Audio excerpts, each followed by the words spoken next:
Please make that happen. Why wouldn't I? Be hilarious. Like, and I get it. For a few games, like, make them viable. He has another game like he did the last time, and they're 2-2. You telling me they won't kick the tires on old Russell Wilson if he was on the street? That'd be kind of crazy. Or Jameis Winston, if he had requested his release. Now, Jameis also knows his role and where he is in the NFL now, versus Russell Wilson has been actively going in search of the easiest places to be a starting quarterback. So, yeah, I think he'll continue to try to make starts. I think he'll make a start. I think he's done being the week 1 starter for any NFL team. So Ross Tucker will join us in about 30 minutes. Also, Josh Vernier, Royals Insider, coming up at 12:30. You guys can always interact with us on the J Southland Tow Service text line, 913-586-7965. Video stream up and running on Facebook, YouTube, Twitch, X. Make sure you subscribe on YouTube in particular. That way you don't miss any of the shows here on 96.5 The Fan. Before we get into some of those 3-0 teams in the NFL, we had Nate Taylor on the show yesterday, and we were talking to him about the offense and basically the belief in still this offense getting better and how close are they actually? Because you had said, hey, look, we've heard this. We're close for over a year. And I'm trying to separate the 2 years because of the injuries, but it's hard. I thought a lot of what they said last year was, hey, man, we're not going to have at any point in the season because of the Rashee Rice knee injury, we're not going to have our 3 wide receivers. Well, that's kind of where the offense was entirely built on. And we kind of promised Travis, hey man, we're not gonna run you into the ground again. Sorry, bud. Hollywood got hurt. Rashee got hurt. Please give us another, lead the team in receptions, lead the team in yards. Hey, stay healthy, obviously, and then come find us in January, and then we'll put it all together. And actually, that is what happened. Like, the offense did really, really well around Christmas, because they got Hollywood back, because Kelsey had managed himself through the season, and obviously Xavier Worthy grew so much in his rookie year. I don't know if it's going to reach its full potential because, again, how much longer are you going to give Juwan Taylor? What's going on with his knee, basically, because there were times where he got beat Sunday night, fellas, where I was just like, hey, man, that doesn't look like you. You're a really good pass blocker. Why are you getting overwhelmed basically at the snap of the football? So, again, will we ever see a snap of Hollywood, Xavier, Rashee? Still waiting. I don't know. If the Chiefs cannot run the ball successfully against a Baltimore Ravens defense that cannot stop the run, then I don't know. I don't think they're close. So that was Nate Taylor when he joined us yesterday. He joins us each and every Tuesday here on Cody and Gold. I think the question always is going to be, until we actually see it, will we get to a point where they have everybody that is supposed to be available, full personnel, to get the clear answer? Now, every single team deals with injuries. And so, how many teams throughout the entire 18 weeks of an NFL season have their full arsenal? Not many, right? If somebody gets hurt for a week or whatever. Will we see the Chiefs get to a point where they have the offensive line intact with Brown, with Rice, with Worthy all in the wide receiver position? And I'll throw Thornton in that mix now as well, with Kelsey. Will we see that? And if we do, is that just automatically going to vault them to a top 10 offense? Or are we still going to say, well, until they fix the running game, that's not even possible anymore? I think it's more important about fixing actually feeling like the pass blocking and blocking is fine, even more than the running game. I think that they can be a good offense without fixing the running game, or just having a mediocre running game, if that makes sense. And I think that they can be okay in that circumstance, considering it. But also, I don't have the same level of confidence that I once did. There was a good chunk last year when they were saying, we're close, it's going to get there, that I bought in for 4, 6, maybe even 8 weeks. And as they got towards the end of the season, I'm like, there is no fix. There is no, it's close. Now, but last year I also knew Rice was never coming back. So I could just give up on oh no, it's right there. We've almost got it. And while they did play better football in December and January, as they typically do, there were still limitations inside the offense. I'm holding on to a 15 or 20% chance, but that's about it, of Rice and Worthy will come back, and this is a top 5 offense again. It should be. Yeah, I don't know about top 5. All the money on the offensive line, all the money on the offensive weapons, it should be a top 5 offense. I don't think it can be that even when they come back if everything went perfectly, because of the issues we're seeing with this running game right now. And so unless suddenly it is either, Isaiah Pacheco gets some things corrected, or they trade for somebody, or they use Brashard Smith more. I don't know if you can be top 5 with a running game that is struggling in the way that it has. Can they be the 9th to 11th best offense in football if we get to a point in a month or so when there's Rice, Worthy, and Brown and Thornton and everybody all together. Yeah, I think that is feasible. I understand the first half against the Giants was so ugly, so people are saying, well, it doesn't really matter. There's no way. I think with all those players back, they can get there. I just don't know if you can have any top 5 offense in football if your running game has been as bad as it is. The reason why you're top 5 offense is not just because your passing game is electric and big play potential. No, normally you can have do it some both ways, sort of complementary running game, and they don't have that yet. They don't yet. I've seen it a couple years ago, although I would just say Pacheco's gotten worse. Let's look through, because this is probably a good judge of how you're doing it. Let's look at the top 5 offenses in the NFL this year. Do they have a complementary run game? A test. Yep. Baltimore. Yep. The Colts. Yep. Yeah, Jonathan Taylor. The Detroit Lions. Yep. Buffalo. Yep. We're not getting that far down. Seattle would be the one where at least, but Charbonnet, that's definitely Kenneth Walker. That's certainly not complimentary. We would go in there. Once you start getting 5 through 10, though, that's where I would say they have a complimentary run game, but I'm not out here banging the table telling you, wow, what an unstoppable monster Washington's run game is. I'm not saying they don't have good backs, but it's more complimentary to your point versus Baltimore, Indianapolis, Detroit, and Buffalo. All those teams can just straight up run the ball and have some of the better run games to go with some of the better passing games in the NFL. Those, to me, are different. And to your point, I think there is a world in which Pacheco can be a complementary piece the way Chicago gets that in their run game at times. And I think that because they're top 10. And I think that there's a way in which you can do that. But I'm not putting it better than 50% like I would have assumed. Going into the season, I thought it was going to be more like this is the 8th or 9th best defense, and it needed to be the 6th or 7th best offense or better, somewhere in that top 5 or fringe top 5 range. Now I'm right back to where I've been the last 2 years. All right, defense, if you don't mind, go ahead and be right in the other opposite spot. And can the offense get back into that 10 to 12 range Gold that got them to the Super Bowl last year, and hope you just play a better game than last time? 913-586-7965. Someone says, since Kareem, haven't had a good running game, the first year Kareem Hunt was here, and they've been at 5 Super Bowls. Yeah, the conversation we're having right now is Cody brought up, can they be a top 5 offense? Not can their offense be good enough to get to a Super Bowl? That's not the debate in the question that we're answering. If you're saying, can the passing game get full go with Rice, Worthy, Brown, Thornton, and everybody, and the running game still struggle, can they get to Super Bowl? Yeah, of course they can. That's not the question, though. And ultimately, yes, that's the goal. So maybe you don't care if they're a top 10 offense or top 5 offense. But you brought up, can they be a top 5 offense? And I'm saying they cannot be a top 5 offense without having a better running game. Yeah, and I think it's more, and I'm not saying, yes, agreed that the running game has to be a little bit better. But I think a lot of that is going to come down to what I had said about where they should be, the offensive line. If it's a little bit better, I think everyone will be a little bit improved. It won't stop Isaiah Pacheco from running into the back of his offensive lineman sometimes or missing an assignment. He's done a good job blocking. He's done an okay job in some other spots. But there are issues that aren't solved by better offensive line play. Admittedly, not solved by better offensive line play. But I do think that if they just play a little better there and Rice and Worthy come back, you know what it is? I so badly, even if it's for a game, can I just see it once? Can we get to week 7 when Rashee Rice is back and week 8 when Rashee Rice is back, so maybe he's got a week of run up? Can I see Rice, Worthy, Hollywood, Thornton all on the field together for a game so we can actually get a sense of what you've been trying to build for 2 straight years? Because that's the one thing that stands out to me most about can they be a top 5 offenses. Brett Veach ran the exact same plan back. He said, no, that plan was good. We just didn't get to see it. We never got to see it. So I'm going to do that again. And just watch this time, it'll work. Well, that's clearly what they're banking on. Yeah. That's clearly what they have banked and I their trust entire Brett Veach as a offseason. GM, so their offseason on. That's very, very evident with how they approach the offseason. I will say, though, and it almost feels like we're talking about top 5. Who gives a damn if they're a top 5 offense? How about just being a top 10 offense? Right now we're watching an offense that is struggling, and we just saw the first half the way it is.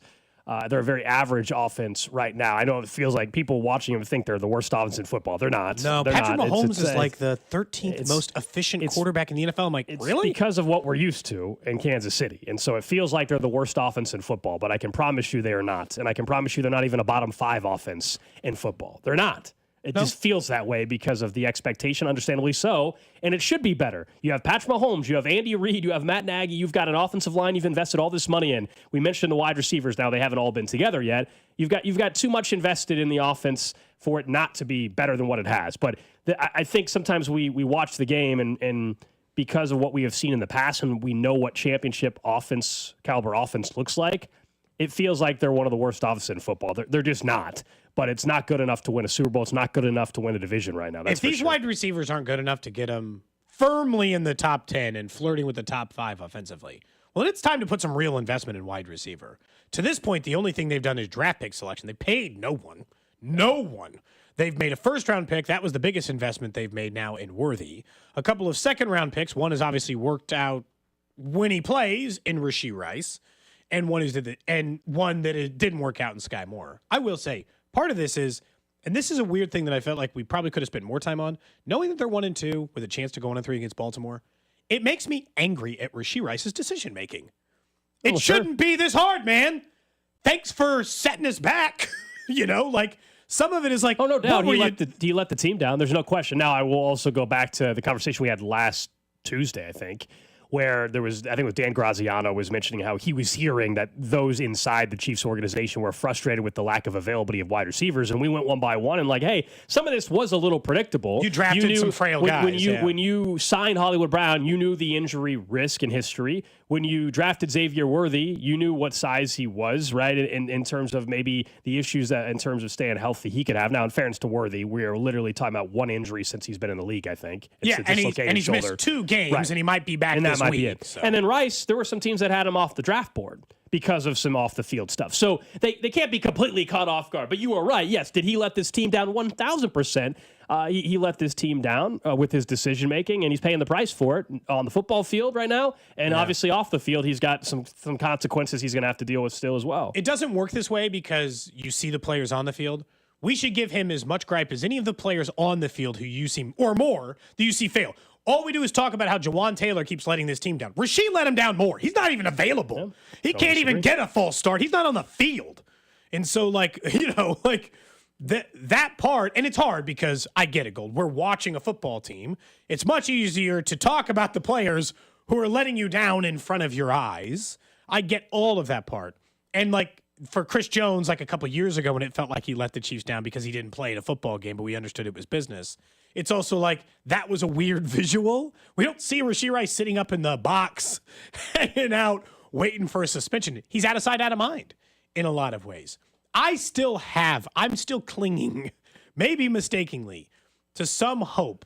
And I still do think that there's a 10 or 15 or 20% chance this is the 5th best offense in the NFL when all those guys return. I understand that it is probably pie in the sky and thinking, and I'm not saying it's more likely than not they aren't, but I still feel like there's some world in which I want to believe in that this is all close to clicking. Yeah, I don't think they have to. A month from now. I don't think they even have to be a top 5 offense. Get them to where they're playing, maybe not. To where they're the 8th to 10th best offense with all those guys back, if that's even in play. And I think everything will be just fine at that point in time. But it's a big if, obviously. All right, let's talk about some of the teams that have had no issues getting wins so far 3 weeks into the season. Now, these are not all the 3-0 teams. I want to eliminate the Eagles and Bills for this conversation because I think they would be the clear answer. What 3-0 team has been most impressive to you guys in the text line, 913-586-7965, because I want to narrow down to the Niners, the Chargers, the Bucks, and the Colts. Again, I understand the Bills and the Eagles are also 3-0. But 2 teams who are pretty good every year. Yeah, and we've talked about the Eagles plenty, and we've obviously talked about the Bills plenty on their own, and we're all well aware, and the Chiefs just played the Eagles 2 weeks ago. 49ers, Chargers, Bucks, Colts. The Chiefs have the Colts on the schedule later this year. They have the Chargers again on the schedule. They won't play the Bucks. They won't play the 49ers. Who's been most impressive? And again, I'm not even saying necessarily you think that they're going to end up in the Super Bowl or anything like that. But in terms of impressive, some of that goes with expectation, what they've overcome. What's most impressive for you? I think it gets narrowed down to 2 teams for me. Colts are the most shocking. I don't know if they're the most impressive. It's just we didn't expect a damn thing from them. So that's why it's I don't know if it's most impressive, even though I gave some credit to Shane Steichen, I told you yesterday or 2 days ago. For me, the most impressive is actually the 49ers. They got a backup quarterback winning them 2 games. Mac Jones is out here winning them games. Their wide receiver room, they had to sign Sky Moore. They had to sign MVS. They just lost Nick Bosa for the season. Well, they haven't played without him yet. But yes, they did. They lost him, and they're 3-0. We'll see what happens. I actually think impressive because of the issues with health has been the 49ers. The Chargers, to me, look like a better football team, though, if that makes sense, than San Francisco. But I've been most impressed with what Kyle Shanahan has done with the Niners, with having Mac Jones start 2 games for them. And it's not as if their wide receiver room is great either with all the injuries. So for me, the 49ers would be the most impressive out of that group. I actually think it might be the Bucs for me, who take on the Eagles, by the way, in a battle of 3-0s in a noon-slated game this Sunday, which is weird for 2 3-0 teams who have been having success in the NFC. I understand he still has weapons. I'm not trying to pretend like Godwin being gone has somehow stopped them from also having Egbuka and having Evans until he got hurt in the previous game and everything in between. They are more short-handed than the elite level teams that we had mentioned, as in like the Eagles and the Bills. They have suffered through more injuries and had to deal with more. And they are the cardiac kids. They have to like come from behind in every game and make magic happen late.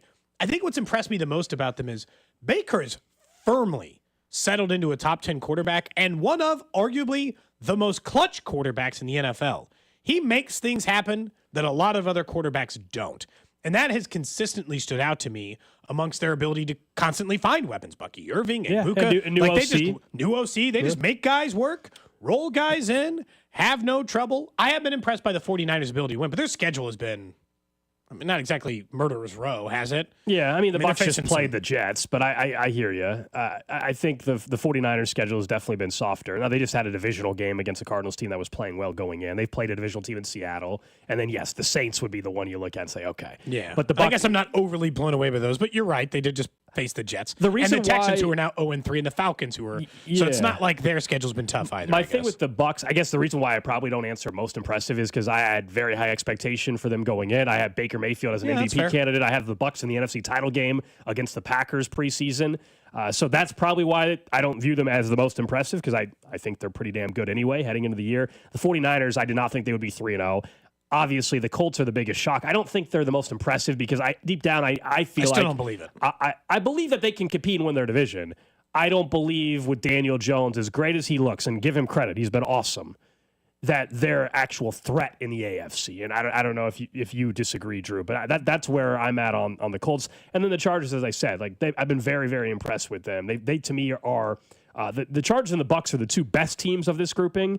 But the Niners have just overcome more than any of these other teams. Agreed. And and everyone's schedule apparently is easy out of these secondary tier 0-3 teams. Because the Colts, 2 of their wins are against what I assume will be number 1 and number 2 picks in the draft, in the Miami Dolphins and the Tennessee Titans. Yeah. So, okay, you got the 2 worst teams in the league, and then you got a Broncos team who has Bo Nix playing terrible, and you should have lost that game. So it's like, I don't want to take away anything from them. They're 3-0. They have been the biggest NFL surprise this year. But there are parts of their game that I'm still like, okay, we'll see. You know, the 49ers, it's like, if you can just keep surviving these injuries until Purdy and Kittle come back, you might give yourself enough of a leeway that maybe you can battle into it. They still have some weapons. They still, and like, they're kind of like the Steelers. They just win. This is their schedule, though. I mean, the Niners, they're going to get tested here quick. Oh, yeah. Jags, Rams, Bucks. That's the next 3. We're going to, can they overcome the injuries against that quality of opponent if you're worried about their strength of schedule and, like, are they real now? We're going to find out more about the San Francisco 49ers. A couple people on the Jay Saflan Toast Service text line said the Colts are most shocking, Chargers most impressive. 3 divisional wins is impressive. Someone says their Colts are plus 47 through 3 games in terms of point differential. I don't care who you're playing. That's pretty damn good. Oh, yeah, the Colts have been great. I just don't think with Daniel Jones, it goes back to the QB conversation for me. I doesn't mean you can't be impressed, I guess. For me to be super impressed, I have to think also that you're going to do something with it. And the Colts, to me, are at best a division winner this year. And that's an amazing accomplishment, and nobody would have predicted that. In that's fairness, awesome do we think Steichen, any of these teams are going to do anything? I think the Bucs are in the NFC title game. Yeah, you did pick that. I don't know if anybody else did. I don't think the Colts are going anywhere deep. I don't think I could see the Niners going on a run. How am I counting the Niners out? Do you realize they've played in like half the Super Bowls in the last decade?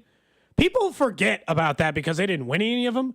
They have, and I'm not I mean, I don't know if that's the exact number. It's dangerously close. I think they've played in like 5 of the last 10 Super Bowls or 4 of the last 10 and like 7 of the last 10 NFC championship games. So, like, I'm definitely not discounting the 49ers, what they do. And the Chargers, it's just, if they keep Are doing they going this. to Charger? If they keep doing this, I will think they will do something. I wouldn't predict it today, but if they continue it, there's at least 3 of those 4 that I would like take serious, I guess, in that, including the Bucs. The Colts are the only one that I'm like, So look, I think they could go 15-2, and I'd still be like, they're losing in the divisional round. Like, I'm sorry, Even if they went Colts. 15-2, you would say that? Yeah, I'd never Because of talk Daniel about- Jones? Yeah. It would be the Blake Bortles year. I'd be like, I think, okay, no, I would good just luck, compare him nice to, seeing you. I just compare him to the Vikings from last year is what I think what would happen. It's the Sam Darnold thing. Daniel Jones is going to earn himself some serious cash by playing the way he is this year.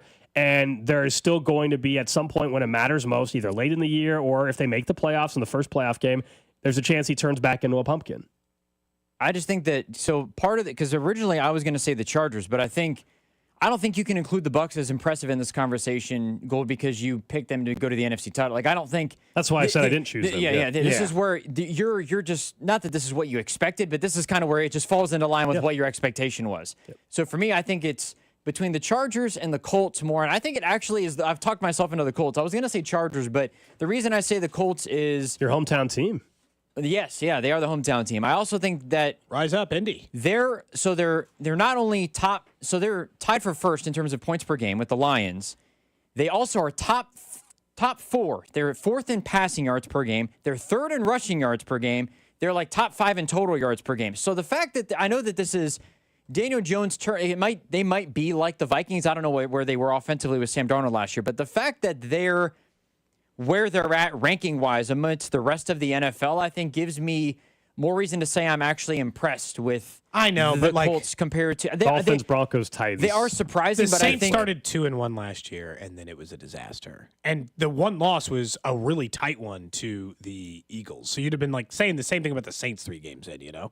I understand that, but they weren't. They were not. Correct me if I'm wrong, but I don't think they were top 4 in passing, Hell yeah, rushing, they were. and They won total 47-10 week and 1, leading. 44-19 week 2. They definitely were right there, the Saints. We were talking about Kubiak. Remember the OC and how great of a job They he were, was Drew. doing. That doesn't mean that it's not impressive, though. So I think, again, I'm if not we're saying if we're that. talking through 3 games, the team that's most impressive, I think it's still the Colts, also most surprising, just because of the expectations we had for the Bucs, and some would say the 49ers, given the schedule, too. All right, up next, let's talk to Ross Tucker. We'll ask him that same question as well, and also what Ross Tucker saw from the Chiefs. And we look ahead to the Ravens game this Sunday, right here on Cody and Gold. What's up, Chiefs Kingdom? It's Josh Simmons. You're listening to Cody and Gold, weekdays 10 to 2 on your home for Chiefs football. 96.5 The Fan. Brought to you by Heartland Men's Health, the leader in men's sexual health. Thousands of men have been successfully treated for low T, ED, and more, all with discretion and compassion. Make your appointment at heartlandmenshealth.com. This rain will tell you if you got a problem with your roof. Century Roofing is ready to help you with it. That's how it started for us. A little drip.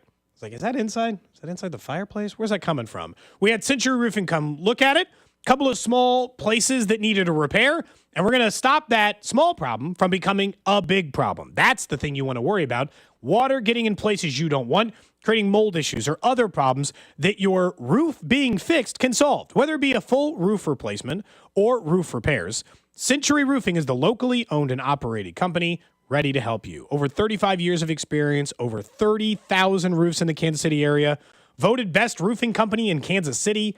Thanks to readers over at the Kansas City Star, they have people ready to help you out today to make sure you don't have major issues. They offer free estimates, as I previously mentioned, and can do any style of roof in any material you might need, whether that be a replacement. And 35 years of experience, that's how you'll know they'll be ready to work with your insurance company if it warrants filing a claim. So if you've been waiting or you're just ready to get your roof looked at, reach out to Century Roofing. Trust the pillars of strength. Go with KC Base and female-owned Century Roofing. That's centuryroofingkc.com and tell them that Cody sent you.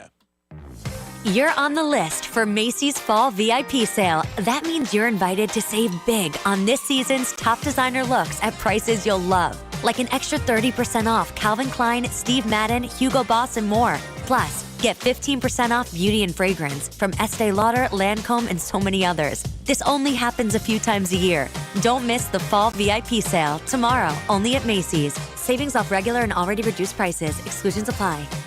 Hi there, I'm Charlie. And I'm Carter. Our dad is Rex with Rex Buys KC. If you're thinking about selling a home in Kansas City and don't know where to start, our dad can help. Sometimes life throws curveballs, like moving for a new job, dealing with a divorce, or inheriting a house you weren't expecting. Dad doesn't just make offers, he talks with people to help them understand all of their options. No pressure, and it doesn't cost anything to talk with his team. He's a local home buyer who really knows Kansas City. If selling to him is the right choice, he'll give you a fair cash offer, and you can close on your timeline even in as little as 7 days. He buys homes in any condition.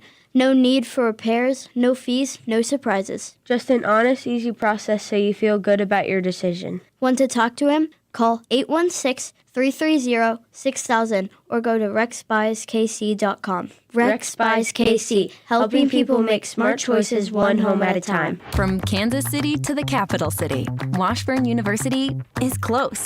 Sure, it's close to home, but it's also a close community where you get close to other students and professors, to incredible opportunities, from study abroad to internships and jobs, and where it's always easy to get close to the action. Get one step closer to your dreams. There's no place like Washburn. It's not even close. Learn more at washburn.edu/KC.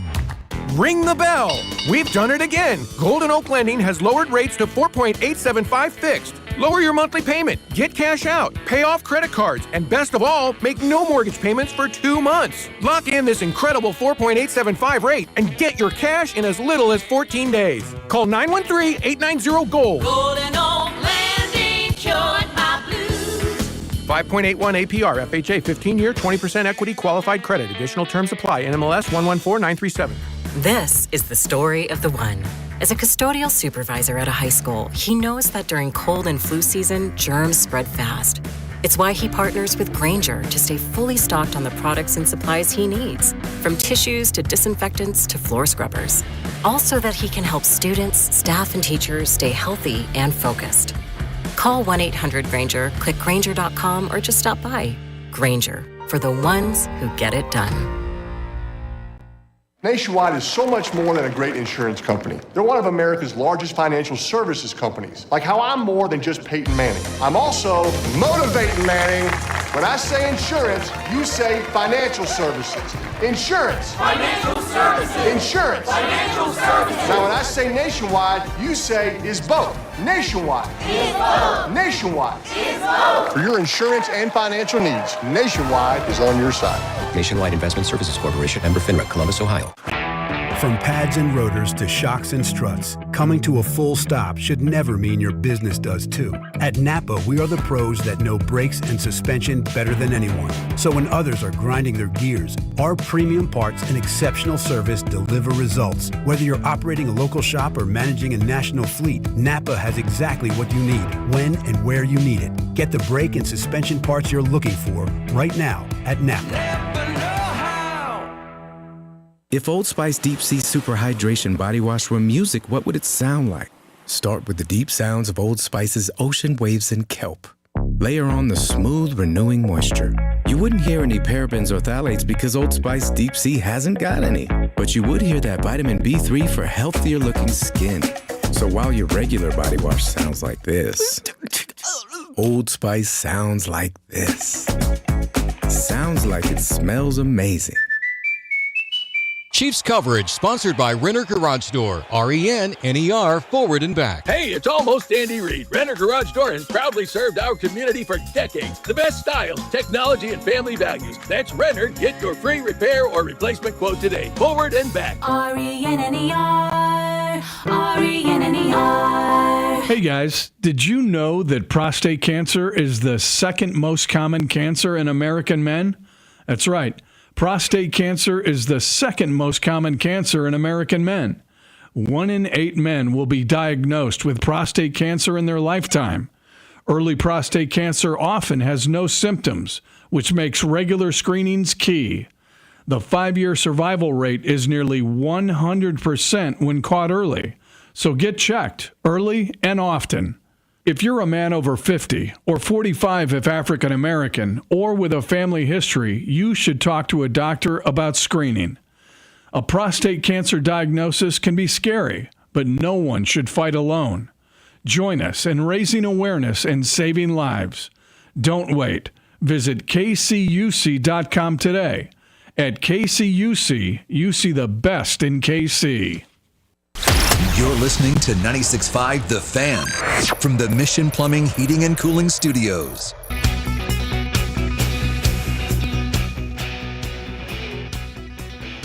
Just getting started here on a Wednesday. Cody and Gold, Alex Gold, Cody Tapp, Drew Nixon with you. We'll get to some changes in Major League Baseball here in about 12 minutes or so. Finally happening, if you've been paying attention during spring training or back even with our road trip we took to Springfield with some minor league baseball as well. You know, something's been going on there for at least a year or so. It's now finally going to come to baseball next year, so we'll discuss that in just a bit. But let's talk some NFL with our Odyssey NFL insider, Ross Tucker. Insider Calls brought to you by Nationwide. For your insurance and financial needs, Nationwide is on your side. I'll ask you what we were just discussing in the prior segment, Ross. We were going through some of these 3-0 teams. Take the Bills and Eagles out of it, but between the Niners, Chargers, Bucks, Colts, who's been the most impressive to you? The Colts. Yeah, I would say the Colts. I got a chance to see them, a lot of them on Sunday, because I called that game Colts-Titans. You know, and I know the Dolphins and the Titans aren't very good, but, I mean, they beat both those teams by 25 points. Like, that is super, super hard to do in the NFL, as you guys know. I mean, think about how good the Chiefs have been in recent years. Not many times they've been blowing teams out like that. And, you know, think even like the Titans. The Titans had the lead late in the third quarter in Denver against the Broncos, you know, against the Rams, the two teams that made the playoffs last year. That game against the Colts was never close. I mean, they were losing by 2 scores at least pretty much the whole game. So it just speaks to the Colts. Now, I don't think that they're great on defense. I think they're probably just okay. But offensively, man, I mean, their O-line's playing awesome. Jonathan Taylor is the best running back in football right now. You know, Tyler Warren is like a top 5 tight end. And I think because of that, it helps their other receivers, Michael Pittman and Alec Pierce. You know, those guys have always been good players, maybe not great players, but because of all the focus on Taylor and Warren, it's like those guys are getting even more attention. And, you know, I think Steichen's just so happy, their head coach, to have a quarterback that just runs the offense, that just knows what to do, runs the offense to the point where, you know, Daniel Jones is operating at a very, very high level right now. Generally speaking about offenses, what do you think's going on there again in the league? Because, like, look, the Chiefs don't look good. They're missing a lot of their weapons, so maybe that's part of it. But, like, even your Philadelphia Eagles, that's not a fun offense to watch either. Yards per game are down. Is this just the defenses are caught up? We need to wait a month. It just seems like, in general, offense has not been that enjoyable around the NFL. Well, you're 1,000% correct. Although I will say, like, if you watch the Ravens-Lions on Monday night, you know, those offenses are still pretty awesome. And there's other teams as well. But I think it's a couple things. You know, they finally figured out a couple years ago that you really are only going to get really shredded if you're giving up explosive plays. So almost everybody is playing, you know, some form of what they call shell coverage with 2 deep safeties or cover 4 or whatever, where they really are not going to let you get passes over 20 yards. It's going to be very difficult to do that. And so what you have to do is be super patient and move the ball down the field, you know, taking the underneath stuff. The problem with that is I think especially the first month of the season, since these guys don't play in the preseason at all, they're going to make a mistake.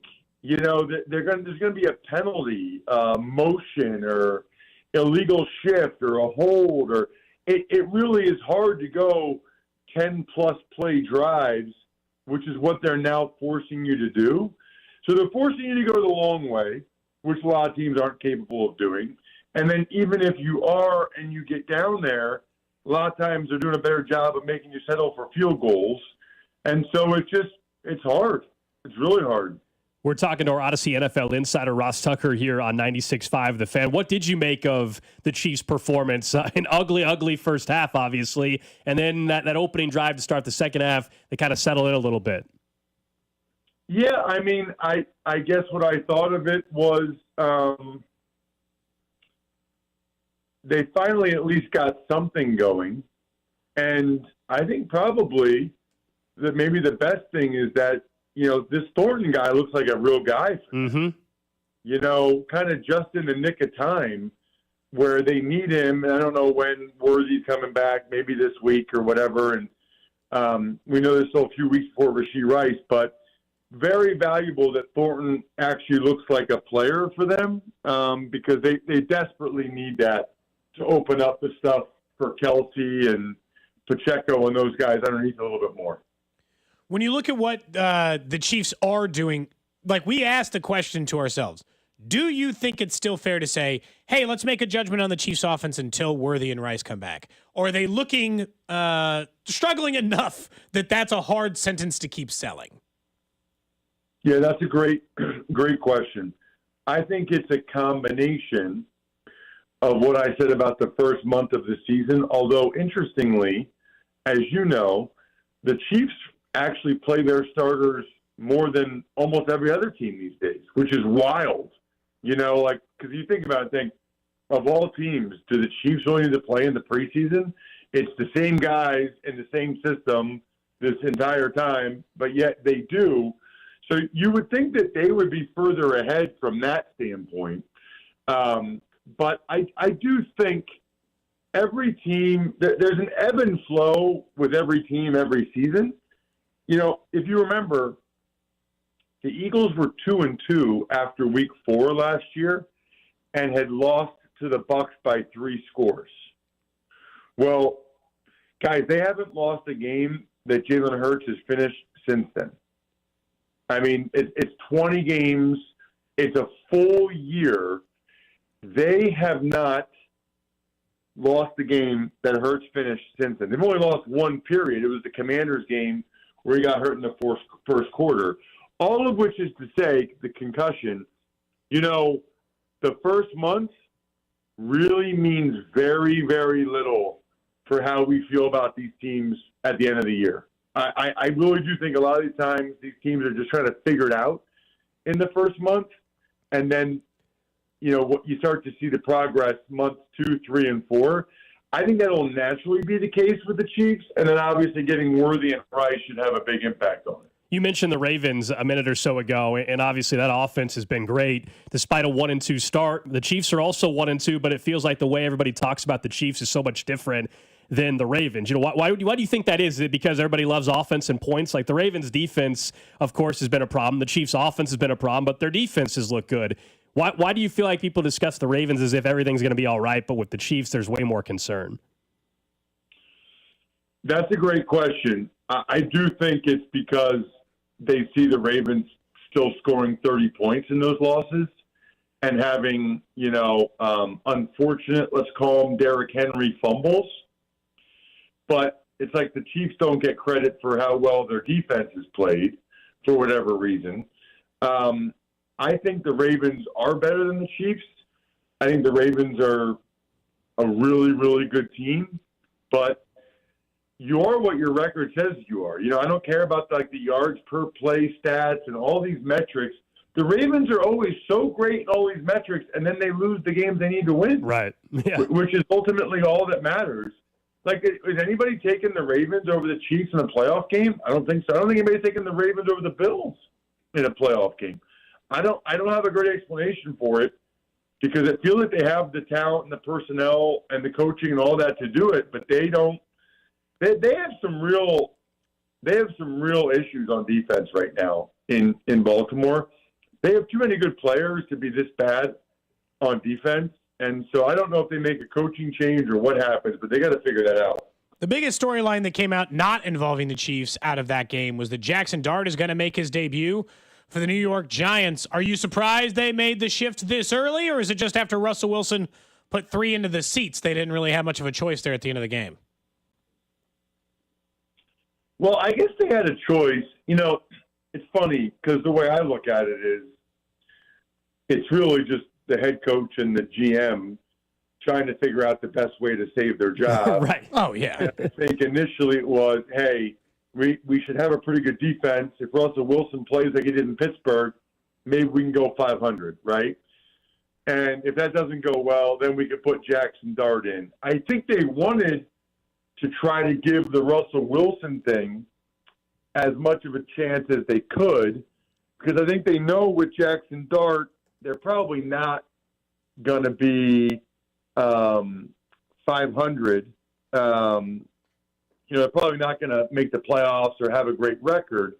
The Jackson Dart thing would be more like, hey, we're showing a lot of momentum with this rookie quarterback. You don't want to mess with this. We got a good thing going. I think they probably thought maybe they had a better chance to have that momentum, like if it was a 6 or 8 week thing, as opposed to a 14-week thing. 14-week thing, it could be like he gets off to a good start, but then teams figure him out a little bit. In the last few weeks of the season, he looks like crap, and they still get fired. I guess for me, Ross, this is part of the issue that I don't like when people are like, oh, you know football better than the people running teams, because this is maybe the 5th quarterback in the last 2 or 3 years that has been handled the exact same way, and I think it's the worst way to handle a quarterback, which is we keep lame duck head coach, we let him screw with young quarterback, we then in year 2 or 3 give him new offensive coordinator, new head coach, new system, force him into relearning it again, and then hope this time it's better. I don't understand why this is a trend in the NFL. Why are they allowing these coaches to screw with the young quarterbacks? Yeah, well, I think you got to take it on a case-by-case basis. I would agree with you with the Giants. I thought that was a really poor decision. That they also, by the way, didn't know when and where they would draft a quarterback, right? It's the other teams that have the higher picks that's more interesting, like the Titans at number 1. But I don't know. I mean, you hire Brian Callahan, and his quarterback last year was Will Levis. I don't think anybody actually thinks that Levis is a good quarterback. So then the point would be, well, let's give Cam Ward a chance. Let's give this guy a chance with a legit quarterback, and that quarterback is Cam Ward. And Callahan was there with Burrow in Cincinnati, and blah blah blah. And maybe they will turn it around. But that's the logic, I think, with a coach like Callahan or a situation like Tennessee. I don't understand the Giants' decision. I never did. Ross Tucker, our Odyssey NFL insider. Appreciate it, man. Enjoy some football this weekend, and we'll check in next week. Sounds great. See you guys. There you go. Ross Tucker joins us each and every Wednesday here on Cody and Gold, talking about the Ravens a little bit there with him as well. The defense is what everybody's trying to figure out, and because are they really this bad? But I also don't think the Chiefs' offense is this bad. Now, might be this bad until they get the weapons back, in fairness. So, maybe an issue, but, the Ravens' defense is a sieve. Well, and it's a trend because last year they stunk as well. They were bad in the secondary last year. This isn't just a this year through 3 games thing. They were struggling last year. They eventually turned it around, but they were bad last year. They got off to a slow start as well. I think I loved when he said, though, the metric stuff, because that has been like a 3-year running thing with the Ravens where, well, they're graded. People love them on paper. DVOA and EPA and all these things. And we talked about this last year heading into the game. Even then, that was in week 2 of the season, I think it was, right? They played week 1, of the season, and the whole Isaiah Likely thing. But then as the season went on, the Chiefs were winning all these 1-score games. Nationally, the conversation was, well, the Ravens are better because EPA, DVOA, and all this. And yet then in the playoffs, they lost to the Bills. And then the year before, they obviously lost to Kansas City. And so I don't know what the regular season matchup will be, but it's at some point you do have to win games. And the same thing I would be saying for the Chiefs. If there's a metric that says they're just fine, well, at some point they have to win football games. The Ravens for years, though, have been viewed on paper as the best team or top 3 team in football. And yet when they have to get big wins, playoff time, they don't do it. They have a little bit of the last I'd say this year more so, is if they don't keep winning, then it turns into like the Chargers thing. Like, I said before the season, that's the best roster in football, what the Ravens possess. But if they're 1-3, I was wrong. The players that you love lauding as being aren't. I said this about the Chargers for years. They would just do nothing, be like, look at Derwin James and Bosa and these guys. I'm like, are they that good? Defense ranks 21st every year, so somebody stinks on that defense. So, like, should we talk about that or lead into it? I think what might be happening with the Ravens is this year is some of it is they have players people like on paper, but they're not as good as people perceived, and they don't want to admit it. That they're not as good as they are just yet. Now, look, I think this game is going to swing the narrative for either team. We already said it. Yes. It's going to either be the Ravens are fine or the Chiefs are fine is how people are going to feel coming out of this game. I don't even think it matters if it's 40-39 either way or 13-10 either way. I do think that will be the narrative on either team. Matabuke, if he's back for the Ravens, that's a huge addition if, in fact, he's back. And I think Kyle Hamilton is one of the best safeties in football. He's awesome. But the rest of the area has been disappointing, I think, for the Ravens defense. Thanks to Ross Tucker for joining us. He'll be he's going to be doing another Titans game this weekend. I was looking at the CBS broadcast assignments. I couldn't get a lot of Cam Ward. I couldn't get it pulled up in time before we had to move on. But we've been talking with him. But yeah, he's doing the the Titans Texans game, an 0-3 matchup. The Texans in danger of going 0-4 and the season being truly over at that point in time. I just like this idea of equity sometimes in sports never makes sense to me. Well, Callahan was handcuffed with Will Levis. Let's give him a shot with a real quarterback and see how it is. Yeah. Look at Dable as a perfect example of that. Well, he saddled with Daniel Jones. Let's give him Russ, Jackson Dart, and see what he does with that. Daniel Jones was 3-0. Yeah, was he the problem, or was it Brian Dable or Brian Callahan or all these other coaches who have a second chance at the quarterback? The issue is their ownership group because the GM and the coach are trying to save their job. They're both connected. Yeah. So the minute the ownership decided to keep them, then the GM and coach were going to make moves that they thought potentially could make them good enough, essentially, right? They thought Russell Wilson would make them good enough to keep their job. Now they're all praying that Brian Dable can work with Jackson Dart and make it good enough to keep their job. I don't think it will be good enough starting on Sunday. And I think Jackson Dart will end up being possibly a decent player in this league, but I don't know if he's going to do enough to save their job in his first starts. I mean, someone was putting out the stats, even in Giants history. I think Eli Manning started 0-5. It doesn't mean it can't turn out fine at the end. Obviously it did. He won 2 rings for them. But at first, there's a chance Jackson Dart starts 0-5 in his NFL career. I will say, I did forget the Eagles started 2-2 last year. I forgot that they started kind of rocky. And I just mentioned one of those wins was a 15-12 win against the Saints. So, not exactly like an impressive one in the first 3 either. All right, let's transition a little bit to baseball. The news came out towards the end of the show yesterday. I think we've been talking about this since spring training, that it was likely going to happen. I'm thrilled to see it. That is the ABS system, automated ball strike system, that has been utilized in spring training. It was, if you went on a road trip with us to Springfield, you saw it there in action. I was up in Omaha, saw it there. They've been doing it in the minor league system. Essentially, you're going to be able to have an appeal system. Now only the pitcher, the catcher, or the batter can be involved in this at the time. So that it's not like the manager can. It has to be very quickly those three players involved at that certain time have an appeals process. You only get a certain amount for each team. And you can retain them if you get them right. And it's very quick. So if you haven't been to a minor league game to see it, it is all of a sudden, Salvador Perez is in the batter's box. It's a pitch called a strike. And he's like, no. He taps his helmet real quick. The ump says, oh, okay, hold up. And everybody kind of stares at the Jumbotron. It shows like anything you would see, like a K-zone animation. Tennis. And it's the same thing as whatever they call that in tennis. Eagle eye or whatever it is. Yeah. And it's over. Then the ump says, basically, he hops on the mic real quick and says the call, it's a strike or ball, whatever, the call stands, and everybody moves on. It's just like that. It's a great thing. I'm very excited about this, especially after watching some baseball last night, where I was like, I was watching the Reds game because the Reds are trying to hang on to a playoff spot. They lost. But there must have been 15 bad strike calls in the game. I told you, Jeff Passan sent out a highlight video of a game this week in which an umpire missed, according to ABS, 25 calls. This will not solve umpiring in the zone. I've said this before. This isn't even meant to be a knock on the job they do. Do you know how hard it is to watch a ball breaking 12 inches going 94 miles an hour to see if it crossed an invisible barrier? It's an impossible job. No one's meant to be able. The human eye is not designed. I love to handle this system, job. though. This is perfect because every ball and strike doesn't have to be this way, but you get to be like, I know the zone, prove it.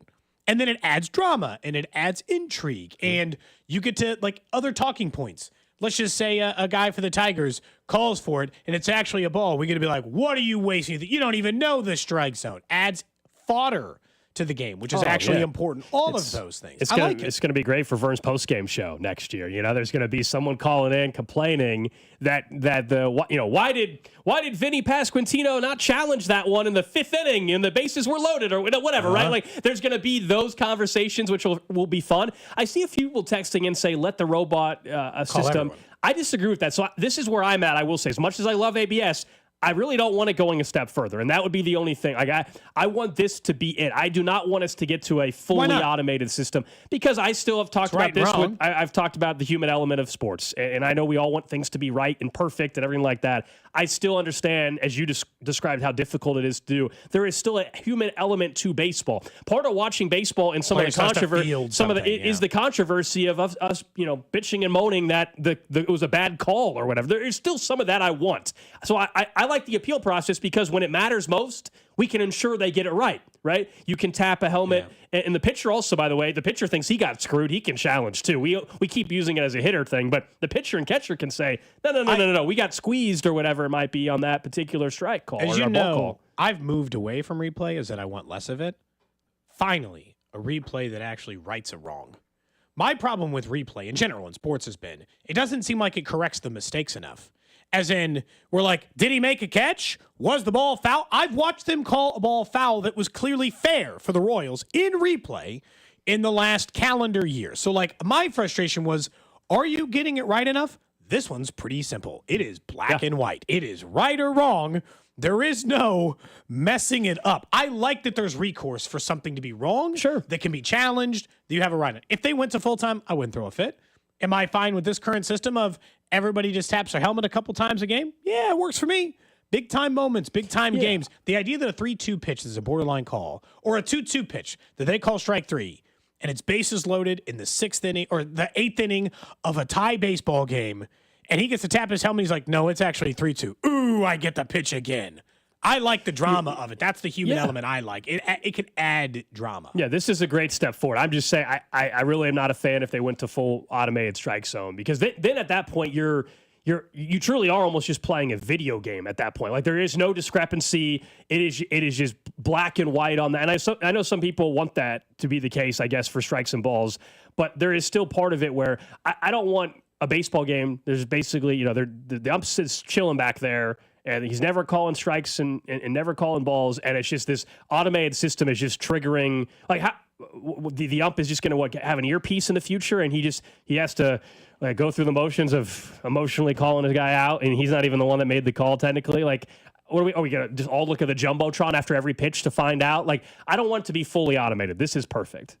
This is way better than we've had. I don't care if you want the full version or not. This is better. Finally. I can't believe it took this long. I understand the system's imperfect, so it took them a while to build it. If you've watched it, as Gold mentioned, if you've been to any minor league game or watched any minor league game, it's perfect. It's so easy and simple and functional. All right, up next, we get back to the NFL, whether or not the Chiefs need Worthy. I think it's a fairly simple answer at this point in time, but do they need him on Sunday? And the Royals were officially eliminated last night. This is Cody and Gold on your home for Kansas City sports. 96.5, The Fan, brought to you by Heartland Men's Health, the leader in men's sexual health. Thousands of men have been successfully treated for low T, ED, and more, all with discretion and compassion. Make your appointment at heartlandmenshealth.com.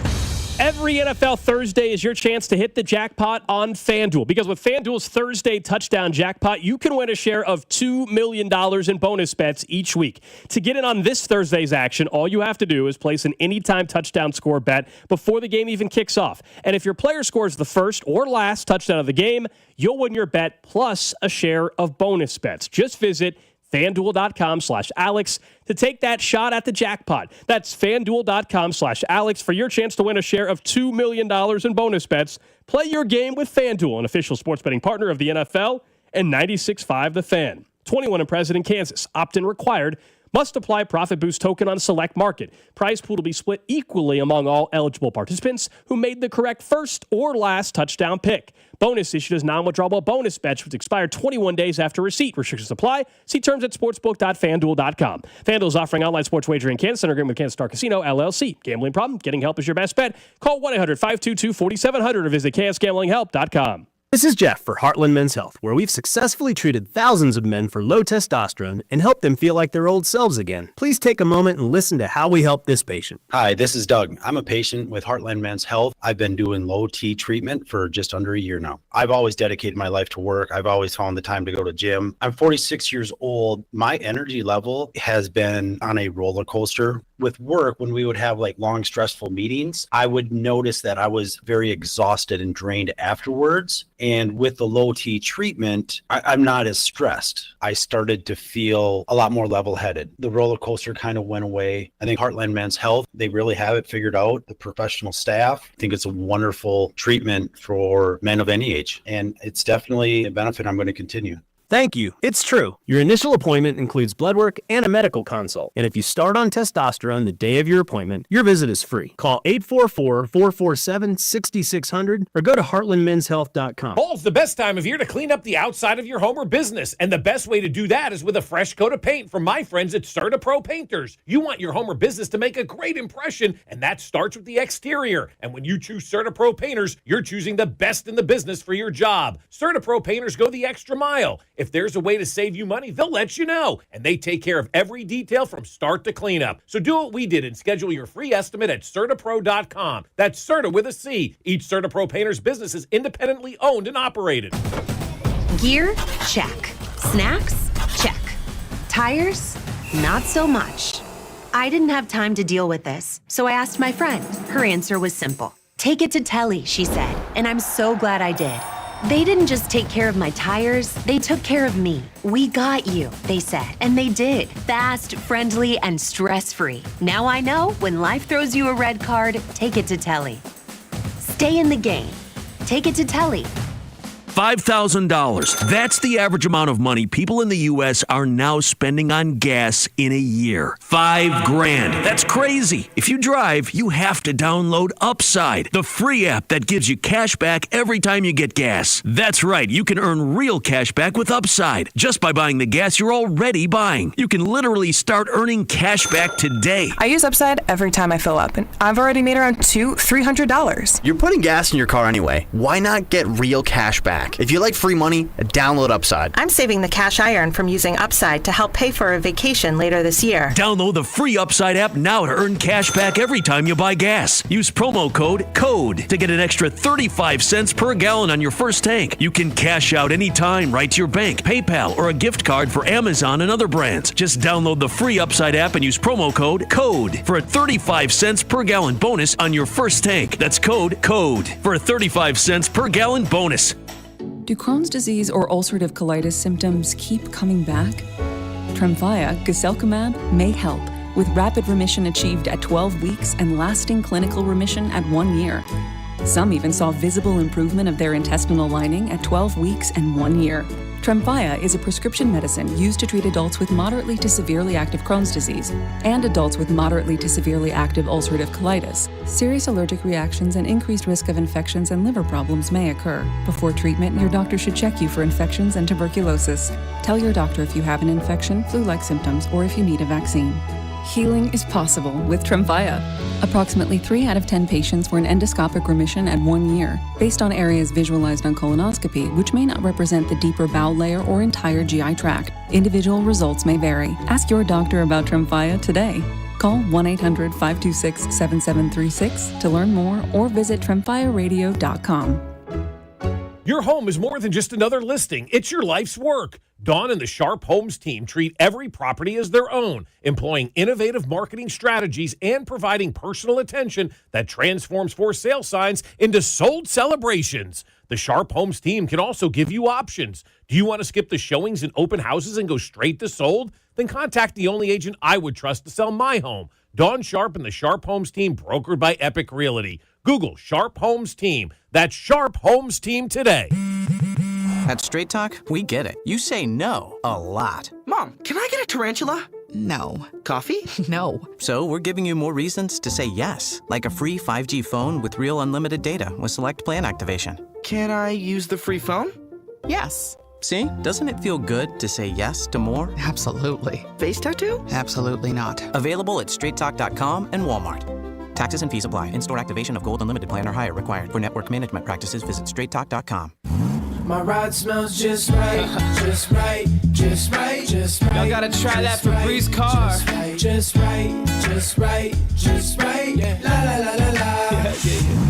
With up to 40 days of consistency. On low Febreze car clips right on your vent. You know my car's my happy place. Keep that smile on my face. When it smells just right, just right, just right. Yeah. Breathe happy Febreze.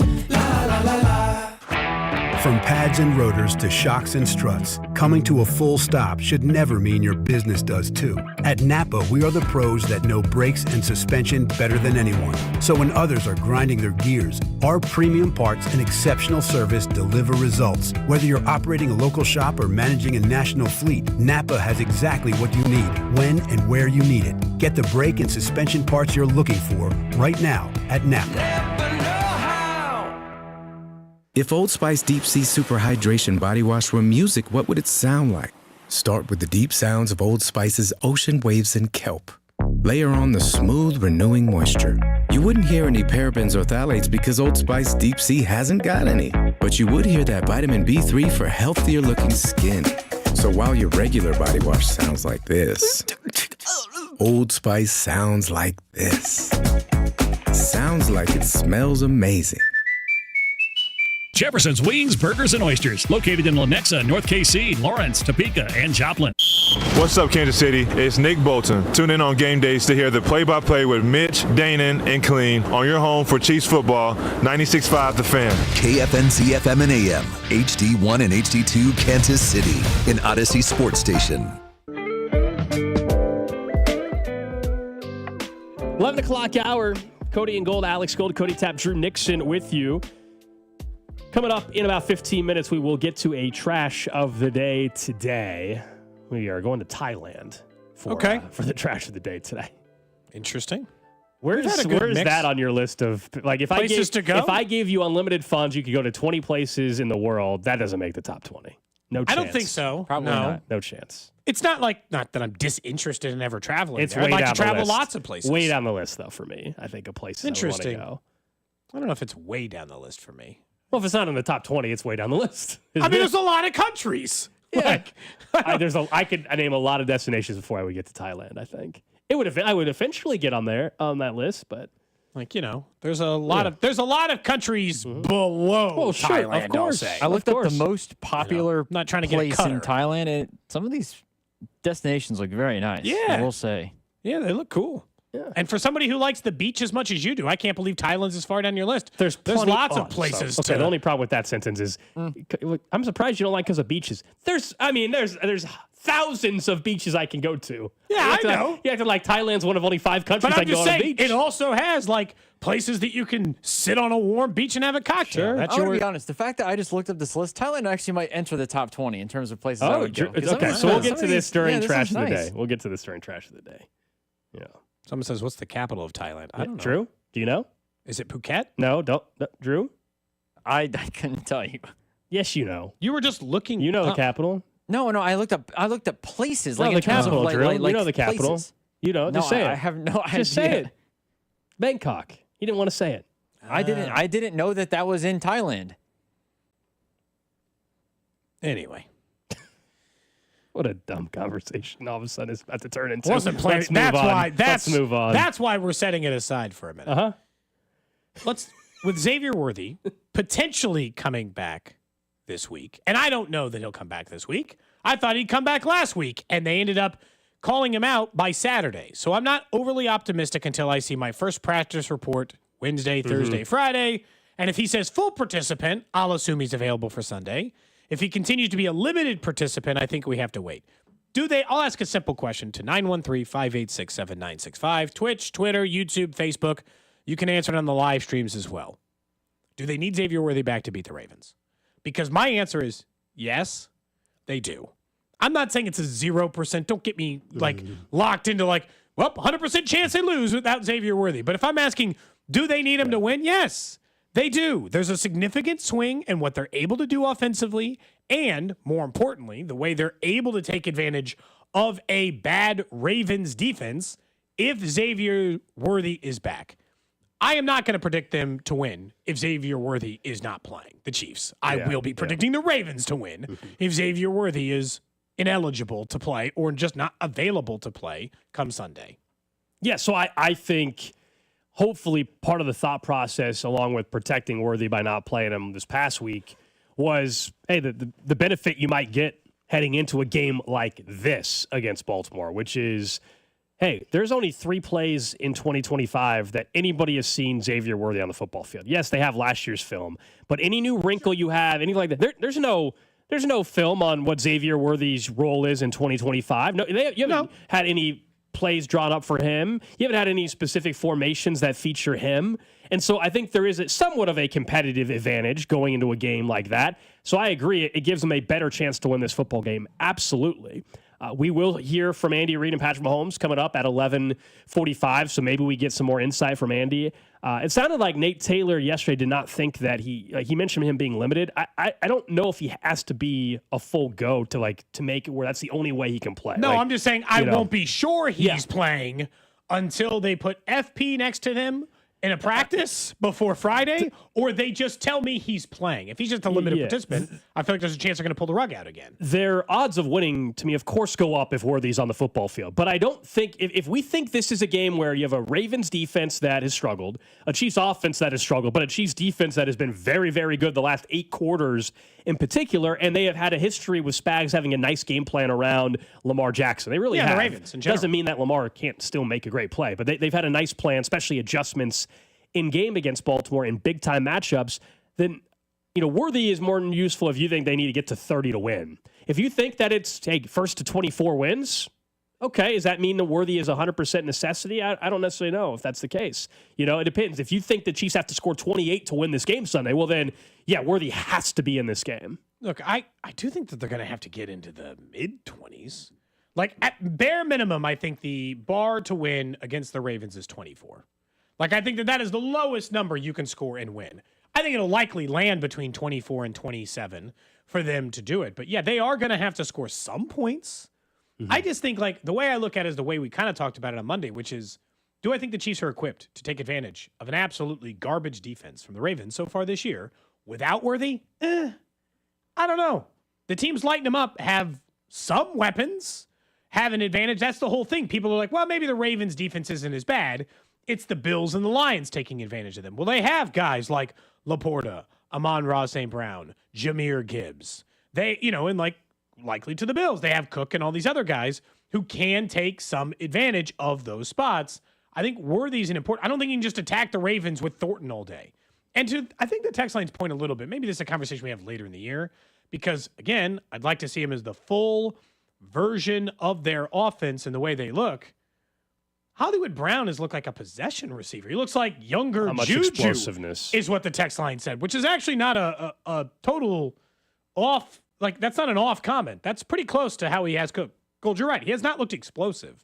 So can just Thornton be the only explosive player for the team against the Ravens offense? Worthy and Thornton are going to be the only downfield threats for them, but that's 2 more than they had last year.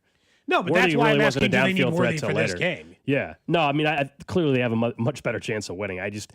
I expect him to play. I know we were all expecting him to play, in fairness, last week against the Giants, but it's another week removed, and I don't know if we would ever get the answer, and I'm not saying that they would, you'd have an offense that you can't set someone out even against the Giants because you think you can get by with it. But now, to me, you reap the benefit of that. You set him because you want to be safe, but also you want to make sure he's good to go for a huge game against the Baltimore Ravens. And I think there's a competitive advantage of not having him really play at all in 2025 going into this game on Sunday. Baltimore does not have any film of whatever the game plan that got thrown out the window against the Chargers in week 1. That game plan featuring Worthy, nobody's seen any element of that yet this year. So we can talk about the Royals here in just a minute, but I said that comment about Hollywood Brown looking not explosive was fair. Yes. 9-3. Oh boy, where are we at? Are we from the 913? Oh, they got to be joking. They're joking. Are we sure Amon-Ra is better than Tyquan Thornton? That person's just trolling. Are you sure? Yes, they're not serious. That's Stop. ridiculous. Amon-Ra St. Brown is the top 10, top 12 wide receiver in football. He might be better than that. Yeah, Amon-Ra is awesome. Yeah, I maybe, need to know maybe whether he is you're top joking, 5. Maybe text I'm line. not even giving him enough credit. But Because if that's a it's serious a troll, comment, it's a troll text. Come on. If that's a serious comment, Come on. I don't know where to go from there. If Xavier Worthy doesn't play on Sunday, then what exactly are we doing? Because I think from Well, what they're going to have to. Because they're stashing him, hoping that they can put all three together in the field. I mean, yeah, but from what we've been told, though, it seems like Xavier Worthy's shoulder is as good as it's going to get right now. It's not going to get any better. So why is he not?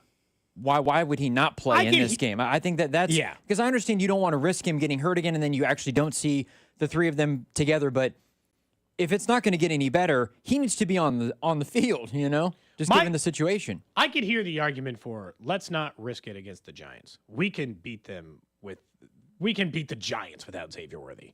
But to the whole point of this conversation, that's a really tough argument against the Ravens. Someone said, yes, Cody, I'm trolling. Yeah, there's no way that was a serious text. People said all kinds of insane things. But that was clearly a troll. Clearly? Yes. I had people talking about how they should cut wide receivers to put Justin Ross in, and they were serious. Yeah, nobody actually thinks Amon-Ra St. Brown is worse than Tyquan Thornton. By the way, Tyquan Thornton will speak also, so we'll hear from Patrick Mahomes, Tyquan Thornton, and Andy Reid starting around 11:45 here on your home for the Chiefs, 96.5 The Fan. But I'm just banking on the strategy side of things with now the advantage you have by Worthy playing on Sunday, on not just his skill set, but the fact that it's new in 2025, if you will. Yeah. That's all. Yesterday, I had given you what it would take for the Royals to make the postseason. They were going to have to go 6-0. Oh yeah. The Guardians were going to have to go 5-1. Good start for them on that end.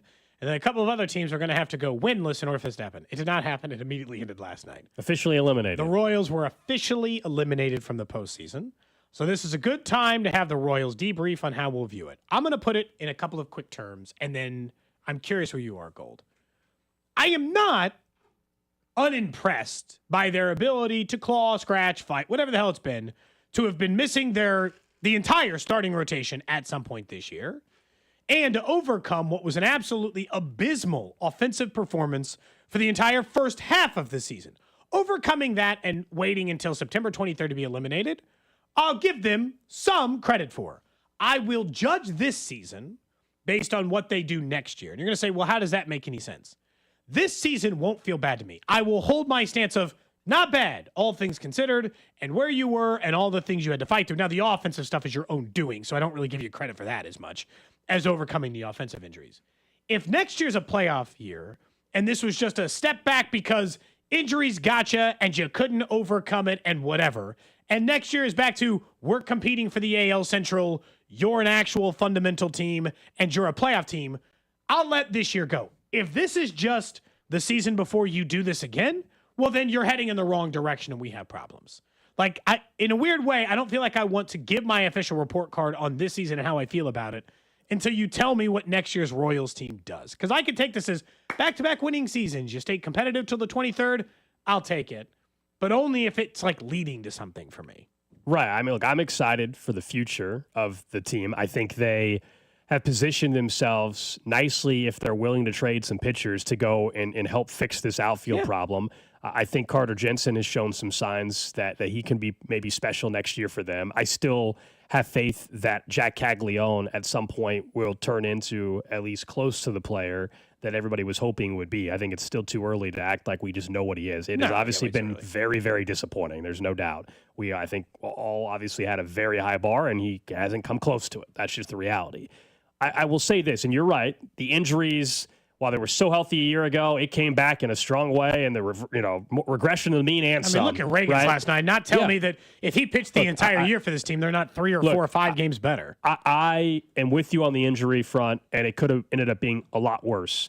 But you said about the offense, that was a self-inflicted wound as far as I'm concerned with the offensive issues. You know my feelings about Alex Zumwalt. I still think they should move on from him in the offseason. I think it's time for a change at the hitting coach, and maybe all 3 of them. I don't know, right? But that's something I would do. I will say what always does annoy me, you and I have gone back and forth on this for years, I think, since we've done the show. What happens with the Royals, they'll have the slow start, April and May, or June in this case as well, early June, and then they got hot and played some better baseball. And then we get to September, and we come to the realization, obviously, the season, in this case, they're eliminated.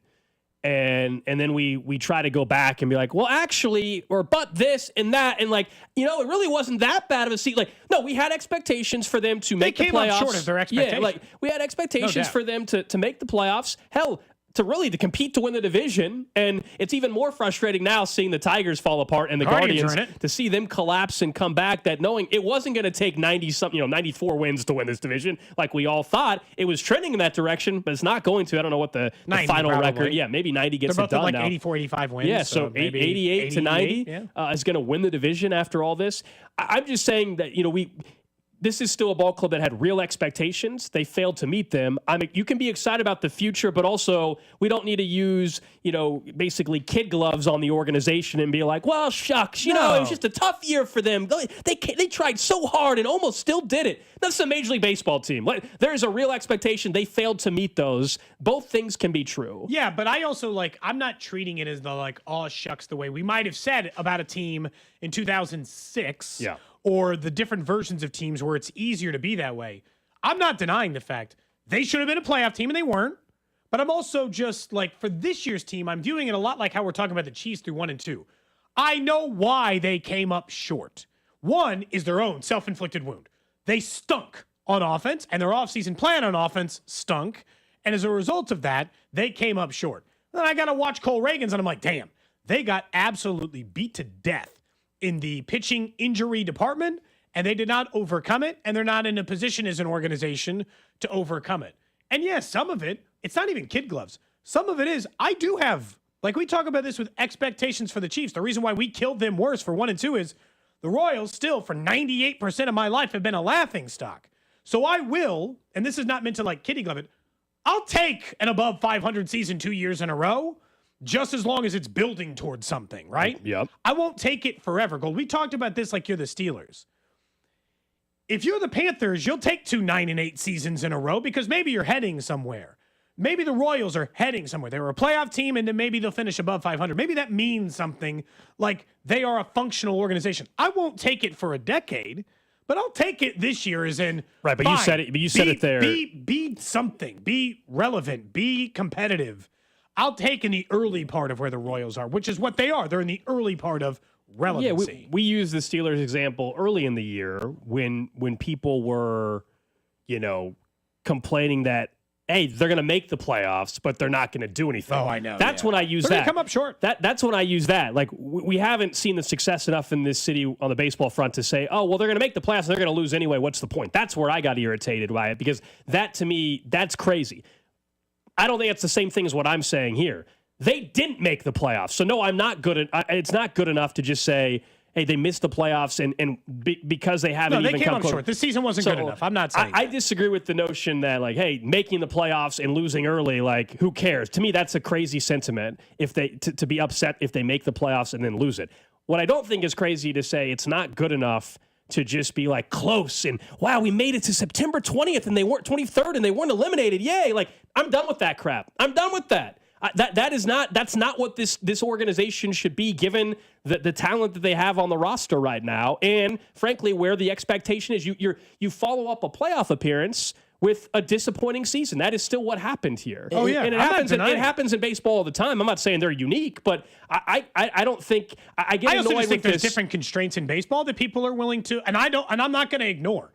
The Royals had to spend 4 times less than the Mets, 4 times less. That doesn't exist in other sports. I think that's why baseball is given a middle. And again, I'm not saying the Royals had a disappointing year.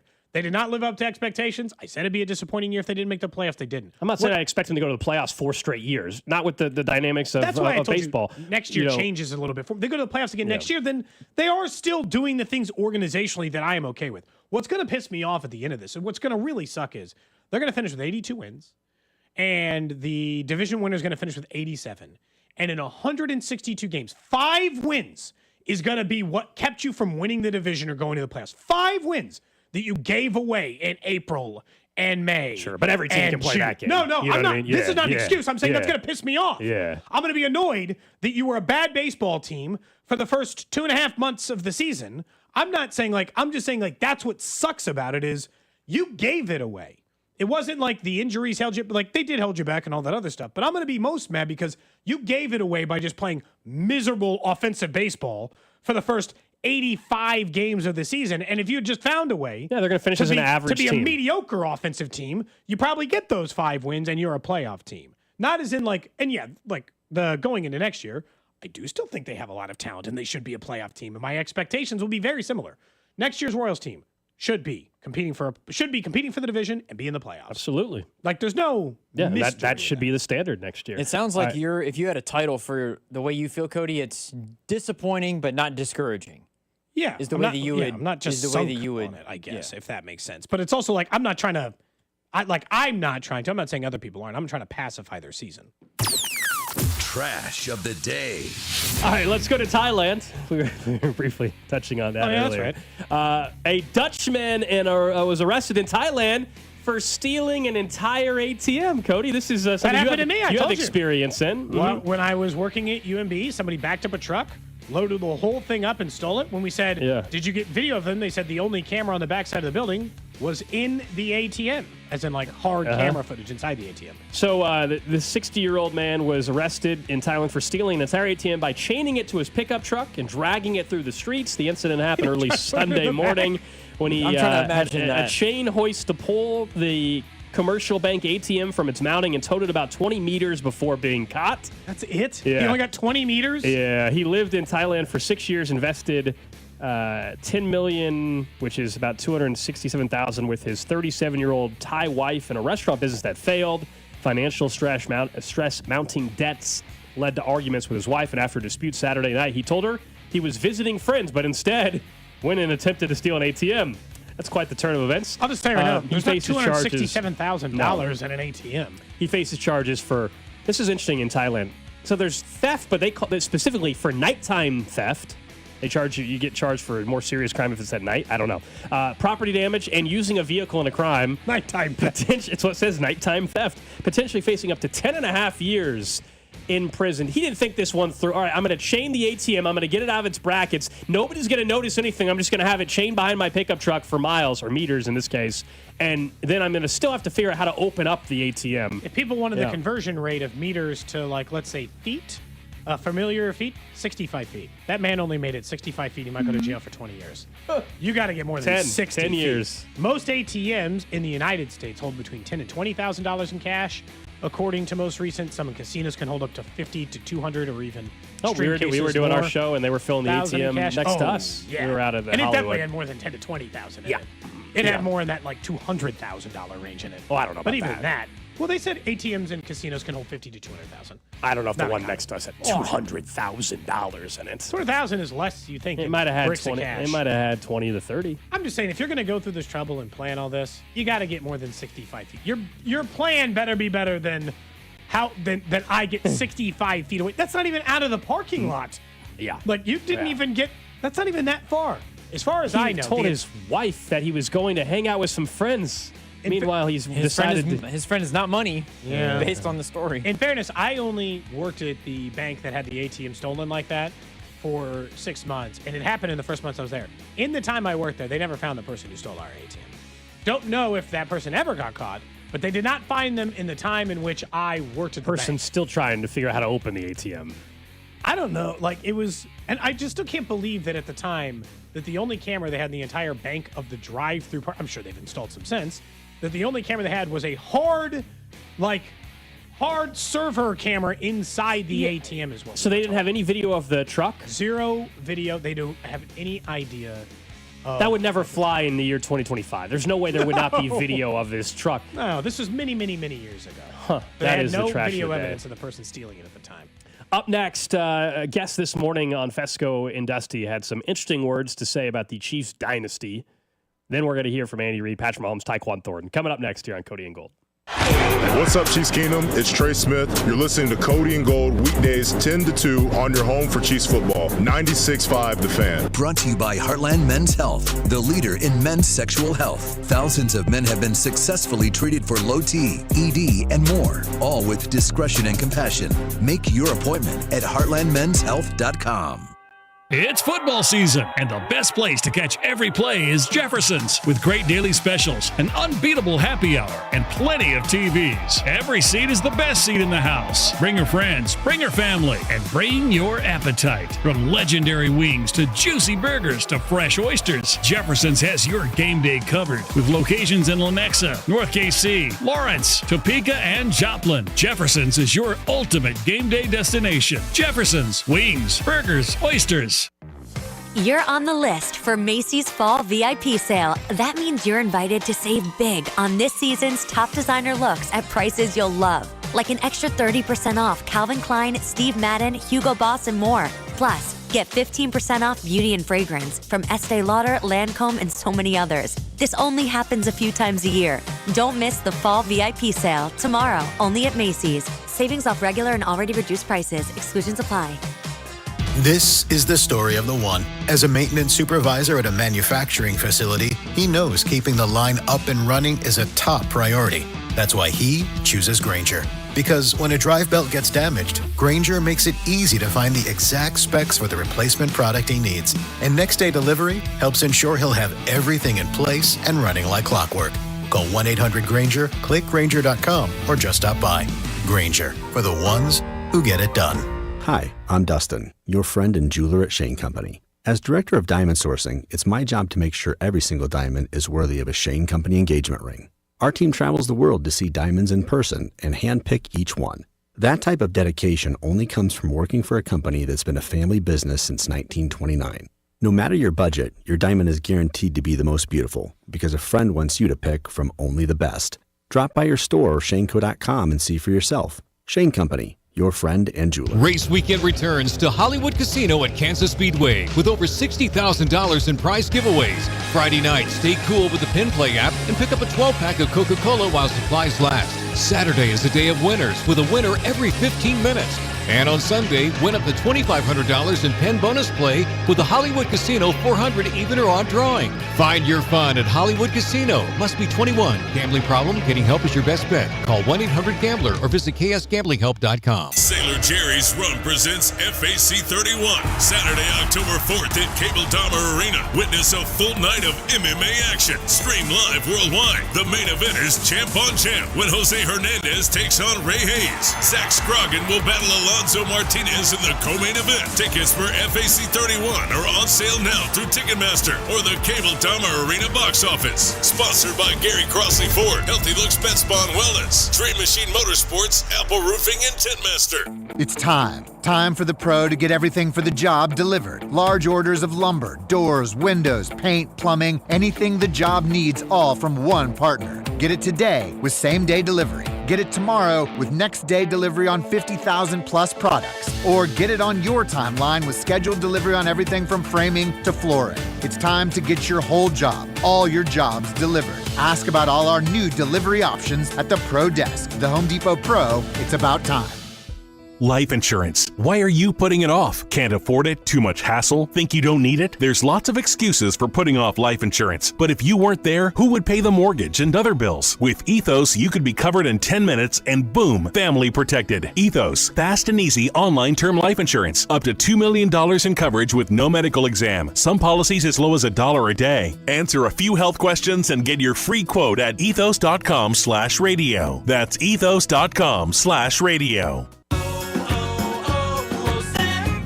Hi, I'm Maria, salon owner. You know the jingle. Now discover the facts about Ozempic, a GLP-1. There's only one FDA-approved Ozempic, made by Novo Nordisk. Learn about the real thing. Talk to your healthcare professional today. Call 1-833-OZEMPIC or visit Ozempic.com to view the medication guide and to learn more about Ozempic. Semaglutide injection 0.5, 1, and 2 milligrams.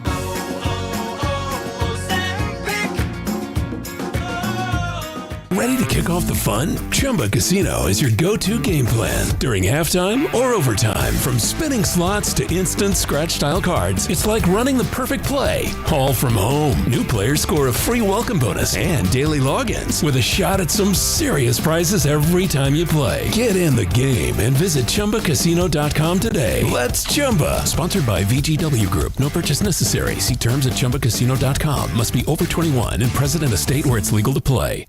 This is the story of the one. As a maintenance supervisor at a manufacturing facility, he knows keeping the line up and running is a top priority. That's why he chooses Grainger. Because when a drive belt gets damaged, Grainger makes it easy to find the exact specs for the replacement product he needs. And next day delivery helps ensure he'll have everything in place and running like clockwork. Call 1-800-GRAINGER, click Grainger.com, or just stop by. Grainger, for the ones who get it done. You're listening to 96.5 The Fan from the Mission Plumbing, Heating, and Cooling Studios. Welcome in to the Chiefs Red Half Hour. Every day at 11:30 with Cody and Gold on your new home for Chiefs football. 96.5 The Fan. Chiefs Red Half Hour brought to you by All Weather Decks, Kansas City's most respected deck builder. Check them out at allweatherdecks.net. We're going to hear from Patrick Mahomes, Andy Reid, and Tyquan Thornton here in about 10 to 12 minutes right here on 96.5 The Fan. But earlier today, the morning show had Gary Myers on. He's a longtime NFL writer. He's got a new book out. And he's talking about the Patriots dynasty in the book. And talks about Belichick and Brady and obviously who should get more credit and all of that. And so Bob and Dusty had Gary on the show today, and I'll be honest, I was just going through the computer, and it shows, audio from every show, and you can kind of see, and everybody can see if there's any audio cuts. Anybody talking about something interesting? Yeah. And so I saw there was a cut from Gary Myers, and it said, Chiefs are a short-term dynasty. And I was like, well, I got to click on this. I gotta hear this. This is what he said to Bob and Dusty this morning. A dynasty? A dynasty, I think, is what happened in New England over a 20-year period. That's not sustainable in any sport for 20 years. I mean, that's an anomaly more than a dynasty, I would think, Gary. Well, you're probably right. And, I guess if we're looking to establish, dynasties and what the Chiefs have done, getting to 5 and winning 3 over, say, an 8 or 9 year period, I guess you consider that a dynasty of sorts, but more of a short-term dynasty. So wait, now we're He classifying. also called the Cowboys a dynasty in that same interview, by the way, because they won. It makes no sense. 3 out of 4. Now we're saying, okay, fine, short-term dynasty. What? Are we nuts? This is one of because they didn't have because for 20 years, even though the Patriots also had a 10-year gap, but just because so he mentions 20-year dynasty, it's really 2, but whatever. Even if you want to say it was a 20-year dynasty, fine. It doesn't mean a run that the Chiefs are on has not been that's a short-term dynasty. Now we're adding new qualifiers. This is you want to talk about East Coast. He is from the East Coast, by the way. No, he doesn't cover the Patriots on a regular basis. He actually is based in New York, I think. But this is such a make a case why the East Coast dynasty is better than a Midwest team or a West Coast team or something like that. This was crazy to me. This short-term dynasty. This is genuinely delusional. One, he's saying 9 years. That's not where the dynasty starts. It starts when, for Gary's argument, let's say the dynasty starts the year Patrick Mahomes became a starter for the Chiefs. So, we're not starting them when they won a Super Bowl. We're starting them when Patrick Mahomes was the MVP of the league, 50 touchdowns, 5,000 yards. He's a starter, 2018. So then they're 7 years into their dynasty. In those 7 years, they have attended 5 Super Bowls and won 3. So if we get 20, like Gary says the Patriots got, it's not like the previous 13 years. I don't have to count the Todd Haley part as the Chiefs dynasty, and that's somehow dinging their dynasty anyway. In that case, they've got 13 more years. The Patriots attended 9 Super Bowls during that time, winning 6 of them. So the Chiefs still have 13 more years to attend 4 more Super Bowls and win 3. Okay, well, I guess I'll take the chance, Gare, that maybe they find a way to do it. It's a little bit insane to me. That is one of the worst takes I've heard from any person. And the Patriots are largely considered 2 dynasties, not 1. Yeah, they're not even considered 1 dynasty by most people. From the 816, educate yourself on dynasties. They last a long time, David and KC. Which ones?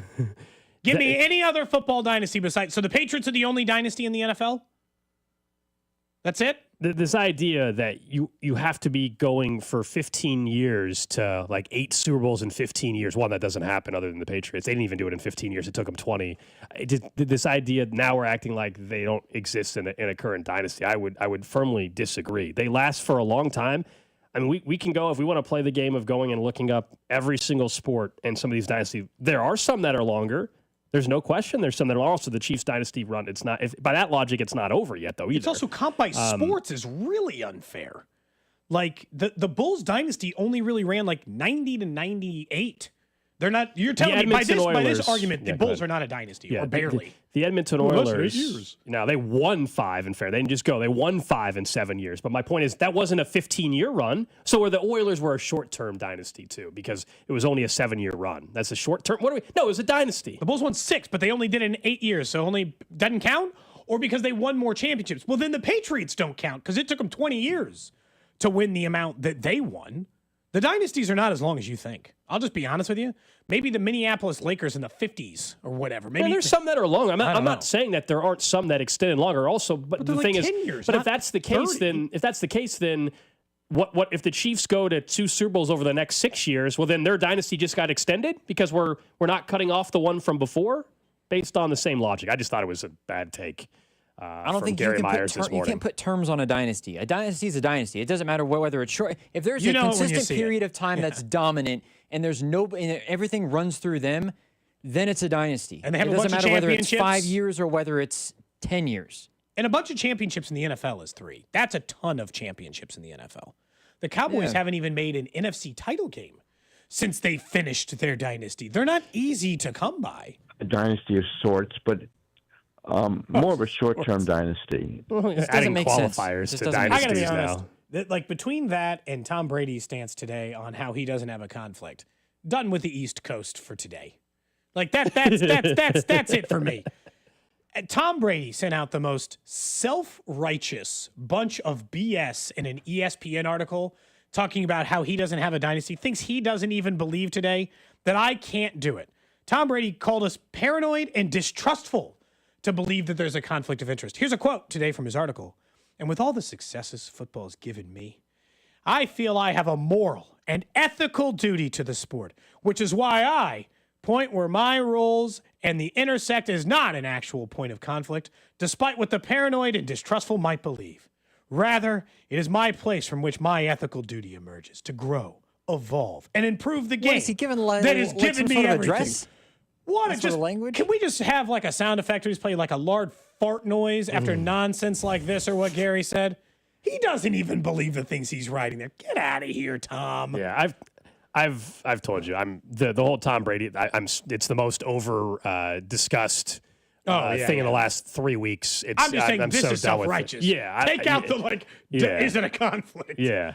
I don't know why he felt the need to put out a newsletter, you said, or something? I can't believe he does a weekly newsletter? Claims he does. I don't know. Schefter was sending it out on behalf of him. I'm sure today. he does, if that's what it was. I'm sure later it says besmirch my character or whatever nonsense words he was tossing in or make it seem. He does not have ethical duty. He doesn't even believe that he has an ethical duty to football. I don't actually think he believes that. Are we sure that he actually said these things? He because him saying times. ethical and the way that you read it sounded like he was giving some sort of address. Like he was giving a speech. I want to know: is this fart noise good enough for you, Cody? Yeah, that's. It's a little how should I say? It's a wet. Yes. Yeah. Sure, that's fine. Anytime Gary says stuff like, is that the one we want to use?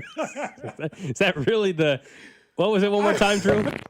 Yeah, I don't know. I'm open. All right, up next. We got to vote on fart noises on this show. 913-586-7965. Is that the official fart sound of Cody and Gold, I guess? Up next, we're going to hear from Andy Reid, Patrick Mahomes, Tyquan Thornton here on 96.5 The Fan. This is Cody and Gold on your new home for Chiefs football. 96.5 The Fan. Brought to you by Heartland Men's Health, the leader in men's sexual health. Thousands of men have been successfully treated for low T, ED, and more, all with discretion and compassion. Make your appointment at heartlandmenshealth.com. More than a few of our patients have talked to me about their first time, but it's not the first time you're probably thinking about. It's the first time that erectile dysfunction ruined the moment. This is Jeff for Heartland Men's Health, and if you're over 50, it's likely that you've had that first time yourself. But the good news is that if you're like most men, that first time can be the last time that ED impacts your sex life. At Heartland Men's Health, we're experts in treating ED. We've treated tens of thousands of men using protocols with success rates well over 90%. And those treatments have, in most cases, made sex great again for both them and their partners. You could even find that you're performing like you haven't in years. So if ED has been affecting your intimacy, it's time to make the last time that happens the last time that happens. For just $99, you'll receive blood work, a medical consult, and if medically advised, a test dose. And if that test dose doesn't work in the office, your visit is free. Call 844-447-6600. That's 844-447-6600. Or go to heartlandmenshealth.com. Fall's the best time of year to clean up the outside of your home or business. And the best way to do that is with a fresh coat of paint from my friends at CertaPro Painters. You want your home or business to make a great impression, and that starts with the exterior. And when you choose CertaPro Painters, you're choosing the best in the business for your job. CertaPro Painters go the extra mile. If there's a way to save you money, they'll let you know. And they take care of every detail from start to cleanup. So do what we did and schedule your free estimate at CertaPro.com. That's Certa with a C. Each CertaPro Painters business is independently owned and operated. From Kansas City to the capital city, Washburn University is close. Sure, it's close to home, but it's also a close community where you get close to other students and professors, to incredible opportunities, from study abroad to internships and jobs, and where it's always easy to get close to the action. Get one step closer to your dreams. There's no place like Washburn. It's not even close. Learn more at washburn.edu/KC. Smokehouse Barbecue has always been our choice when it comes to barbecue in Kansas City. We love everything about Smokehouse Barbecue. And now Smokehouse has street tacos, their newest menu item. 3 flour tortillas, chopped burnt ends and smoked sausage, plus corn elote and Cajun sour cream and a side. And now, every Tuesday, kids eat for $1.99 with the purchase of an adult entree. So visit Smokehouse Barbecue in Gladstone, Zona Rosa, or Independence, and at smokehousebbq.com. It's Smokehouse Barbecue. $5,000. That's the average amount of money people in the U.S. are now spending on gas in a year. $5,000. That's crazy. If you drive, you have to download Upside, the free app that gives you cash back every time you get gas. That's right. You can earn real cash back with Upside just by buying the gas you're already buying. You can literally start earning cash back today. I use Upside every time I fill up, and I've already made around $200-$300. You're putting gas in your car anyway. Why not get real cash back? If you like free money, download Upside. I'm saving the cash I earn from using Upside to help pay for a vacation later this year. Download the free Upside app now to earn cash back every time you buy gas. Use promo code CODE to get an extra 35 cents per gallon on your first tank. You can cash out anytime right to your bank, PayPal, or a gift card for Amazon and other brands. Just download the free Upside app and use promo code CODE for a 35 cents per gallon bonus on your first tank. That's code CODE for a 35 cents per gallon bonus. Morning, Zoe. Got donuts. Jeff Bridges, why are you still living above our garage? Well, I dig the mattress, and I want to be in a T-Mobile commercial like you. Teach me, Saldana. Oh, no, I'm not really prepared. I couldn't possibly. At T-Mobile, get the new iPhone 17 Pro on them. It's designed to be the most powerful iPhone yet and has the ultimate pro camera system. Wow, impressive. Let me try. T-Mobile is the best place to get iPhone 17 Pro because they've got the best network. Nice, Jeffrey. You heard them. T-Mobile is the best place to get the new iPhone 17 Pro on us with eligible trade-in in any condition. So, what are we having for lunch? Dude, my work here is done. With 24 monthly bill credits on experience beyond for well-qualified customers plus tax and $35 device connection charge. Credits ended. Balance due if you pay off earlier. Cancel. Finance agreement. iPhone 17 Pro, 256 gigs, $1,099.99 and new line minimum $100 plus a month plan with auto pay plus taxes and fees required. Best mobile network in the U.S. based on analysis by Oak Globe Speed Test Intelligence data 1H2025. Visit T-Mobile.com. Ready to kick off the fun? Chumba Casino is your go-to game plan during halftime or overtime. From spinning slots to instant scratch-style cards, it's like running the perfect play, all from home. New players score a free welcome bonus and daily logins with a shot at some serious prizes every time you play. Get in the game and visit ChumbaCasino.com today. Let's Chumba. Sponsored by VGW Group. No purchase necessary. See terms at ChumbaCasino.com. Must be over 21 and present in a state where it's legal to play. This is the story of the one. As a maintenance supervisor at a manufacturing facility, he knows keeping the line up and running is a top priority. That's why he chooses Grainger. Because when a drive belt gets damaged, Grainger makes it easy to find the exact specs for the replacement product he needs. And next day delivery helps ensure he'll have everything in place and running like clockwork. Call 1-800-GRAINGER, click Grainger.com, or just stop by. Grainger, for the ones who get it done. Jefferson's Wings, Burgers, and Oysters, located in Lenexa, North KC, Lawrence, Topeka, and Joplin. Listen to the Royals and A's this Sunday on the Fan AM 610 with Vern's on Deck show starting at 1. This is your home for Royals baseball.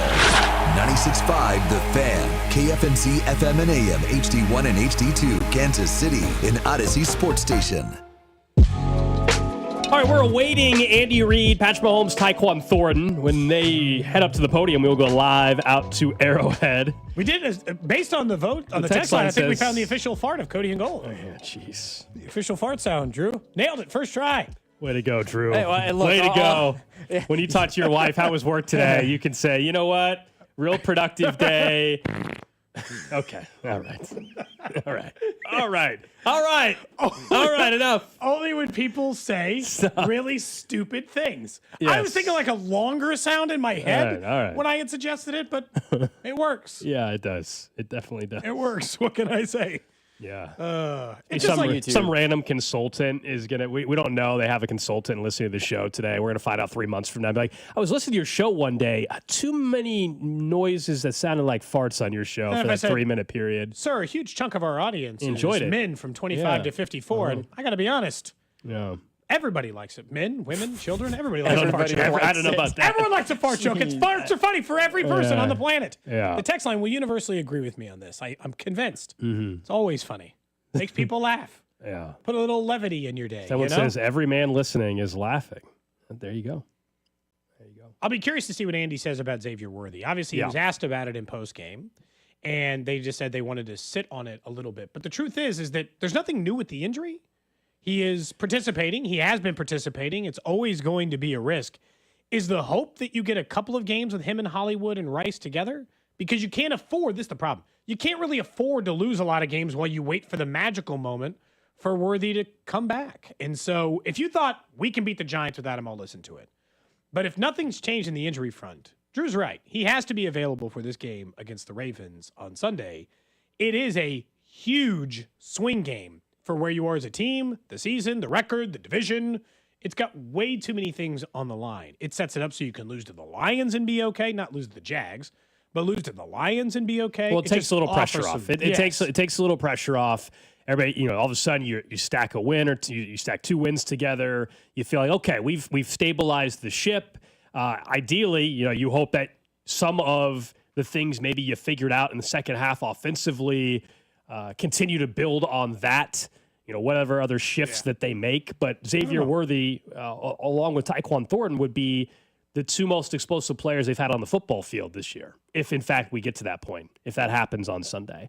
And so that becomes a threat for your opponents, obviously, moving forward. So we'll see. We're going to hear from Andy in just a second out at Arrowhead to find out. My guess is he'll be limited again in practice, though. They are expecting, it sounds like, everybody to practice today, though. And we'll hear that from Andy Reid directly right now, actually, on 96.5 The Fan. Don't have any injuries for you. Everybody's going to practice today, so that's a positive. Look for the challenge of playing the Ravens. Good football team. We played them the last couple of years. We think they know us and we know them pretty much, so should be a heck of a battle. And look forward to that challenge. Look forward to coming back here to Arrowhead and playing. So, anyways, with that, time's yours.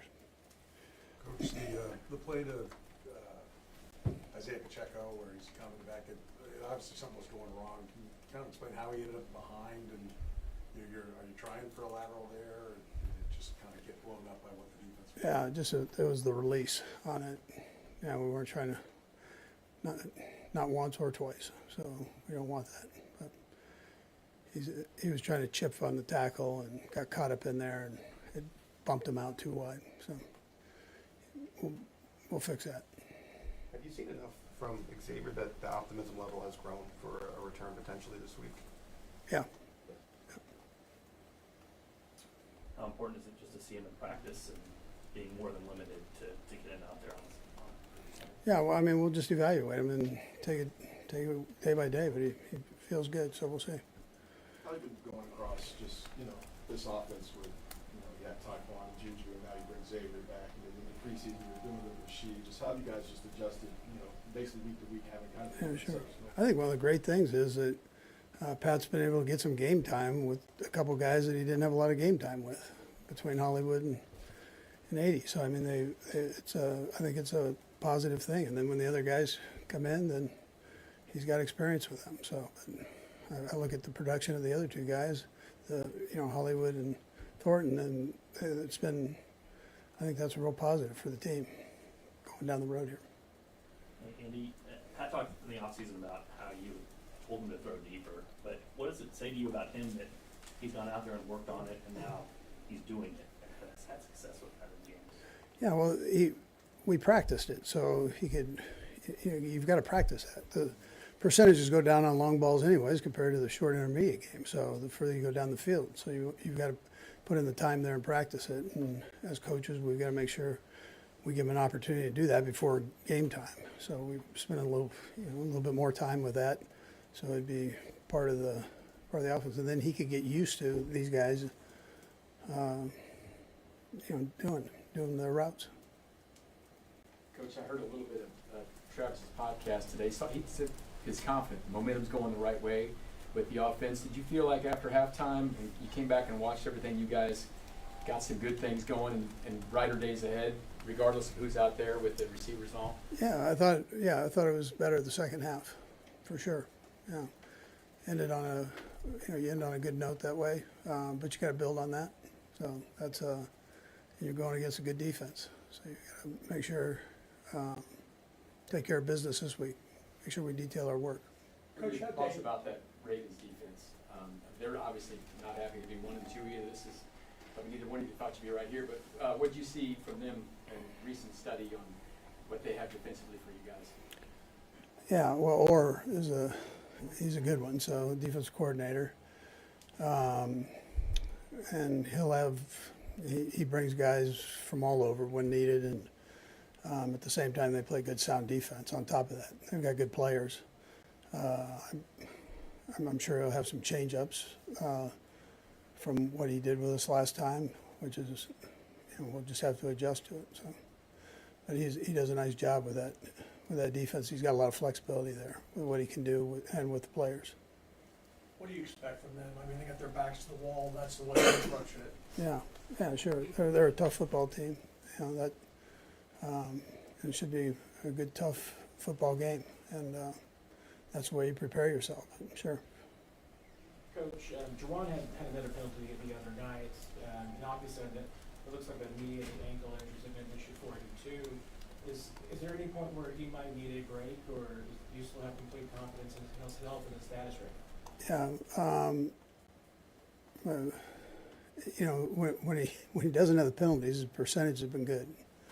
So you could argue one of the better tackles in his pass protection game. So I'm conscious of that, and then I'll take care of it from there. I might be giving you a call. You're looking good. Sorry. Coach, there is a pretty big investment in that offensive line. Are you surprised it hasn't been more effective than as far as getting the running game to be more efficient? Or I know there's a lot of factors that go into it, but they're part of the equation. Yeah, so I thought this past week was one of their better games.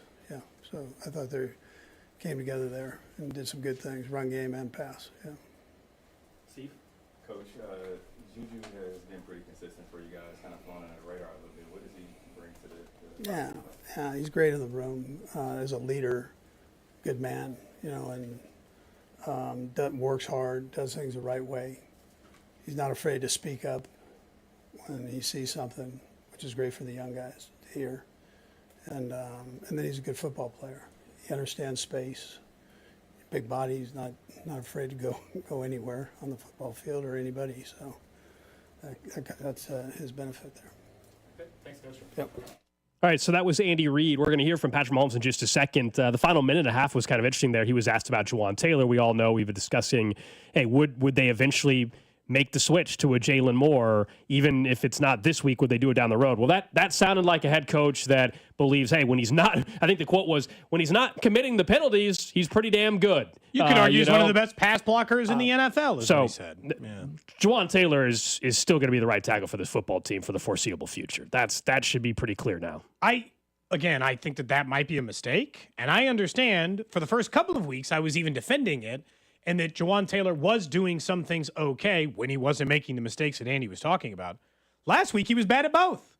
He was both committing penalties and didn't block anybody on the Giants. He was the worst offensive lineman of the 5 in the game against the Giants. And so you want to give him a couple of weeks because, like you mentioned, that a lot of money, good times before, we'll take a chance. They're gonna ride this thing out. He leads the league in penalties. I know. The entire time he's been in Kansas City, he leads the league in penalties again. What big game does he have to cost you before you decide enough is enough? That's the problem. Last year, he cost him no games. They won 15 of them. Yeah, they're going to ride this thing out as long as possible. I think we have discussed the reasons for it. I obviously would not be against seeing what Jalen Moore has, but I think it is important, as we were discussing with Nate Taylor. It's one of those, the reason why they may not be willing to do it so early is because once you make the switch, that's the switch for the season. Is the conversation different for them? Not for us. We're all having it. For them, is the conversation different a month from now, 2 weeks from now, 8 weeks from now? It is. But for the foreseeable future, if you were hoping a change was happening on Sunday or in the next 2 weeks, no, not happening. I do still think that this goes back to I am never on this show sitting here trying to tell you I know more about football than Andy Reid. That's insane. I don't. But I also don't think we have to just pretend like organizations or coaches only make right decisions all the time. This is one of those that I think if he wanted to give him a couple of weeks, I'd actually give him a pass. But the idea that if this continues, it's sacrilege to switch off of Juwan Taylor. That's insane. You can't just let him make these mistakes forever with no retribution. You tell me that mistakes have consequences. I've seen him bench players for making mistakes. Good players, successful players for them, for making mistakes. Why is Juwan Taylor immune to it? Unless you just think Jalen Moore stinks. Well, that's the weird thing is, you paid Jalen Moore, and by the way, I'm still fine with that because they didn't know they were going to get Josh Simmons. I get the logic behind it. And Jalen Moore is going to be this team's right tackle next year. He got all the reps at right tackle during training camp. That's the good thing. I just think it's, in their mind, it is early. I'm not saying it's right or wrong. I'm just telling you, I understand what he is saying. It's clear how they are viewing it. Because once they make the switch, that's the switch for the full season. I think the convo for them could be way different a month from now. They're not willing to do it 4 weeks into the season. And again, I'm not even arguing with you and I would probably view it different. Football season, man, once you're through 4 games, it's not early. You were 25% of the way through the season. That's the same as being 40 games into the baseball season. Remember we had to have that argument over MJ Melendez? Yep. Is it too early to make a decision? No. Not if the player is having this thing. My problem is that this isn't 4 games. This is 40 games of evidence Juwan Taylor is a penalty magnet machine, an unstoppable penalty force. He's not going to clean that up. Because he lined up off, I'm going to work with him on it. It's just not true. You've decided to accept him with his flaws. There are people who do that, right? People get in relationships and they're like, this one thing's a problem, but I just accept that about him. They've had 2 off seasons. They've had 2 off seasons to get this corrected. He's had 2 off seasons to get the holding stuff corrected. And now it's not just the penalties. It is the fact that he's clearly still dealing with some sort of knee injury on top of it. He lined up offsides, and on the next play, lined up more offsides. Not less, not the same. He was more offsides. He could have called for more penalties. He was more offsides the second time. So if you think this is lesson learned and Juwan will tighten it up, no. You've accepted. If he makes a penalty, you're not allowed to use that as an excuse for what held you back in a game. You've made a decision that his penalties and the penalties he gets called for are acceptable in your mind versus the good that he offers your team. That's what you're saying. I know the guys in the press conference room are on the beat, and so they're having to interact on a daily basis. It's way different, yeah. And they have to be a little bit different with how they approach questions. I would have loved an opportunity to follow up, though, and be like, what makes you believe that the issue that he's had for the last 2 years, now you guys are going to correct it? I mean, it's a fair question. Or you're just accepting the mistakes he's going to make as mistakes he makes, and we'll just deal with them. I'm not saying they would like the question, but I think it's a very fair one. The penalties you acknowledge haven't been an issue, yes. This was an issue 2 years ago, yes. Why is it now going to get corrected 2 years later? Nothing. I mean, it's not, and that's why they wouldn't like the question. It wouldn't matter. Like if your friend had been cheating on his wife for 2 years and he's like, "I'm stopping now," you're like, "Now, sure, okay." Like it's not like it doesn't really matter what he's chosen not to fix it. He's made no efforts in fixing it. I want to be fair. I don't know if yeah. Fine. I don't want to say that. I'm not saying he hasn't tried. Either way, it's either because he knows it impacts his performance, like that's what he has to do to perform well, is lined up incorrectly or whatever. I don't want to say the effort because I don't know what he has tried to work on. All I know, it hasn't worked. It hasn't worked. Whatever he's tried to do, it hasn't worked. Whether the coaching staff, whatever their effort is on it, it hasn't worked. Andy Heck, the old line coach, get it figured out. You had 2 years to do it. So I think 2 years is a conscious decision. Yeah. Like I don't think that there's any more like I've been working on this in practice and I just make mistakes sometimes. He's had 2 years. Yep. That's a conscious decision to not improve that. I think or change it. It has become part of his game now, Yeah, and the switch would cause his performance to go down, and therefore he hasn't been able to switch from it, and that's a bad spot to be in. In a weird way, if you just said we accept him for who he is, as in these penalties happen, and we know that this does it, but he's a really good pass blocker. So, and that's essentially what Andy's telling you. When he doesn't have the penalties, he's a really good pass blocker. We accept him for his flaws. It's Cody and Gold here on 96.5 The Fan, KFNZ, FM, and AM, HD1 and HD2, Kansas City, and Odyssey Station. Go ahead, sorry. I know you're good. I think it's just nuts to try to marginalize with that though, because to your point, Cody, like Andy said, he's really good when he's not committing the penalties, but the penalties are ones that are taking you from 3rd and 3 to 3rd and 9, and they are killing your drives single-handedly. All players have flaws, admittedly, and sometimes that teams are willing to. So, like for instance, it's like the way they used to say Brett Favre's a gunslinger. They were willing to accept Brett Favre's interception habits because of all the great plays he made. They don't like saying it that way in the NFL. They always try to pretend like everybody can improve and this is going to get better. It's never going to get better. Juwan Taylor is going to get called for the same number of penalties every year for the rest of his life. It's not getting better. I've accepted that it's not getting better. Andy Reid has probably accepted that it's not getting better. What he's telling you today, I think, with his comments is because of how good he does historically, when he's not screwing up, I'll take it. They still think he's the best. The 5 yards. The reality, they still. Yeah. We've only seen Jalen Moore at training camp. Yeah, but they believe Jalen Moore is still not as good as Juwan Taylor right now. That's what they're saying. I mean, honestly, that's deep down. That is what they're saying. Now that might concern you for next year, right? I mean, that's what I'm also thinking about. Like, well, what does that say about next season? Maybe Jalen Moore needs more time for him to learn the position because again, he has never played right tackle. He's only played left tackle. Maybe that's what this is as well. That they need to get Jalen Moore more comfortable playing right tackle. But I believe it's not just so much that they've come to accept Juwan Taylor's clear flaws. It is, to me, also accepting that, well, he still gives us a better chance than the other guy. That's the only explanation. Very real question. How much time do you think they spend in practice being like, no, you're lined up wrong, scoot up. No, wrong again, scoot up. Wrong. Well, you're still not lined up. There's not reps at their practice, so. Yeah, like I'm asking, like, or is it just like he mentioned it one time, All right, let's hear from Patrick Mahomes here on 96.5 The Fan. Yeah, no, I think just with the guys that we have, I've kind of put it on myself to give guys chances down the field. And even though we haven't performed offensively as a whole, I think the entire year so far as efficient and scoring points the way we want to, we've kind of made an emphasis to give guys chances down the field to make plays, and guys have made those plays. And so that started in training camp, that started in OTAs. Is like I told guys to hold me accountable, and I wanted to hold myself accountable that I give the guys the chances to make plays, and they're proving that they can make them. How's it feel to wind up now? I mean, you got a lot more of the big wind-up throws. Yeah, I mean, it's still something that I have to continue to get better and better at. I think that there's more opportunities to make these plays in the games in these first few weeks, but I think it just gives me the confidence when guys like Tyquan come down with the catch that he did, that I can keep forcing the ball down the field and let them try to make plays. And we'll continue to get better and better at that as well as with the rest of the offense. But, I mean, it's always super exciting when you get a chance to throw the ball down the field. Patrick, you've always done what next man up with the receiving core. Over the course of your career, you've had to deal with that a lot. And just this year, you practice a lot with Rasheed and St. Joe, and then you go on, and now Tyquan's leading, Hollywood's leading Brazil. Just how have you been able to maintain each receiver that comes up or each receiving unit that you have for that available that day to make sure that you keep firing and keep within the system? All those guys have to mix and match sometimes within their own system. Yeah, I mean, obviously there's things here and there that you have to work on, but I think more than anything, the guys are putting in the work during the week. And so I think for us, at the end of the day, whenever we start getting these guys back like Xavier and Rasheed when he gets back, it's going to make us even better because guys had to step up, and they've stepped up and made plays. And you've seen Hollywood, you've seen Juju, you've seen Taekwon all step up into their roles and have even bigger roles within the offense. And so we'll continue to get better and better as the season goes, but it'll be an important week this week. Before last game, you mentioned Juju. He's kind of flown on the radar a little bit, but being pretty consistent.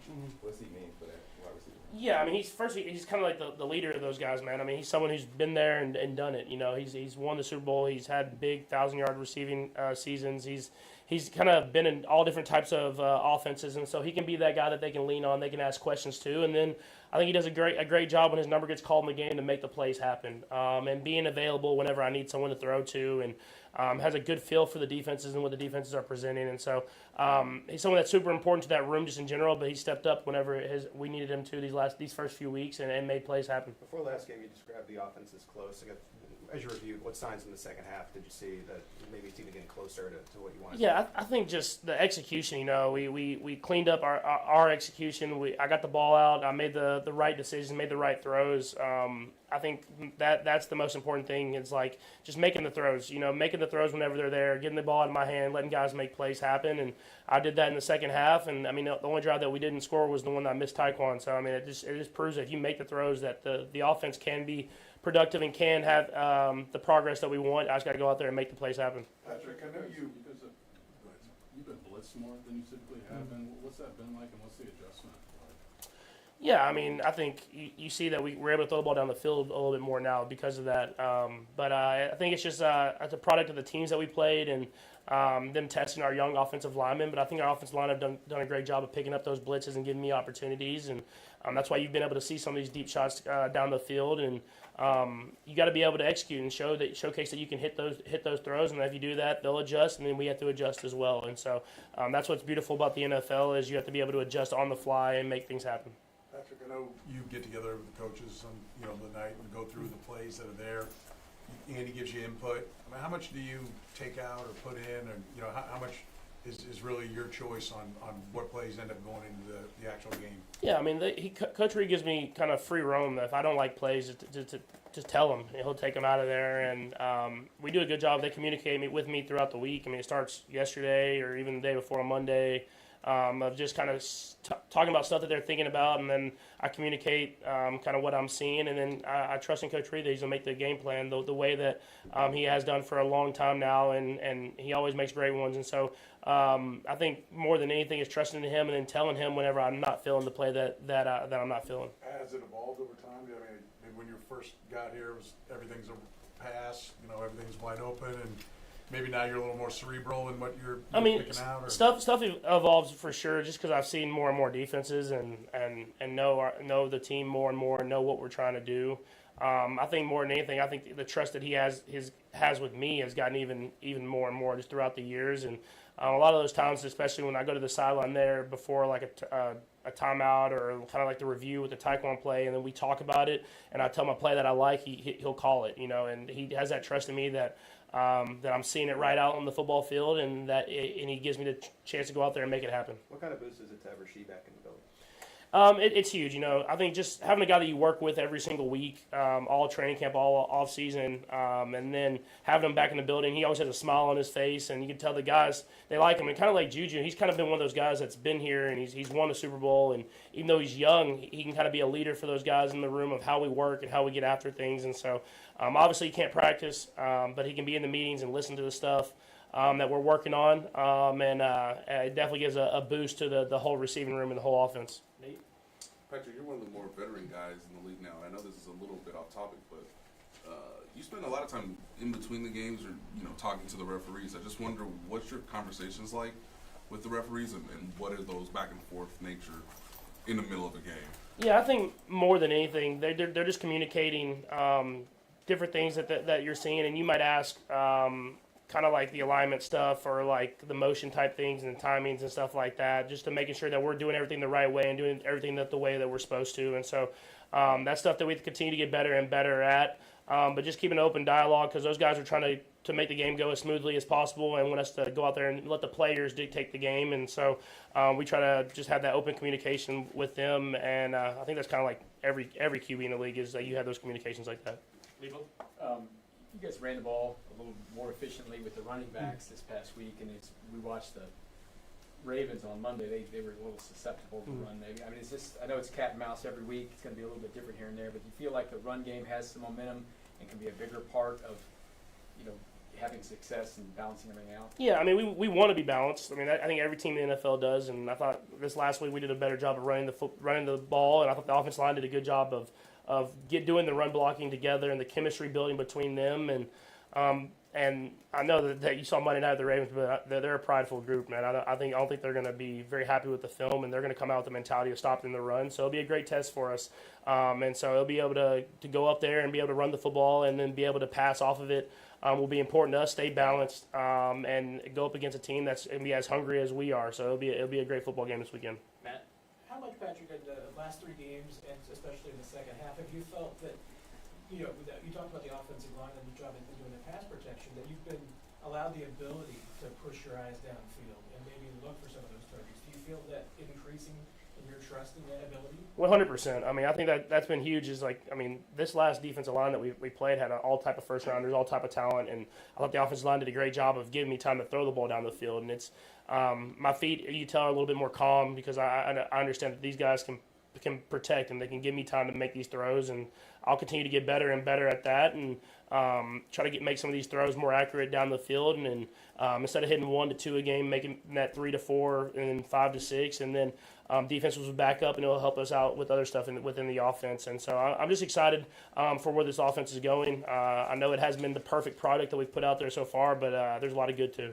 Go last 3, Nick, Sarin, and then Vi. Go ahead, Nick. Yeah, Patrick, with the Ravens offense that you're going against that can hang 30 to 40 without a problem, how do you approach this week with your teammates and from an execution perspective and mentality-wise out there on the field? Yeah, I think for us, we got to start faster. I think every game we've kind of said that we haven't really got to do that, and we were moving the ball early in the game last week, but we're settling with field goals. And when you play teams that are really good and have dynamic quarterbacks like the Ravens do, you got to turn those into touchdowns, and that will not only put pressure on them, but it unleashes Spags to be able to do what he wants to do. And you always see when we get leads, it's like he's great. He's a great finisher. He's a great closer of being able to give you different looks and stuff like that. And so we got to take pressure off our defense and put pressure onto them by starting faster, and we can be better at that this week.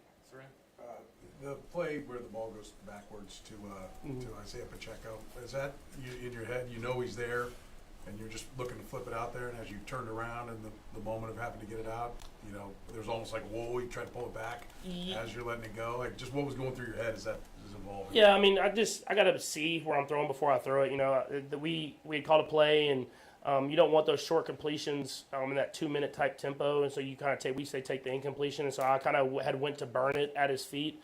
And then seeing him as I was throwing it, obviously he was backwards, and that's why I knew immediately when I threw it. But you got to just see the guy before you throw it there. Obviously, I'm trying to throw it out to him in the flat and everything like that.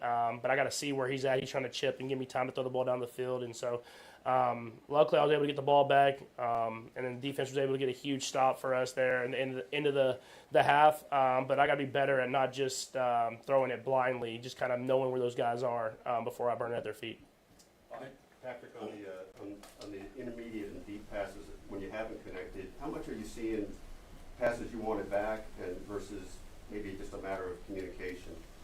I would say the one that I for sure wanted back was the post one before the half. I knew that when Taekwon won, I knew that the backside guy had gotten held by the route that we had, the backside safety, and so I could probably put that ball out further. I threw it more across the field, but with the leverage that the corner had, I wish I'd have thrown it further and let Taekwon just run underneath it, probably a touchdown if I do that. And then the one that was on the 3rd and short, it's kind of just more of a miscommunication, just knowing that I would want it. If I had more time, I could have sold it a little bit more, but it was a run play, so I didn't want Lyman downfield, and so I kind of wanted Taekwon's eyes back a little bit earlier, but he sees the open space, and so that's just communication stuff that we can work on, and he's in a bigger role in the stuff that he hasn't done before, and so that'll be important. I mean, obviously we missed a touchdown, we still win the game. He'll learn from that. We'll hit next time we get the opportunity.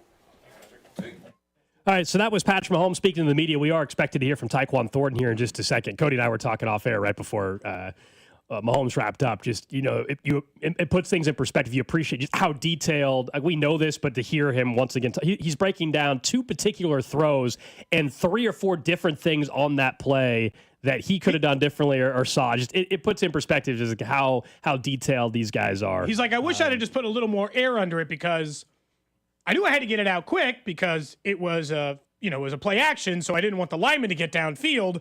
And I knew because of the way our other coverage worked that the second he got past that corner that he couldn't come back to help. And you're like, oh, man, you're doing all that in 5 seconds? Yeah, it's and then throwing a football? And it's all still like, and then you still have to make the throw. Like, they had opportunities in this game. Mahomes missed a couple of weird ones over the last couple of weeks. The one to Travis Kelce in that game against the Giants where he just missed him, left. Maybe thought Travis was going to leak out to the left, but Travis was standing there the whole time. And then he's missed Tyquan deep a couple of times. Not that those are supposed to be 100% success rate plays when you go deep down the field, but everything still felt like a little off until that first drive of the second half. I'm kind of hoping maybe we'll get more offense like that. We'll see. The other thing I took away just from that, 6-7 minutes or whatever it was of Patrick talking there was it sounded like a quarterback that while we're discussing the opportunities down the field, it feels like he's slowly starting to gain more trust in his offensive line because that's been an issue. You can tell my feet aren't as happy. Not the happy feet stuff. You're trusting like that. If you're looking for little improvements in how ultimately this offense hopefully gets back to being one of the better ones, not only is it just Worthy and Rice coming back, but as the offensive line play hopefully gets a little bit better, as he has more trust in Simmons in particular on his left side. That is also what's going to contribute to the close misses down the field that they've had to Thornton and eventually hopefully to Worthy, right? Trusting that you can stand there for another half second before you that's going to deliver help. That's going to help solve some of that. But I noticed that he sounded a little more confident in his O-line. In a weird way, that's admitting what we all saw last year, which was, why does Mahomes look off? Why is he rushing stuff? Why is he throwing at his feet? Why does it look like? Because he didn't trust his offensive line. And for a lot of last year, all the mechanic stuff, the deep ball stuff that was so out of whack, and even in the first game and a half this year, where it seemed like he was bailing on the pocket too early.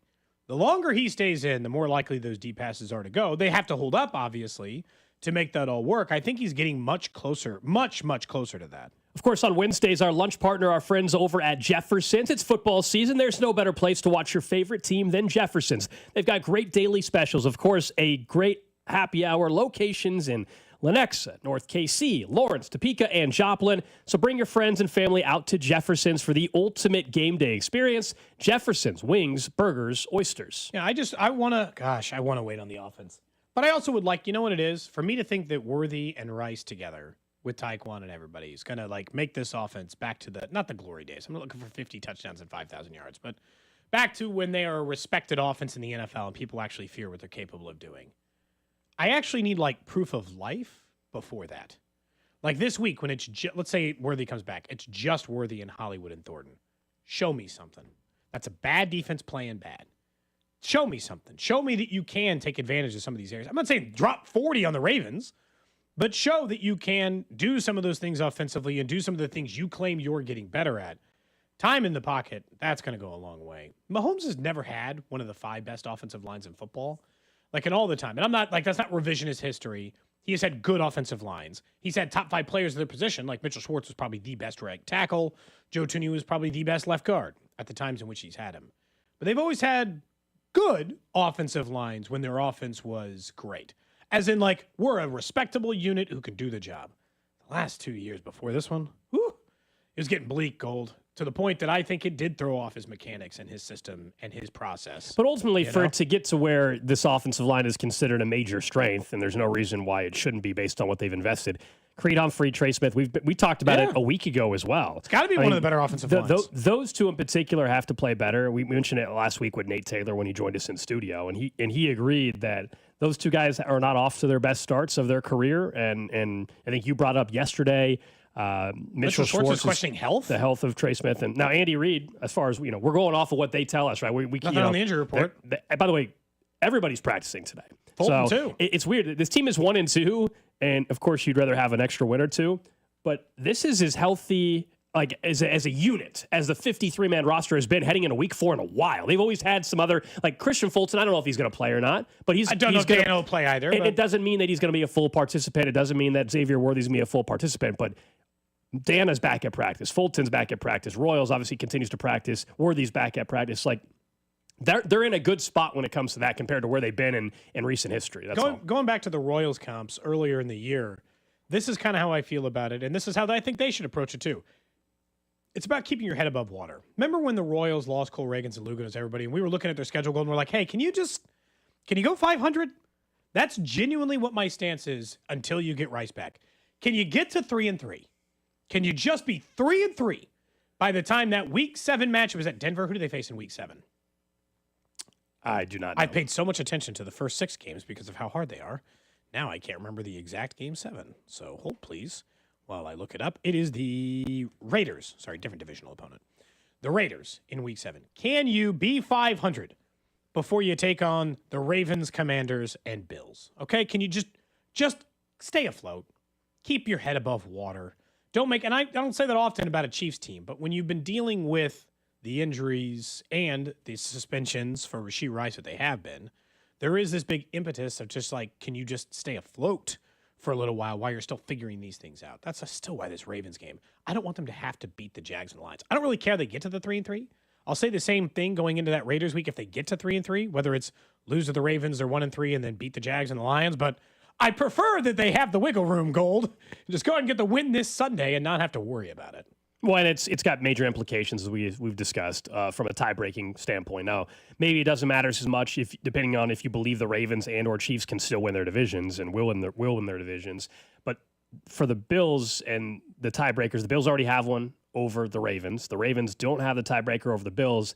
If they lose to Kansas City, they would not have a tiebreaker over Buffalo or Kansas City. It would guarantee, most likely, unless you don't think somebody's winning their division, it would mean that there's no way for most likely the Ravens or the Bills to lose a tiebreaker on you if you're a Kansas City. If you lose, you play Bills later on. You can't be in a position where if you're the Ravens to have 2 head-to-head tiebreakers gone.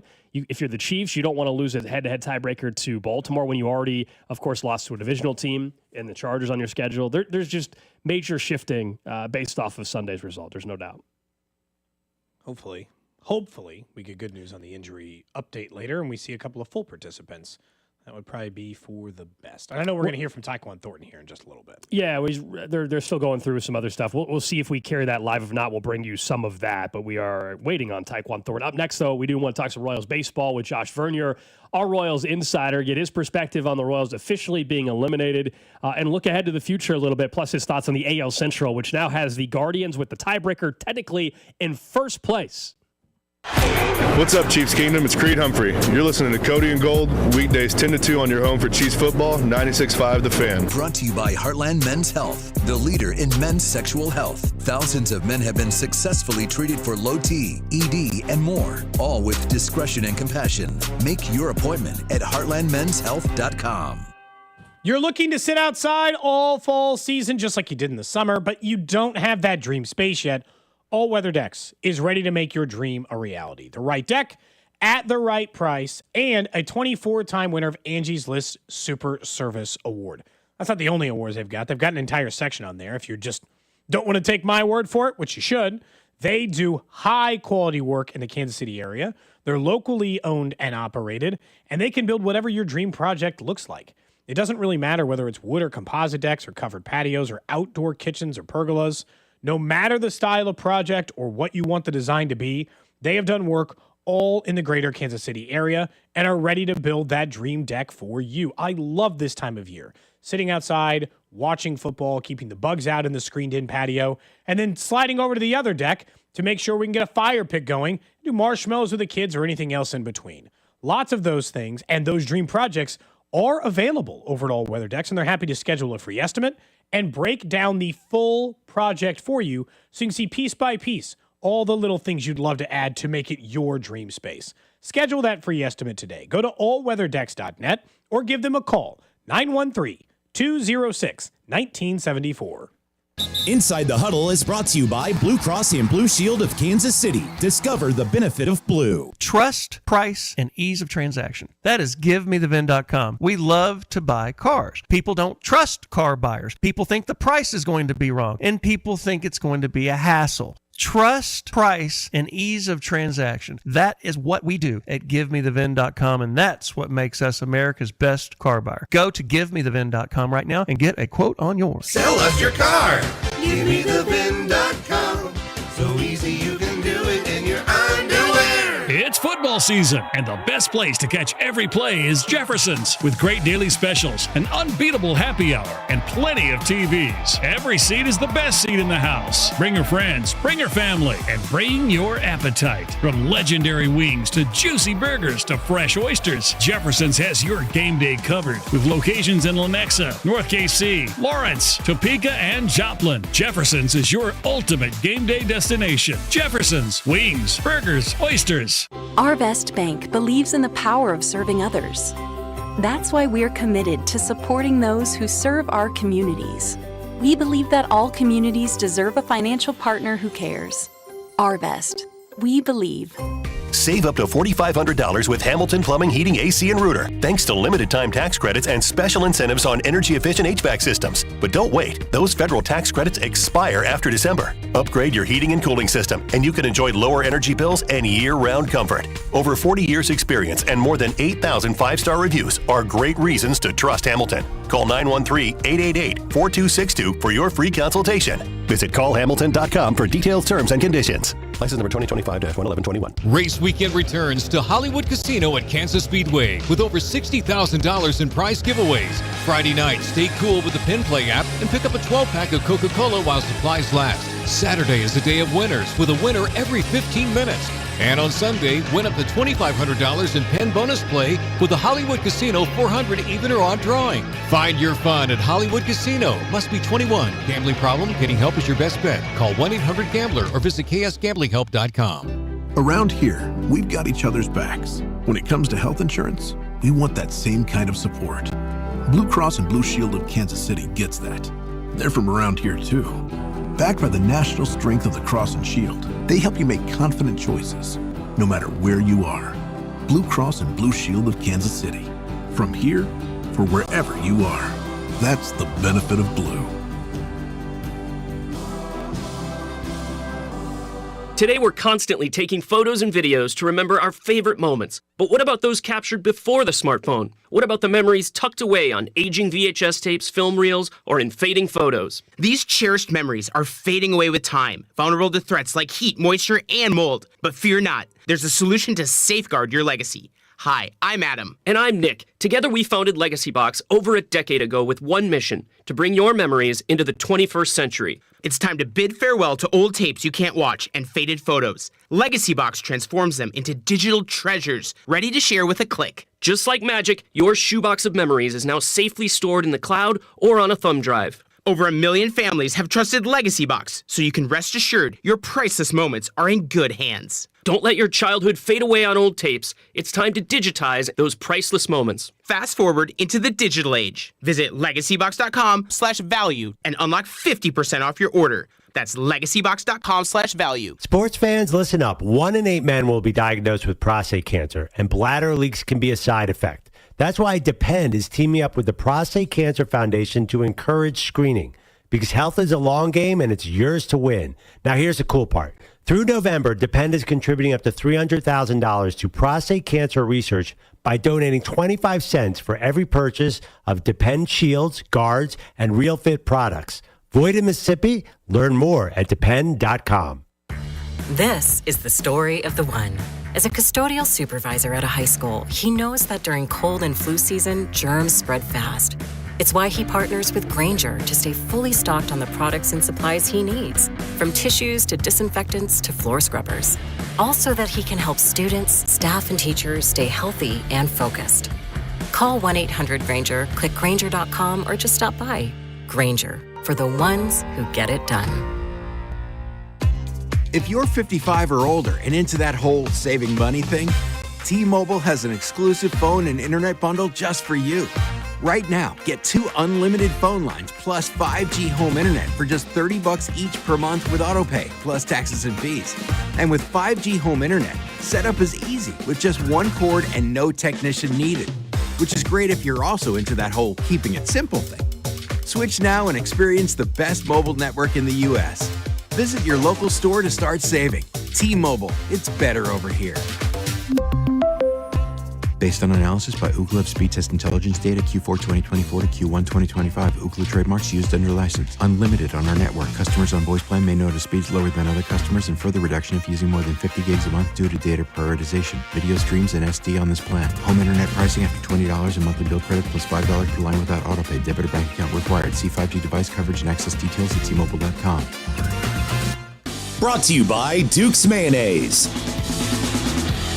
This is the Duke's country song. It's a song about the best mayo. It has a yellow lid, and its full name is Duke's Mayonnaise. Get Duke's Mayo in store. It's got twang. You're listening to 96.5 The Fan from the Mission Plumbing, Heating, and Cooling Studios. We'll get to the random question of the day here in about 12 minutes or so. But don't forget, Sports Talk on 96.5 The Fan is presented by Paramount Plus. Sylvester Stallone is back in the original hit series Tulsa King. This season, Dwight faces his most dangerous adversaries yet, forcing him to fight for everything he's built and to protect his empire. Watch the new season of Tulsa King, now streaming exclusively on Paramount Plus. Let's talk some Royals baseball with our Royals insider, Josh Vernier, as the final week of the baseball season is here. Vern, the Royals were officially eliminated yesterday. I understand most people had that already happening a week or so ago. But how would you, I guess, describe the 2025 season? Cody and I were kind of going back and forth about the realization of what went wrong, but also what their expectation was. And of course, they failed to meet those. Right. Expectation was division title, postseason at worst, especially once you made the decision to call up Jack Caglione. I think as long as Bobby and Cags are wearing the same uniform, it's always going to be playoffs or bust. I don't think I can properly describe this season just yet because I do think there's a big difference between 80 wins and 82 wins. As silly as it sounds, I think there's a difference between 81 wins and 82 wins. So I need to know, is this a winning team? Is it a 500 team? Is it a losing team before I define it? Now, whatever it is, it's that because the offense stunk for 80%, 75% of the season. Every team deals with injuries. Injuries, in my opinion, have nothing to do with why the Royals are where they're at. Again, everyone is dealing with injuries. This, to me, is solely on the offense. And everyone, even the guys that had great seasons, I mean, maybe outside of Maikel Garcia, I think everyone wears some of this. Salvi, Vinny, Bobby included. When you look at it, see, this is the part that's going to, I think, piss me off the most, Vern, at the end of it, is I'm going to watch this and I'm going to see the AL Central winner have 88 games. And I'm like, 6 games? I'm not going to have any trouble finding 6 games you gave away if you won with 82, or just like, Vern, not be the worst offense in baseball. Be the 10th worst, the 12th worst offense in baseball. And we're probably talking about a playoff team. I think that's the part of the year that's going to be really hard to let go at the end of this thing, as far as you had it, you just didn't capitalize. Possibly, but there's a lot of teams that can say that. And honestly, like Gold alluded to, I think that point we came to grips with in July, right after the month of June. I think we all understood that the offense being not just bad, but the worst, is going to be the reason why this team, if they do fall a game or two short, that's what we're going to point back to. So, listen, honestly, most people that I talk to have already turned the page on that. I don't find many Royals fans hanging their heads about this season. Of course, it's disappointing. It fell short of expectations. But again, if they can finish with a winning record, this to me is another brick in what John Sherman and J.J. Piccolo are trying to build. You guys can poke holes in this analogy, but it's something akin to, you can't be Patrick Mahomes and the Chiefs until you're Alex Smith and the Chiefs. You start building that winning culture, and hopefully that's what's happening. When you look at what they're doing as far as offense goes, I mean, it's pretty clear to me if they don't want to trade anybody on the offensive end, they got 5 or 6 guys locked up for years. Michael Garcia, Vinny, Jack, Carter Jensen, Salvi only for the 1 year, but then Bobby Wood Jr. as well. They don't have like some guys getting ready to exodus out of side the offense. So like this year, I just kind of expect them to try to find one corner outfielder, and then that's it. Like I don't expect some big offensive change this year. Do you? No, and I also don't think there's an everyday bat on its way to Kansas City. Not that they won't bring in an outfielder, an infielder, this, that, and the other, but I think you're only bringing guys in to add to a platoon, right? If we're acknowledging that 6 names are going to be in the lineup 6 out of every 7 days, if we're acknowledging that there's about $50 million owed to the top 4 starters in your rotation next season, I think we know this squad is likely on opening day going to be viewed as a ball club that is led by its rotation, its pitching, its defense, its team speed. That's what the Royals always are. And on opening day 2026, that's going to be the expectation. Now, Caglione and Carter and Bobby and Salvi, they can change that over the course of the first few months. They can become a squad that is led by its offense. But even if they are a squad led by the offense, you have to think it's going to be one of those 6. Because you look to free agency or even trade propositions, you're not bringing, in my opinion, you're not bringing in anyone with the ceiling of a Jack Caglione. You're not going to bring in anyone that has the hit tool to go along with the ability to catch like a guy like Carter Jensen. So to me, you're bringing in maybe someone to platoon with Massey in left field. Maybe you build a left field platoon this offseason, and Massey and India platoon at second base. Maybe you go get a right-handed center fielder to platoon with Kyle Isbell. But outside of that, I got Cags in right. I got the best left side of the infield in all of Major League Baseball. Vinny at first, Salvi and Carter Jensen at DH and catcher, depending on the day. So, yeah, I obviously they need to address the offense, but as has always been the case, so long as you guys have been behind mics, as long as I've been behind mics, the Kansas City Royals are always going to look internally for that offensive boost. And if it doesn't come internally, well, then you're waiting until the trade deadline. So I can run numbers on it, obviously. Jack Caglione is hitting for a slightly better average. He's like 220 over his last 17 games. He's getting on base significantly more. But there's still this missing part for me, Vern, which is, okay, all those things have to be like check marks on the way to when do you put the ball over the fence? Like frequently? I don't care if he hits 220 with a 350 on base like he's done the last 17 games. Just as long as over those 17 games, 4 or 5 went out. At what point do you think that part of his game will come around? Because that's the part that's obviously missing still. Yeah, and you look at those numbers, they're misleading because a couple of the big knocks came against a position player, right? There's nothing that Jack Caglione can do over the course of the final 5 games that's going to remove him from the headline going into opening day of 2026. Going into spring training, he is the biggest question mark, right? I think Carter Jensen is certainly a question mark going into next season, but the guy, 15 games in, batting .289, 8 of his 13 hits have gone for extra bases. He shows an incredible eye at the dish. So I think Cags is going to be the biggest question mark, and it's exactly what you're talking about. What can we rely on you to do? The baseline needs to be run into a home run every other game, every 3 games, every week. Even if you're striking out a ton, if you want to be a 3 true outcome Joey Gallo guy in your first full season, I won't be happy about it, but it's at least something that offers a threat to the opposition. But to your question, no. Hopefully we see it in 2026, but honestly, if we see it in Sacramento in that ballpark, if we see it, you got 2 lefties coming up against the Angels, so that would be nice, I guess, to see it against a fellow lefty. But no matter what he does this season, the gigantic question mark will remain. Do you believe the staff as a whole will be back next year? Like, obviously, Q's going to be back, but other spots on this staff, do you believe they'll bring everybody back?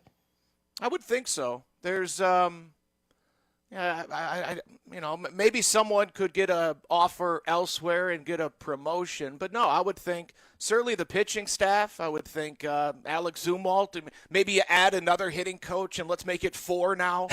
Maximum. There's so many coaches nowadays. Who knows how they could shuffle that? I think no, I don't see anybody losing their job. Because there's somebody listening right now that's hearing you say, and I'm not saying you're wrong, but just that Zumwalt is going to be back. That they're not going to really bring anybody other than platoon guys, and basically it's a big. Well, I hope guys perform better next year. That's it. And there's people saying, well, shoot, we're going to be having the same conversation in 7 months. True, but going into next season, if you look at this offense. Where do you begin? What do you feel comfortable writing in as far as numbers? I feel comfortable writing Bobby in as an MVP. Sure. I feel comfortable right now saying that Vinny's going to go 30 and 100 next year. Yeah. Yep. I feel comfortable that Mike Kell's going to go 20 homers, 20 doubles, 20 bags next year. Yeah. A little more of a question mark on Mike Kell for me. He had a hell of a year. I want to see it one more time. Yeah. Yeah, that's fair. Personally, I don't. And then Salvi, I'll be conservative and give him 20 home runs. That's a pretty nice foundation, right? The last time I think you were this excited about an offense going into the following season, funny enough, might be 2019.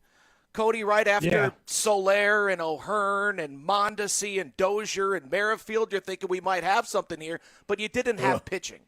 But, right, you have the pitching now. So a strong foundation offensively. Listen, in this market, in this league, the Royals are always going to need a few guys to click for them to win a division, to make it to the postseason. And now the guys that you're looking at to click, instead of Massey and Melendez and Renfroe, it's going to be Caglione, Carter, and maybe Michael Massey once again. Can I ask a question about Carter Jensen, just knowing that I don't think they'll do this, Vern, but I think they should? They have spent the better part of 3 or 4 off seasons desperately in seek of a guy who gets on base in front of their hitters, right? Mm-hmm. Guy who gets on base in front of Jack Caglione, or really in this case, Bobby, Vinny, Salvi, and those guys. I don't know that anyone's going to walk at a higher rate on the Royals than Carter Jensen. Should they be looking at him as the top of the order guy instead of messing around and hoping to find this? They traded away a good starter to try to find an on-base guy in front of those guys. Should Carter just be a top of the order guy? I think he can earn it. I don't know if I'm going to give it to him on opening day of 2026, but come the middle of May, if now as I say all this, look how long it took them to pull Jonathan India out of the leadoff spot, right? That's something that I hope they regret in hindsight, knowing that Michael Garcia, following last night's performance, is now batting .352 as the Royals' leadoff hitter this season. I could see a Michael, Carter, Bobby 1, 2, 3, but Carter is going to have to do it a little bit more than 15 games before I drop Vinny Pasquantino out of that first inning automatic at bat. But yeah, your point about his ability to walk, there is no argument, and especially with the way that Vinny seems to be selling out for a little bit more power as he approaches arbitration. Yeah, the eye that Carter Jensen brings to the dish might be unmatched. Before we let you go, the AL Central is unbelievable right now. The Guardians with the tiebreaker technically would be in the postseason right now as the division winner. I don't know how it's going to all play out, but what do you make what we're witnessing here in the Central over the last month plus? An all-time gag job by the Detroit Tigers, including their star in Tarek Skubal, who just completely melted down in that 3-run inning where the ball never leaves the infield. He tries to Jason Kelsey it to the first baseman between his legs. But you're seeing that really around Major League Baseball, right? Juan Soto misplaced a ball in right field, and the Cubs take advantage and almost pulled that game off. The Detroit Tigers, to me, for most of the season, did exactly what we all hoped the Royals would do and build off that momentum in 2024. And now, I'm almost wondering, man, am I more happy with how the season has played out if I'm a Royals fan than I am a Detroit Tigers fan? Because if they fall short, if they miss the playoffs after being up by 15 and a half games, I don't know who pays for that. I mean, I know the soul of everyone in that old English D will pay for it for the rest of their life. But, I mean, you're not going to fire A.J. Hinch. No. Someone has to be fired. I mean, you would think so, but I don't know. I don't know who that is, and that's what's going to be really frustrating for Tigers fans. Insane. They were 9.5 games up on September 10th. 15.5 back in July. Yeah. FanGraphs on September 10th had him as a 99.9% chance to win the AL Central. Do you believe you believe the Guardians now with all the momentum they had? Do you think the Guardians end up winning this division? I do. Yeah. Skubal pitched yesterday, right? Now it's Jack Flaherty who's having a down year. I don't know if Detroit's named their starter for tomorrow. Okay, they got Skubal possibly going on Sunday, but Cleveland is they certainly believe, and they're showing up that was jumping last night. Josh Vernier, our Royals insider. We appreciate it, man. A little bit late again tonight, or at least the rest of the season, and we'll be listening as we join Royals coverage a little bit later on tonight. 7:30, I think, you're on deck show. Oh, right? yeah. I'm sure you'll be listening to pregame. It's okay if you guys miss post. Well, you don't want me on for a bet? You don't want me on for a bet in the final week? Okay, well, then you're yourself up. All right, that's fine. He's breaking up. I don't know what happened. I thought all the rumors online was that the Rapture was last night. That Vern was getting great. taken up into the I don't know. sky. That's what was throwing me off. Into the interview there. If I sounded weird how I was talking to him in the final 30 seconds, because I was very confused as I was trying to talk to him. Sounded like he was being digitized in an 80s movie, like sucked into a television. Exorcism was getting him. All of a sudden, the internet connection went bad or something. That's But fine. we It appreciate happens. Vern. His on-deck show tonight, and maybe I'll do a baseball bet. I don't think I was signing up for tonight, Vern. I'm like tomorrow or Friday or Saturday. That's fine. You'll sign up here Yeah. soon enough, and we'll get you involved. Look, the division is nuts. It is. Because what Vern said, I'll just tell you right now, if the Tigers miss the division, and this is going to sound, I would much rather be the Royals this year than the Tigers. I would be sick if in Kansas City they were up playoffs, 15 and a half games in August and 9.5 games 14 days ago. They're only one game up in the final wildcard spot and currently tied for the division lead. After blowing the entire lead to the Cleveland Guardians, they have choked in a really, really, really bad way. In that game last night, obviously a scary moment, too, when David Fry was trying to bunt the baseball. And Skubal, of course, not intentionally at all, but just the ball went square on Fry's face. Now, we now know in the last hour the overall diagnosis there. David Fry, broken nose, multiple facial fractures. Very scary moment last night in that game. And frankly, that's also in the middle of the inning when everything turned and flipped in the Guardians' favor, actually. Yep. I'm sure psychologically, you saw Skubal's reaction to it. He immediately threw his hat and glove down, like, I can't, because he had a front row seat watching that. That was obviously not a moment anybody liked to see there. So David Fry was hospitalized, but 99-mile-per-hour pitch right to the face, right to the nose. I am locked in. And look, I watched part of the Royals game last night, but I'm locked into the Guardians and Tigers series. It was fun last night. I'm Playoff incredibly baseball. fascinated at what takes place because this would be one of the worst choke jobs in Major League Baseball history to blow a lead of that statute. Again, I think the Guardians are going to end up winning. FanGraphs had them at a 99.9% gold 2 weeks ago on the 10th. You could have bet, you would have been insane, and I would have been like, what's wrong with you? You could have bet the Cleveland Guardians plus 15,000 to win the division. The Tigers are minus 10,000 to win the division. I mean, you could have bet whatever you wanted and go to be like, I'm putting 100 on the Guardians to win. I'm like, are you insane? Like, what evidence is there that they're just going to completely Should have put $10 on it. Would have won $1,500, you know? Been a pretty good payday. Yeah. That'd have been a pretty good payday. Crazy. Royals offseason is going to be interesting if it goes as quiet as Vern said. I didn't like what he had to say, I'll be honest. I didn't like it. Let's do our personal offseason wish list. Real quick, I know we got to get to a random question. It's just that if the plan is just run it all back, and I agree that there's plenty of pieces that you should feel very, very good about. But if the plan is we're going to have the exact same coaching staff across the board, we're going to have basically the same players, except we're going to have a full season of Jensen and a full season of Cags, and that means Carlos Estevez will just have another career year, and that Mike Hill will have another career year, and he'll do 30 and 100. I'm just saying you're banking on a lot of great things going your way, and not really improving the ball club. I don't know if I like that idea. We'll see if that's actually what happens this offseason. All right, let's get to the random question. Random question. Random question of the day brought to you by Kansas City Urology Care at KCUC. Remember, you see the best in KC. Visit kcurology.com today. So for you, Gold, you Drew, text line 913-586-7965. Also, YouTube, Twitter, Twitch, Facebook. We'll always tell you, live stream the show 4 hours every day. You can subscribe, pop to the top of your feed, interact with us. I don't know. See what hoodies we're wearing that day. I almost put on the hoodie you're wearing today. Really? It was right next to this one. I was like, you know what? I want to zip one today in case, because like we get into this middle of the temperature. It's like I want to be able to take the hoodie off easier depending on the circumstance. So I decided with a zip hoodie. Yeah, it's a nice powder blue Royal City Connect hoodie. I like it. Yeah. So it is good. The Royals sent them to us not that long ago. So the question I have for you today is about television, because Alex was very emphatically watching the preview for Stranger Things Season 5? 5, Volume 1. Okay, I've never seen Stranger Things. That's not what the question's about.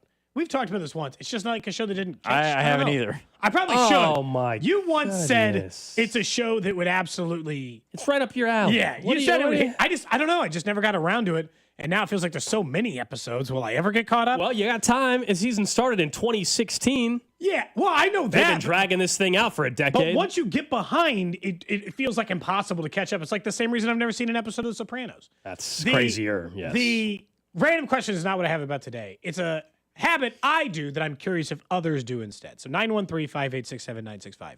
When a new season of a show is getting ready to start, do you rewatch the previous season before the new season starts as an effort to understand what's going on? I like the question. Absolutely. like yeah, you have to, because I do Stranger it Things all the time. For example, Stranger Things, they have spaced this thing out so many times that I'll be honest, I have a good idea exactly, but I want to be refreshed. Where is every character at in that finale? Like where were we at? So I don't know if I always go the whole season. I'll watch the final 2 episodes of the prior season, because then I'm like, okay, yeah, that's right, that happened, that's right, she went there or whatever, like this person's underground, like whatever, right? Like that whole thing I'll remember very quickly once I start watching, but I there's no way I'm going to watch the new season episode, the first episode of season 5 without watching 1 or 2 from the last one. Sometimes, like there's been a couple of times, like when it was the final season of Game of Thrones, I started way early on the complete rewatch. Like, all right, we're back to episode 1, season 1, episode 1. Back. I've gone all the way back before like a series finale. Like we're wrapping this whole thing up. I don't know. I might have missed something with Daenerys somewhere along the way. Time to get caught back up. But typically I will completely rewatch the entire season before, because I feel like I need it a lot of times on shows for context reasons in order to do it. And I know some shows do the like on the previous season of, whatever. Yeah. I don't feel like it's adequate. They'll do a quick little highlight, but it's not good enough. Someone says, I just watched the last episode of the previous season. I get that. Someone says, who has that much time? I will say, the reason why I end up... The rewatch is not the same as the initial watch, if that makes sense. I might rewatch it while doing the dishes, while folding laundry, while throwing a baseball to the kid outside, right? It might be... It's a distraction watch, if that makes sense. Background noise where I'm like, oh yeah, okay, got it, cool. It's not like a full... I'm invested, and not often invested in. What other before? There's no way I have too much free time. I can guarantee you that. This question we've answered. I'm even more fascinated though. What other big mega TV series considered kind of, I don't want to say all time, but certain some of them are series have you not? So you've not seen Sopranos? No, I haven't either. Stranger Things haven't either. At least you're younger, so I get it even more. We also know that Drew's Cody, seen almost nothing. Yes, that's Cody. Sopranos. No, have you seen Breaking Bad? Yes. Have you seen Game of Thrones? Yes. Drew, have Walking you seen any Dead? of these yet? I have not seen either of those. Seen The Walking Dead. Although I don't know. Not Stranger Things. I have a lot of friends that got into Game of Thrones. I didn't. I have not watched an episode, and I think part of it is I'm intentionally not jumping into that pool.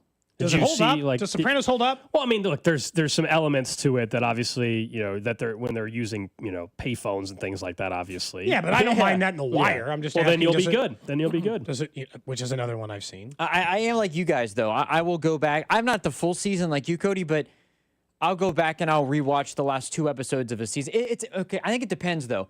So for like regular TV, if a new season like FBI is coming up later on, or Tracker is coming up later on in a few weeks, I'm not going back and I'm not watching the full season. No, but on shows like that, I don't watch anything that's on normal network television anymore. But if I want to go back and watch like the Outer Banks series, there's only like 10 episodes. I'll go back and we'll go back and watch all 10 to just get a refresher. Sure. But the same as you guys, it's good to get a quick little refresher. I think the shows you've missed are the biggest comedies. So like, you think it's weird because I've missed the biggest drama series. Yeah. I think. I mean, Sopranos is I've never considered seen- almost No, consensus no, in top 3 but I'm series of saying, all time. Parks and Rec is largely considered one of the greatest comedy series of all Yeah. time. I don't think you've seen an episode. I've seen an episode. Never I didn't seen like- Parks Okay, but never really watched Yeah. it. Maybe seen an episode. But like, I've missed more because I've also never seen. I've missed more drama series. I Okay, think. fair enough. It might just be time. Have you I've seen never House of Cards? Never seen House of Cards. Okay, never so it's seen the dramas. It's the never seen dramas, True yeah. Detective. Never seen Fargo.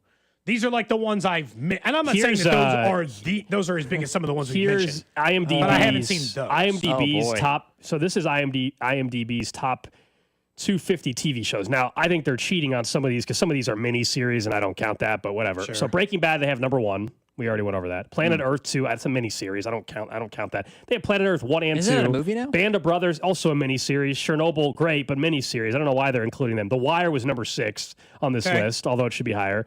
The Sopranos was 8. Another Blue Planet. And then they have way too many mini series. And then Game of Thrones was 13 on the list. I think that's way too low. I'm trying to find the first comedy, Cody. They don't. Better Call Saul is like the first comedy / drama that they list. Comedies are lower. Friends, Seinfeld, Yeah. It's Always The Sunny in Office is Philadelphia. 28. And I'm assuming you've seen The Office. I have, yeah. I don't mind The Office occasionally. I'll watch episodes. I haven't watched the full show all time, but Yeah, I'm just saying. I'm guessing I've missed less comedy series, and I've missed way more. Yeah. Of the like drama based series. Some of it is, I like the limited amount of time I have post the kids go to bed to watch a series like that. Versus, I can watch a comedy series while my children are awake. I can't watch Narcos while my kids asking me for help on Kirby. One of my favorite series. I can only watch that. Have you seen in like Narcos, an too? absolute shrunken No? amount of time. Or like No, Brooklyn that's crazy. Nine-Nine is one of my favorite comedies of all time. Have you ever seen Brooklyn Nine-Nine? I've seen episodes. Yeah, but not really watched Yeah. it. So like I Yeah. think that I've just seen more, or maybe I've leaned more towards that Yeah. versus the drama series. I think part of it is like the kids thing has made it difficult. That doesn't excuse the Sopranos, but it's like I can't. It's like some of those newer ones. It's like, when am I watching it? I finished watching the first season of The Pitt, which is the I don't know only what that season of it. is. It's very good. It's an HBO drama series that they do like 24. But I had to watch that. I watched that I watched that show really slow because I could only watch it when my kids weren't awake and my wife doesn't want to watch it. So it's just a show like, do you know how rare it is for me to have that much consecutive time alone? Very. I watched it on like we were out of town. I watched an episode. I watched one when she was like at work on a Wednesday. It took me like a month to get through it. Yeah. Drew, I don't know. Cody sounds like he's got some good reasons / excuses. I'm trying to figure out how on earth you haven't seen some of these. I don't know if I don't think. I think I know we got to really go to a break because we're way late. we I are think very that I've only watched maybe I think I could count on my hands the number of complete series from season 1 to season end that I've ever watched in my life. Probably only on both hands. Scooby-Doo, complete collection. Tracker. Pretty much, yes. Tracker, FBI. I've watched the FBI series. I've watched every episode. That's his go-to. Seinfeld is the one in terms of older, quote unquote. I've watched bookended. I've watched the entire thing. All right, up next, Josh Klingler going to be on the sidelines Sunday afternoon as the Chiefs take on the Ravens. We'll get his insight on that game next. This is Cody and Gold on your new home for Royals baseball. 96.5 The Fan. Brought to you by Heartland Men's Health, the leader in men's sexual health. Thousands of men have been successfully treated for low T, ED, and more, all with discretion and compassion. Make your appointment at heartlandmenshealth.com. 98 years. That's how long Overhead Door Company of Kansas City has been repairing and replacing garage doors. Locally owned and operated since 1927. Headquartered in Olathe. Always look for the iconic red ribbon of the genuine, the original Overhead Door Company of Kansas City. For same-day repair service 24/7, call Overhead Door Company of Kansas City, 816-221-0072, or schedule online at ohdkc.com. Need to sell your house in Kansas City but not sure where to start? Selling a home can feel overwhelming, especially if you're facing foreclosure, a divorce, an inherited property you don't want, or just need to move quickly. But you don't have to figure it out alone. Rex Buys KC is here to help. As a local home buyer, I understand the Kansas City market inside and out. My family and I live right here, so I know the neighborhoods, the trends, and the challenges homeowners face. That's why I take a consultative approach, helping you explore your options and find the best path forward. We buy houses in any condition, no need for repairs, no agent commissions, and no hidden fees. You'll receive a fair cash offer with a closing timeline that works for you. Whether that's in as little as 7 days or at your own pace, just a simple, hassle-free process designed around your needs. If you're ready to talk through your options, call me today at 816-330-6000 or visit rexbuyskc.com. Let's find the right solution for you. Rex Buys KC. Local, fair, and focused on you. DraftKings Sportsbook, America's top-rated sportsbook app, is coming soon to the Show Me State. New Missouri customers can download the DraftKings Sportsbook app today. And when we go live, place just a $5 bet to unlock $300 in bonus bets. Starting November 17th, you can create your DraftKings Sportsbook account in Missouri and get ready for launch day on December 1st. DraftKings Sportsbook brings you everything you need to elevate your game day, including live in-game betting, lightning fast payouts, and endless ways to get in on the action, all right from your phone. Download the DraftKings Sportsbook app now and grab $300 in bonus bets with just a $5 bet when we go live December 1st. In partnership with DraftKings Sportsbook, the crown is yours. Gambling problem? Call 1-800-GAMBLER. 21 and over. Physically present in Missouri. Eligibility restrictions apply. Bonus bets expire 7 days after issuance. Excludes customers who redeem pre-launch sign-up offer. Terms at sportsbook.draftkings.com/promos. Fall's the best time of year to clean up the outside of your home or business, and the best way to do that is with a fresh coat of paint from my friends at CertaPro Painters. You want your home or business to make a great impression, and that starts with the exterior. And when you choose CertaPro Painters, you're choosing the best in the business for your job. CertaPro Painters go the extra mile. If there's a way to save you money, they'll let you know, and they take care of every detail from start to cleanup. So do what we did and schedule your free estimate at CertaPro.com. That's Certa with a C. Each CertaPro Painters business is independently owned and operated. Around here, we've got each other's backs. When it comes to health insurance, we want that same kind of support. Blue Cross and Blue Shield of Kansas City gets that. They're from around here too. Backed by the national strength of the Cross and Shield, they help you make confident choices, no matter where you are. Blue Cross and Blue Shield of Kansas City. From here for wherever you are. That's the benefit of blue.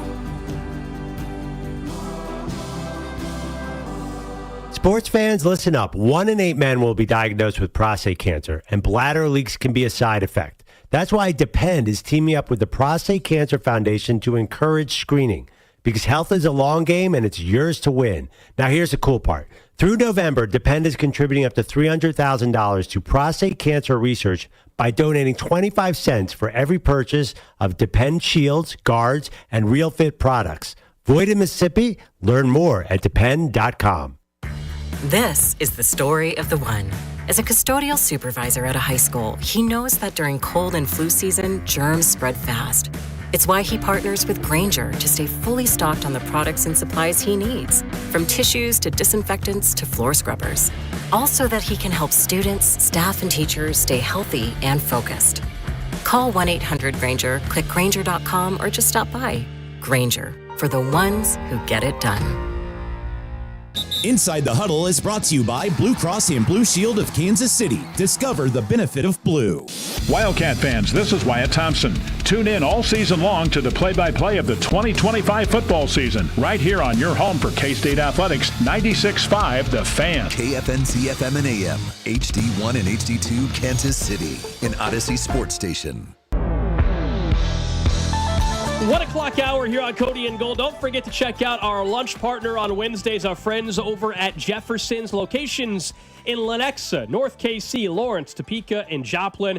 It's football season, and there's no better place to watch your favorite team than at Jefferson's. Great daily specials, awesome happy hours. Bring your friends and family out to any of the Jefferson's locations for the ultimate game day experience. Jefferson's wings, burgers, oysters. Let's go out to the phone and welcome in Josh Klingler, of course, silent reporter for the Chiefs radio network. You heard him Sunday night from the Meadowlands. You'll hear him this Sunday afternoon from Arrowhead as the Chiefs take on the Ravens. And Kling, going back a little bit to Sunday night at least, I'm just curious, what was the mentality on the sideline and just the entire vibe in the first half, based off how ugly that was for those of us that were listening or watching on TV? Well, I mean, you can continue to see like a more frustrated bunch than we're used to seeing. Their bar's really high, and so I guess I get it, because we're all doing the same thing. Like, what's going on? So how would they not be in that kind of situation as well? So yeah, I think it's been a little tighter than recent years.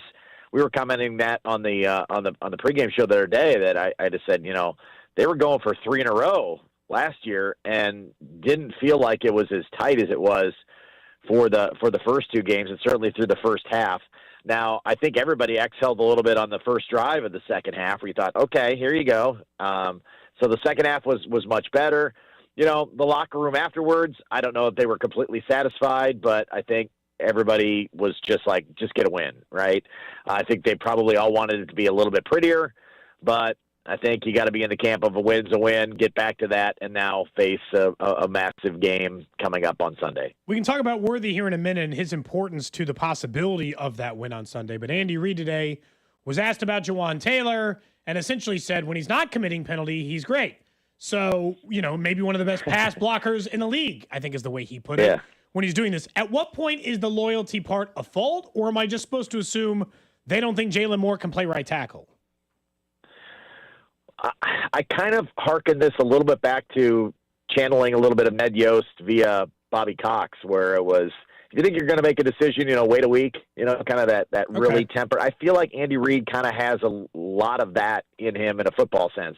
Now, I don't know what the timetable is, if it's wait a week in baseball is it different in football, but I think we've seen it before, allowing people to kind of work through, especially veterans, to work through any kind of struggles and not have any type of quick hook or hook, however speed you want to have at it. But no, it seems like he's just going to get every opportunity as long as he's blocking to their satisfaction to get the full leash. I think a lot of people would like to see different, right? From a fan standpoint, like just something different and try it out. But they're the ones in it day to day that are watching what's going on. You got to think that if one was better than the other, contract or no contract, that they would make that move. So I still think they probably believe that Jawaan Taylor is the better option at right tackle right now. And I think they'll continue to go in that direction. Kind of same with like Harrison Butker's struggles, right? I think he's going to be allowed to work his way through those types of things versus, we better go grab somebody or bring in some competition and see where it goes. I think that they have a pretty long leash when it comes to self-correction. 2 of the last 3 years that he's really struggled, Harrison Butker's numbers were down, Kling. He was hurt. He missed 3 games in each of those games. Do you think he's hurt now? I don't think so. I feel like it's just kind of, the old golf cliche, right? I mean, it's not, he needs to be at the driving range and try to work some things out because it was, doink to the left, misses to the right. It's not been, I know we'd kind of discussed that kind of off the air amongst us as well after the game. It's kind of like the misses aren't from the same spot. If it's like one spot, you're like, okay, he's pulling the ball one direction. Well, now he seems to, is there overcorrection going on?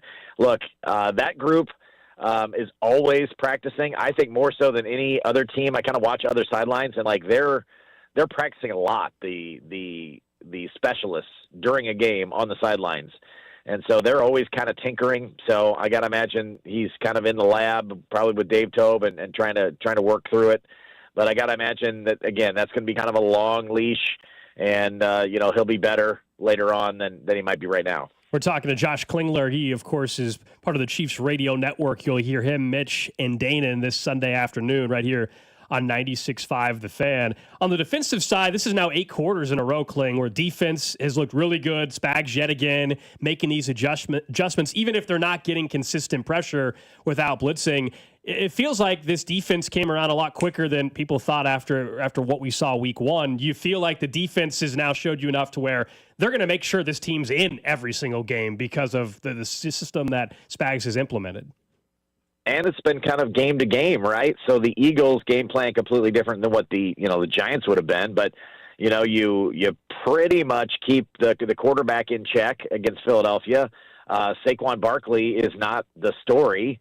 And then the Giants game, obviously you had 2 wide receivers that had monster numbers the week before, and you basically bageled Malik Neighbors, right? And maybe Russell Wilson had a hand in that, but I like to think that the Chiefs defense did as well, and kind of taking him out of the mix. And so really kind of game to game and how you've made adjustments and how you've gotten the primary weapons shut down by the opposition has been very, very impressive. Yes, you still love to see them get after the quarterback a little bit more, but I think pretty satisfying defensive performance the last 2 weeks, and it's going to have to be again. I think if there's anything you can take from that Lions game, in defending Lamar Jackson, it looks like to me that your defensive line is going to have to be relentless, and I think at times this Chiefs defensive line isn't necessarily their strength to continue to keep after things.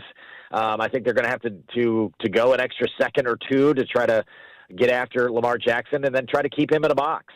That if he's got, not a lot of avenues to score it out and you're covering down the field, that's when he was in trouble the other night. Held on to the ball an awfully long time, and they kept him bottled up, and that's how the Lions had a ton of success against Lamar Jackson. So if they can run that similar type blueprint, they're going to have some success.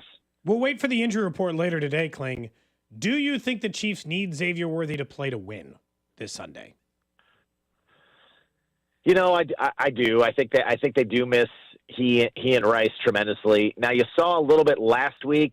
I was kind of curious, like the jet sweep game was kind of gone without Xavier Worthy, and they did try it last week with both Brashard Smith and with Nico Romeo. I thought it looked okay with Smith for what it's worth. Yeah, I thought it. Yeah, I feel like they threw a little bit more on his plate last week, but those feels like there's Xavier Worthy type of things that no one else really runs, and so you don't want that thing re-injured. The worst case scenario to me with Xavier Worthy, guys, is you have some kind of brace. You said he didn't need surgery. He comes out, he gets hit or falls, and now he does need surgery. Mm-hmm. And then that's a longer process. So I got to imagine that's a little bit of the fear. You want to make sure he's fully healthy. But they did give him not only a full week, but like a no travel, you're not going week, which was kind of a surprise. So you're like, okay, just you stay back, you rehab, you get healthy, and give it a go, this week. So pretty optimistic that, you're going to see him continue to do that. But I just don't think you're going to know anything until you get hit. And, you're not going to hit him in practice just to see, hey, is that thing going to stay in place? So it's going to have to be in a game at some point. How do you feel about the AFC West right now, where the Chargers have 3 division wins and they're 3-0? Yeah, that's tough based on the schedule. I still think the Chiefs are going to be able to reel things in, and it's going to be a close race throughout. So, but credit to them. Their schedule was kind of tough in that way because you don't want to give away division games, and they're able to kind of find their way through and get those wins. Are they the best team? I don't know. Herbert has played awfully well here to start. I don't mind them also being the front runner and the darling. Like, fine. And then kind of we'll see if the Chiefs can reel them in with a long winning streak. I still feel like this Chiefs team will kind of figure things out, get better along the way, and even if they're kind of in that, if they can win this week and get to 500, they're in that 500 through like 6 games. You just feel like there's going to be like another classic Chiefs win streak, and then everybody will be looking at them in the division again and saying, oh crap, they didn't go away. So I still think that's going to be similar MO than what we've seen in previous years. Josh Klingler, we appreciate it, man. I was going to ask you were on the air when Mike Gundy had his famous I'm a man, I'm 40 rant, right? Wasn't that what you were doing on the air at the time? He obviously got fired yesterday, so we were reminiscing about that. Do you think Mike Gundy's rant, like 30 years from now, will still be considered a top 5 rant of all time in sports? Yeah. How many times did you watch it yesterday? I had like there was like a 45-second clip that was going around. I'm like, no. I need the whole thing. I need him holding up the newspaper. I need him doing that whole bit. It's like, 2.5 minutes, 3 minutes, whatever it is. No, it's amazing. It's going to still go down as one of the all-timers.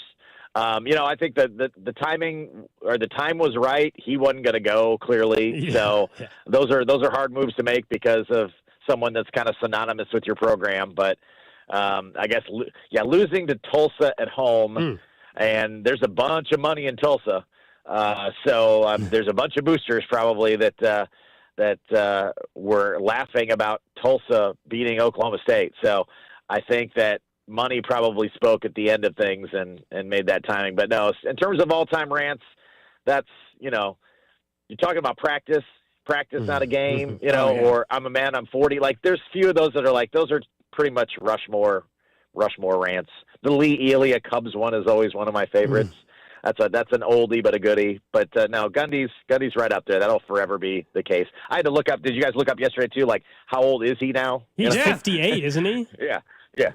Dating myself a little. Yeah, 58. You're like, wow. Yeah, he's I think what stands out, Kling, is still going strong. Every single group chat from every person I know as people turn 40. That's the thing everybody sends you. I'm a man. I'm 40. Like, I turned 40 last year. Yeah. Do you know how many people sent me that GIF? Yeah. Like, it's everybody. Everybody. I will never not laugh at that entire rant. I'm a man, I'm 40, and the tail end of it where he stomps off to is just so great. Kling, we appreciate it, man. See you guys. There you go, Josh Klingler, chief silent reporter for the Chiefs Radio Network. Yeah, he was definitely on the air when that happened. Just an all timer. Someone says, "Did you play his beer rant?" We did not play the beer rant, although that was another one. It's not as famous as the "I'm a man, I'm 40," but that was quite the comment from Gundy about a year ago about Ollie Gordon, when Ollie Gordon, who's now the running back in Miami with the Dolphins, but when he was dealing with his drug driving stuff, and I don't know what Mike Gundy was thinking. That was an out of pocket. Defending the drunk driving was a weird. That was a weird one. stance. Weird stance. That was odd. Little news. Who doesn't? That was just weird. Yeah. Little news in baseball. The Nationals, according to Jeff Passan, are finalizing a deal to name Paul Tabani their new head of baseball operations. The reason why this is a big deal is Tabani's only 35 years old. He was the assistant general manager for the Red Sox. He's a man. Widely He's regarded 35, one of the young man. executives in Major League Baseball. He is now the head of. Could you imagine being the head of baseball operations at 35? Calling you right now. You're the head of an entire baseball team. Perfect. How's that sound? Perfect. I mean, Sean McVay got hired to be the head coach with the Rams when he was 34? Yeah. It is Same kind of age? crazy though. Wasn't When it guys like 34? that get that job, you're like, whew. And Sean McVay's worked out pretty well, I'd say. And Sean then- McVay's only 39 now, so yeah, I think he was How old was 30. Lane Kiffin when he started getting every job on the planet? He was young too. Oh, McVay was hired at the age of 30? Woo! Was it 30 years old? He was the head coach of the Rams. or just on staff, or was he head coach 2017? So let's back up. What year was he born? Yeah, 30 years 30. old. That's impressive. How old was Lane Kiffin, Drew, when he got? What was the What first he got? big Which job he got? Tennessee? Was USC the first Or big job USC? he got? Uh, What was the order? I don't remember the order of operations. He's 50 now. Lane Kiffin. I think he was at Tennessee first. His first head coaching gig was with the Raiders in 07-08. Oh, that's right. Oh my God. Then he went to the. He was 33 when he was hired at To Tennessee. be the Raiders head coach? That was when he was hired at Tennessee. He was technically the He Raiders was head coach. 31 then, I guess, when he was the Raiders coach. The youngest coach in college Raiders football currently is 34. I'll give Lane Kiffin credit. At the time, he was pitching this wonderkin, and then he was like flaming out, and everything was kind of going weird It and was crazy. bad. He is a nice, Stabilized. established college football head coach at a major program in the SEC. Yeah, some of these teams were probably on to something a little bit with Lane Kiffin. It's just like He was time immature and and stuff, circumstances yeah. in place, and immaturity and all that stuff just didn't line up. No, he's been a very, very good football coach. Yeah. But yeah, there was definitely a part where I was like, oh man, he's just gonna flame out and be like, man, that guy was wild. It just couldn't keep his mouth shut kind of stuff. And he still has fun with it. Don't get me wrong. Oh, there he's was something still this a week. Did you see this week? His So daughter- they're playing yeah. LSU. Ole Miss is playing LSU. His daughter's dating a linebacker Went for weeks. LSU. And there's there's a tweet that was sent out, and then Lane Kiffin commented on the tweet Said, take the over. and is he what said Lane take said. the over. Oh, He said, I'm dropping points on my daughter's boyfriend this That's week. funny. That's what we're doing. Honestly, that's funny. And then he should be like, you couldn't even recruit your daughter's boyfriend. That, like, make the jokes back. I like a little Punch and Judy. That stuff's funny. But it's just like the idea that like, there was definitely a time when you're like, oh, he's going to flame out. Like, he became the Raiders The head coach time out after of Tennessee nowhere. was, particularly bad. He was only the head coach of the Raiders for a little over a year. Then coach of Tennessee for a year. He got the USC job. He was gone in like 3 years. So, like, it seemed like his career was like, he was like the bright, up-and-coming, big name that everybody wanted. And then it seemed like he was going to be off And then of he went to planet FAU Earth. and figured it out. Well, he did the couple of years under Nick Saban when he was just taking flamed-out former coaches That to be also helped. offensive coordinators. Yeah, Sarkisian. Sarkisian and him, like, Yeah. he ran through some guys and, like, to Saban's credit, restarted, like, multiple careers, making them OCs during that time. It was crazy. Up until he took the Georgia job, Kirby Smart was his DC for the longest period of time. True. Yeah, that also is part of Nick Saban's legacy. Yeah. Oh, for sure. Another reason why he's the GOAT. I mean, he's one of the greatest coaches of all time. He's probably the greatest college coach of all time, Yes. no matter what. Mhm. But he's one of the better football coaches of all time. It'll always be interesting that he tried the NFL. He's like, don't like it. I'll see you later. And quickly. And the famous story that he tried to tell like one player what to do, and he's like, I make millions of dollars. I don't care what you say, Nick. Like, good He's luck. like, oh wait, I don't have any He's like, control. This is not going to work. And that's probably why he left college football when he did. He could have kept coaching a couple more years. They would have been happy to keep him there. Hell, they'd love him back now. It's not like they've been like They also thrilled with Kalen Alabama's DeBoer. turning it around. They're fine. I will still always They're have the fine. big what if with Not the Dolphins. fine enough for Alabama fans. The big what if with the Dolphins though, because remember he got hired. Culpepper and Drew Brees. That Well, one? no, but that was the Dolphins were they were considering Drew Brees. And I think he then wanted Drew Brees, Instead, but they said no. traded for Dante Culpepper. So what would have happened? Who knows, right? History would have been way different. Sean Payton obviously would not have had Drew Brees. What do we say? Is Sean Payton still coaching? Is Nick Who Saban knows? still coaching in all the NFL, that. or does he coach in the NFL the rest of the time? There's obviously a trickle-down effect, but that's the one is like if the Dolphins would All-time have win. actually would have signed Drew Brees, what happens does Drew Brees win a ring down in Miami? It is crazy how there's not just Reportedly- NFL complications to that. There's also the college Major. football complications. Major. you Yeah, know. what's How Alabama? much different could both be? Because before Saban took that job at Alabama, Alabama was in the pit of despair. Yeah, they were going 6-6, 7-5 every year. Yeah, and for them, that's like as bad as going And 1 then and 15 in 07, an NFL everything season. changed. Yeah, pretty good program that Alabama. That's why I was saying he's like Alabama's going to be fine. I'm like, I'll just tell you right now, Alabama's not going to be happy with. We made the college football playoff and got knocked out in the first round. In fairness, That- Saban that's made the not playoff and got Alabama. knocked out in the first round too. No, You know, but what's his like- name? What's his name's not going to be there long. The way things are Kalen DeBoer? trending. Yeah. They have one loss this year. It's If they beat not- Georgia this weekend, everything is. Well, it doesn't sure. matter. They lost. It doesn't matter. If they beat Georgia, they'll have lost to Florida State, who will be in the top 5. It won't matter. It'll be fine. They'll be okay. They were ready to panic after that week one. And he had a bad first year, obviously, so that's probably part of it. Good times, Someone said, and Saban is a part of Belichick's coaching tree. Look, that all goes back to like that initial coaching tree under Belichick and all those other guys. That era from the 70s and 80s that raised up a bunch of coaches. Bill Belichick, did you see the photo? Oh, of him on him and Jordan? What is it on some magazine? Correctly pointed out, I believe, by Bomani Jones. This is a magazine cover on People. Is that what it was? I don't know. I know it was a magazine cover. I don't know which major one. magazine cover. And it's about like, hey, who really is Jordan? U.S. Weekly. U.S. Weekly. Or Us Weekly. Yeah. Oh, yeah, sorry. Yeah. So he Clearly, I don't read it. Yeah. No, you're good. in the photo, he has the rings and he's wearing the NFL 100 jacket. And they're like, why is this? It's not about football. It's like, why did you could have worn anything? Why did you wear that? Because he still clearly wants to be coaching in the NFL. He just only took. He is hurt. He only went to, obviously His because they ego wouldn't is let him in. They hurt. wouldn't let him back in the club. That's all it was. But that's sad. That's sad behavior by him. He's lost it. Whatever magic touch he once had, that is long. I can't remember. Gone. Real quick before we go to break, to timeline this. Was the whole thing with. Didn't we think at one point? I think we talked about this. That was his girlfriend part of the reason why NFL teams were like, "Yeah, no, we're not going to deal with that distraction." I'm starting. Wasn't to that think also part of maybe. it? I'm starting to think maybe. I think some of it is Did that you he wasn't see willing this to. past weekend? No. There was a moment she was down on the. I think it was a little bit. It was a reach, but she was down on the field talking to him like before the game started, like right before the game started. Soon as he leaves out of the tunnel, he looks miserable because they lost again. They got smacked, and then the first person to greet him is Jordan right out of the tunnel right away. Oh yeah, it's supporting. It's so much of a. It's just a bigger story than what the team is. Almost nobody cares about how. Nobody cares about how UNC did this past weekend. It's, hey, Bill's on Us Weekly. Which is when the they got opposite. stomped this past weekend by UCF. His Wasn't entire coaching legacy is I wear cutoff shirts. I can't even be bothered to talk to you for 5 seconds because I'm a man about football. And the only thing I care about football, and I wake up and I think about football, and everything in my life is football. And it's like the opposite. Yeah, now. he met Jordan. He's been blinded since. I mean, that's it. Oh man, I didn't realize how bad they got beat. They got beat 48. Yes, that's what I'm Drew's saying. saying. They got smacked at home. Not great. They've been smacked twice now. Clemson's going to take it out. on this TCU and weekend. Probably. oh, is that who they play this upcoming weekend? Yeah. Dabo's fed up, man. It's going to be bad. Or should be. Man, what a really tough one for me. I don't like seeing either of them succeed in college football. I guess I'll root for a tie. Cody doesn't like Belichick or Dabo. A lot of people don't like. A lot of people at this Well, station Dabo, in particular I don't don't like like Dabo. Dabo. I like Dabo. You do? I like Dabo a lot. I can't understand it.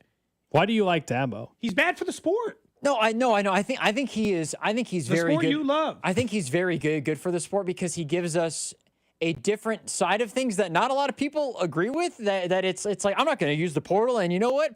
They can go ahead and fire me. I'm going to go win somewhere else. I think it's fun when coaches talk like that in college sports because you don't hear NFL Hickory, coaches. Doc. Yes, the mouse ran up the clock. I love Coach Sweeney's got that drip, and now he's on TikTok. Yeah. I love it. It might be cringe, but I think it is awesome because you know what? You get genuine answers, you get genuine care and genuine love in a variety of ways compared to NFL coaches on a regular basis. He doesn't love kids. I disagree with he hates kids and the fact that they make money. So I'll never. Yes, it is. Okay. He openly said it. He said, "I'm gonna quit if they make money." Yeah, and he had a perspective change. All right, up next, we will get to what's trending. And Ross Tucker, our Odyssey NFL insider, joined us earlier today. We asked him about the Chiefs game against the Giants and also who he thinks is the best 3-0 team. This is Cody and Gold on your new home for K-State Athletics.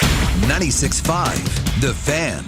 Brought to you by Heartland Men's Health, the leader in men's sexual health. Thousands of men have been successfully treated for low T, ED, and more, all with discretion and compassion. Make your appointment at heartlandmenshealth.com. Whether you're looking for a Bronco, an Explorer, an F-150, or even a commercial vehicle, Robside Ford has the selection. That's right, Kevin. We've got it all. And we've got the lowest prices in Kansas City. No gimmicks, just great deals on every new Ford. And it's not just inventory, it's how you do business. Robside Ford makes it very simple. We do it different on purpose. Non-commissioned sales team, upfront transparent pricing, top dollar trade-in values, and a process that's actually easy. You've even got the reputation to back it up, Bobby. Kansas City's only top-rated Ford dealer on Google. 4.8 stars, 3,000 reviews. Wow. And this year, we're proud to be voted Best Car Dealership in KC by Kansas City Magazine. So if you're ready for a better car buying experience, come see us at 135th and State Line or check us out at robsight.com. From Broncos to F-150s to work trucks, Robside Ford has what you need. If you want simple and easy, you're not going to find a better spot. Robside Ford. Buy right. Drive happy. Philosophy at GiveMeTheVin.com. We love to buy cars. Fat ones, skinny ones, curvy ones, fast ones, slow ones, round ones, and square ones. Yes, square body Chevys. We buy them at GiveMeTheVin.com. Go to GiveMeTheVin.com right now, put yours in, and get a quote. We'd love to buy it. GiveMeTheVin.com, America's best car buyer. Sell us your car. GiveMeTheVin.com. So easy you can do it in your underwear. Get your home ready for the change in seasons with a $69 HVAC tune-up from Hamilton Plumbing, Heating, AC, and Rooter. Our pros can help you lower energy costs, prevent costly breakdowns, and make sure your system is running at peak efficiency right when you need it most. And it's all backed by our exceptional service guarantee. Over 40 years experience and more than 8,000 five-star reviews are great reasons to trust Hamilton. Visit callhamilton.com for details, terms, and conditions. License number 2025-11121. This is Creed Humphrey. Kansas City has the best fans in the world and the best bull riding team in the PBR. The Outlaws are looking to win it all this year, but they can't do it without you. I'm the chief of Outlaw Attitude, and I need you to pack the house. So buckle up and make some noise. The Outlaws are coming, and we know KC will be there with us. Come see Kansas City's next dynasty and join me at PBR Team Outlaw Days, October 3rd through 5th. Hey, Chiefs fans, Crown Royal is the official whiskey of the Kansas City Chiefs. And this season, it's not game day without the generous spirit of Crown Royal. Whether you're at the tailgate, in the stands, or watching from home, Crown Royal is the reason and the reward for coming together. Grab a glass with the Crown Royal rig at a stadium near you, because we'll be sharing the generous spirit with fans across the country. Crown Royal, fueling game day with a generous spirit. Visit www.crownroyal.com/Royal Rig for more on the Crown Royal Rig Tour. Please drink responsibly. Tulsa is my home now. Academy Award nominee Sylvester Stallone stars in the Paramount Plus original series, Tulsa King. This distillery is a very interesting business, and we gotta know the enemy. From Taylor Sheridan, co-creator of Landman. What are you saying? I'm all right. If you think you're gonna take me out, it's gonna be really difficult. Tulsa King, new season now streaming exclusively on Paramount Plus. This is the story of the one. As a maintenance supervisor at a manufacturing facility, he knows keeping the line up and running is a top priority. That's why he chooses Grainger. Because when a drive belt gets damaged, Grainger makes it easy to find the exact specs for the replacement product he needs. And next day delivery helps ensure he'll have everything in place and running like clockwork. Call 1-800-GRAINGER, click Grainger.com, or just stop by.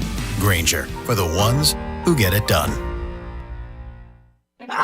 Your cold is coming. Your cold is coming. When you feel a cold coming, shorten it with Zicam, the #1 cold shortening brand. Oh, no, not before my big trip. The big trip you've been planning is coming up, and so is your cold. But Zicam can shorten your cold and get you back to planning sooner. Thanks, Revere. We really should keep Zicam in the house. Shorten your cold with Zicam. Take it from America's most revered messenger. Shorten your cold at the first sign with cold shortening products from Zicam, the #1 cold shortening brand. Available in stores or see where to buy at Zicam.com. Is your everyday congestion preventing you from enjoying life's big moments? Try Vicks Sinex Saline today and get yourself back in the action. Vicks Sinex Saline instantly clears everyday congestion with a gentle ultrafine mist. Sinex Saline's drug-free, no-mess formula instantly moisturizes and soothes dry, irritated nasal passages for quick and effective relief. Get back to enjoying life's big moments to the fullest without having to worry about everyday congestion holding you back. Just Sinex, breathe, use as directed.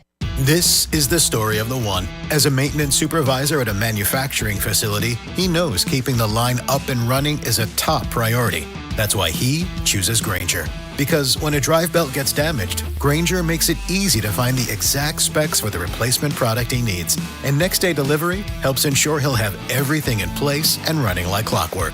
Call 1-800-GRAINGER, click Grainger.com, or just stop by. Grainger, for the ones who get it done. This report is brought to you by Surfside Iced Tea and Vodka and Surfside Lemonade and Vodka. Surfside Iced Tea and Vodka and Surfside Lemonade and Vodka. Proud partner of the Kansas City Royals. Each can of Surfside is only 100 calories and the best part, 0 bubbles. Grab it at the K or ask for it at your favorite bars and liquor stores. You're listening to 96.5 The Fan from the Mission Plumbing, Heating, and Cooling Studios. What's trending? Number one on What's Trending, the Royals were officially eliminated from the postseason last night. They obviously still have games against the Angels and the Athletics, including tonight out in L.A., an 8:38 first pitch. It'll be Stephen Kolek on the bump for the Royals. Vern's on Deck show at 7:30 right here on 96.5 The Fan. Next up on What's Trending, the Guardians beat the Tigers yesterday 5-2, erasing a 15.5 game lead that the Tigers once possessed over Cleveland, 9.5 as of just 14 games ago. Guardians are now even with the Tigers in the division and only one game ahead in the final wild card spot standings. This would be obviously one of the biggest collapses in Major League Baseball history, whether they lose the division, especially if they also miss the playoffs in addition to it. But the Guardians have closed a 9.5 game, 15.5 game, depending on where you start the marker, game gap in the division to tie things up with the Tigers. Yeah, pretty remarkable. I mean, last night was a playoff atmosphere. Each one of these games is going to be that way. And of course, the Guardians have all the momentum at this point in time. Elsewhere at What's Trending, Terry McLaurin, wide receiver for the Commanders, is getting a second opinion today on a quad injury. His availability for Sunday is in question. There's a couple reports suggesting that he's not going to play on Sunday. They're trying to make sure it's not something more serious that's going to hold him out multiple weeks. But something to keep an eye on. Obviously, the Commanders' wide receiver room outside of Terry McLaurin, pretty dicey. Deebo Samuel, I don't even know if we count him as a wide receiver these days. He's kind of somebody that lines up in the backfield. He's a Swiss Army knife kind of player, but like a true number one or just a true wide receiver, they don't have much there in D.C., so it'd be a big loss if he misses some time. Jaden Daniels was a limited participant in today's practice. That too. So we'll see whether or not he can get back on the field for the Commanders as well. Next up on What's Trending, surprise move out of Philadelphia. The Eagles have placed outside linebacker Nolan Smith on the injured reserve list, meaning he'll miss at least the next 4 weeks for the Eagles. There were not initial thoughts that it was that serious, but apparently was. By the time it was done, they're going to place him on the IR. Lastly, on What's Trending, the Pro Football Hall of Fame today announced 128 modern-era players that are nominated for the 2026 class, headlined by Drew Brees, Phillip Rivers, Larry Fitzgerald, Jason Witten, who are all eligible for the first time. Also, in that list, Alex Smith is eligible as well. Running backs Frank Gore, LaShawn McCoy, David DeCastro, Marquise Pouncey, Geno Atkins, just I go on and on and on and on and on. It's a lot of players that get nominated. They continue to whittle this thing down. A third vote eventually will cut the list down to 15 players that get discussed at an annual selection meeting, which is right before the Super Bowl. And then the class of 2026 will have 3, 4, or 5 modern era players. So, who are the three? Drew Brees, Larry Fitzgerald. Who's the third? I don't think Rivers is like first ballot, you're saying? Yeah. Well, yeah, because they said 3 to 5. I don't think it's going to be 5 based on the names. Philip Rivers not a first ballot Hall of Famer, no, because there's a lot more debate to go there. Who are the running backs? Agrees on Brees and Fitzgerald. Here's the other running backs: Sean Alexander, no, Mike Allstott, Tiki Barber, Frank Corey Gore. Dillon, Warwick Dunn, Frank Gore's Priest maybe. Holmes, not going to get in, but it's cool to see his name there. Wide receivers: Anquan Bolden, interesting case for him.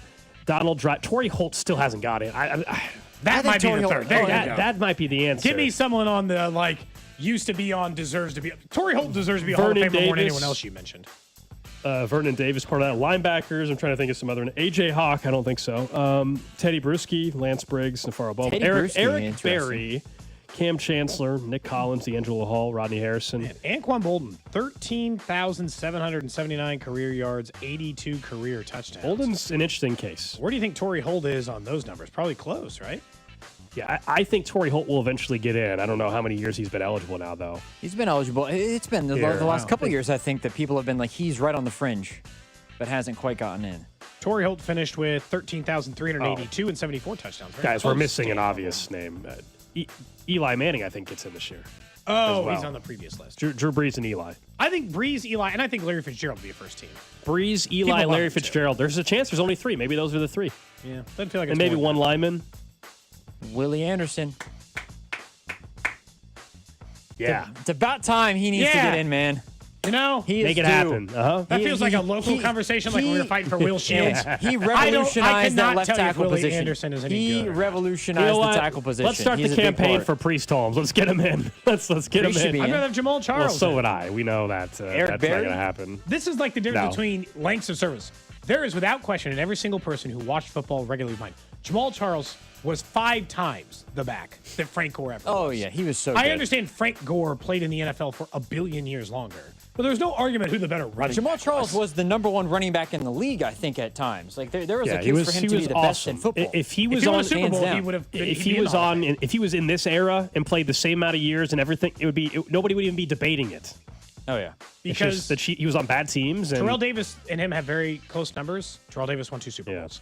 That is what's trending here on Cody and Gold. Earlier today, our Odyssey NFL insider, Ross Tucker, joined the show as he does each and every Wednesday. We started our conversation asking him about some of the 3-0 teams. Take the Eagles and Bills out of it. Between the 49ers, Chargers, Bucks, and Colts, who's the most impressive 3-0 team? The Colts. Yeah, I would say the Colts. I got a chance to see them, a lot of them on Sunday because I called that game Colts-Titans. You know, and I know the Dolphins and the Titans aren't very good, but, I mean, they beat both those teams by 25 points. Like, that is super, super hard to do in the NFL, as you guys know. I mean, think about how good the Chiefs have been in recent years. Not many times they've been blowing teams out like that.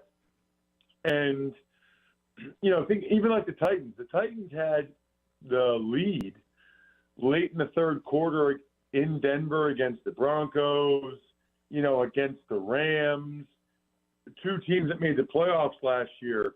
That game against the Colts was never close. I mean, they were losing by 2 scores at least pretty much the whole game. So it just speaks to the Colts. Now, I don't think that they're great on defense. I think they're probably just okay. But offensively, man, I mean, their O-line's playing awesome. Jonathan Taylor is the best running back in football right now. You know, Tyler Warren is like a top 5 tight end. And I think because of that, it helps their other receivers, Michael Pittman and Alec Pierce. You know, those guys have always been good players, maybe not great players, but because of all the focus on Taylor and Warren, it's like those guys are getting even more attention. And, you know, I think Steichen's just so happy, their head coach, to have a quarterback that just runs the offense, that just knows what to do, runs the offense to the point where Daniel Jones is operating at a very, very high level right now. Generally speaking about offenses, what do you think's going on there again in the league? Because, look, the Chiefs don't look good. They're missing a lot of their weapons, so maybe that's part of it. But, even your Philadelphia Eagles, that's not a fun offense to watch either. Yards per game are down. Is this just the defenses are caught up? We need to wait a month. It just seems like, in general, offense has not been that enjoyable around the NFL. Well, you're 1,000% correct. Although I will say, if you watch the Ravens-Lions on Monday night, those offenses are still pretty awesome. And there's other teams as well. But I think it's a couple things. They finally figured out a couple years ago that you really are only going to get really shredded if you're giving up explosive plays. So almost everybody is playing, some form of what they call shell coverage with two deep safeties or cover four or whatever, where they really are not going to let you get passes over 20 yards. It's going to be very difficult to do that. And so what you have to do is be super patient and move the ball down the field, taking the underneath stuff. The problem with that is I think especially the first month of the season, since these guys don't play in the preseason at all, they're going to make a mistake. There's going to be a penalty, motion, or illegal shift, or a hold, or it really is hard to go 10-plus play drives, which is what they're now forcing you to do. So they're forcing you to go the long way, which a lot of teams aren't capable of doing. And then even if you are and you get down there, a lot of times they're doing a better job of making you settle for field goals. And so it's hard. It's really hard. We're talking to our Odyssey NFL insider, Ross Tucker, here on 96.5 The Fan. What did you make of the Chiefs' performance? An ugly first half, obviously, and then that opening drive to start the second half, they kind of settled in a little bit. Yeah, I guess what I thought of it was they finally at least got something going. And I think probably that maybe the best thing is that, this Thornton guy looks like a real guy. Kind of just in the nick of time where they need him. And I don't know when Worthy's coming back, maybe this week or whatever. And we know there's still a few weeks before Rashee Rice, but very valuable that Thornton actually looks like a player for them because they desperately need that to open up the stuff for Kelsey and Pacheco and those guys underneath a little bit more. When you look at what the Chiefs are doing, we asked the question to ourselves, do you think it's still fair to say, hey, let's make a judgment on the Chiefs offense until Worthy and Rice come back? Or are they looking, struggling enough that that's a hard sentence to keep selling? Yeah, that's a great question. I think it's a combination of what I said about the first month of the season, although interestingly, as you know, the Chiefs actually play their starters more than almost every other team these days, which is wild. Because you think about it, of all teams, do the Chiefs really need to play in the preseason? It's the same guys in the same system this entire time, but yet they do. So you would think that they would be further ahead from that standpoint. But I do think every team, there's an ebb and flow with every team every season. If you remember, the Eagles were 2-2 after week 4 last year and had lost to the Bucs by 3 scores. Well, guys, they haven't lost a game that Jalen Hurts has finished since then. It's 20 games. It's a full year. They have not lost the game that Hurts finished since then. They've only lost one period. It was the Commanders game where he got hurt in the first quarter. All of which is to say, the concussion, the first month really means very, very little for how we feel about these teams at the end of the year. I really do think a lot of these times these teams are just trying to figure it out in the first month. And then, what you start to see the progress months 2, 3, and 4.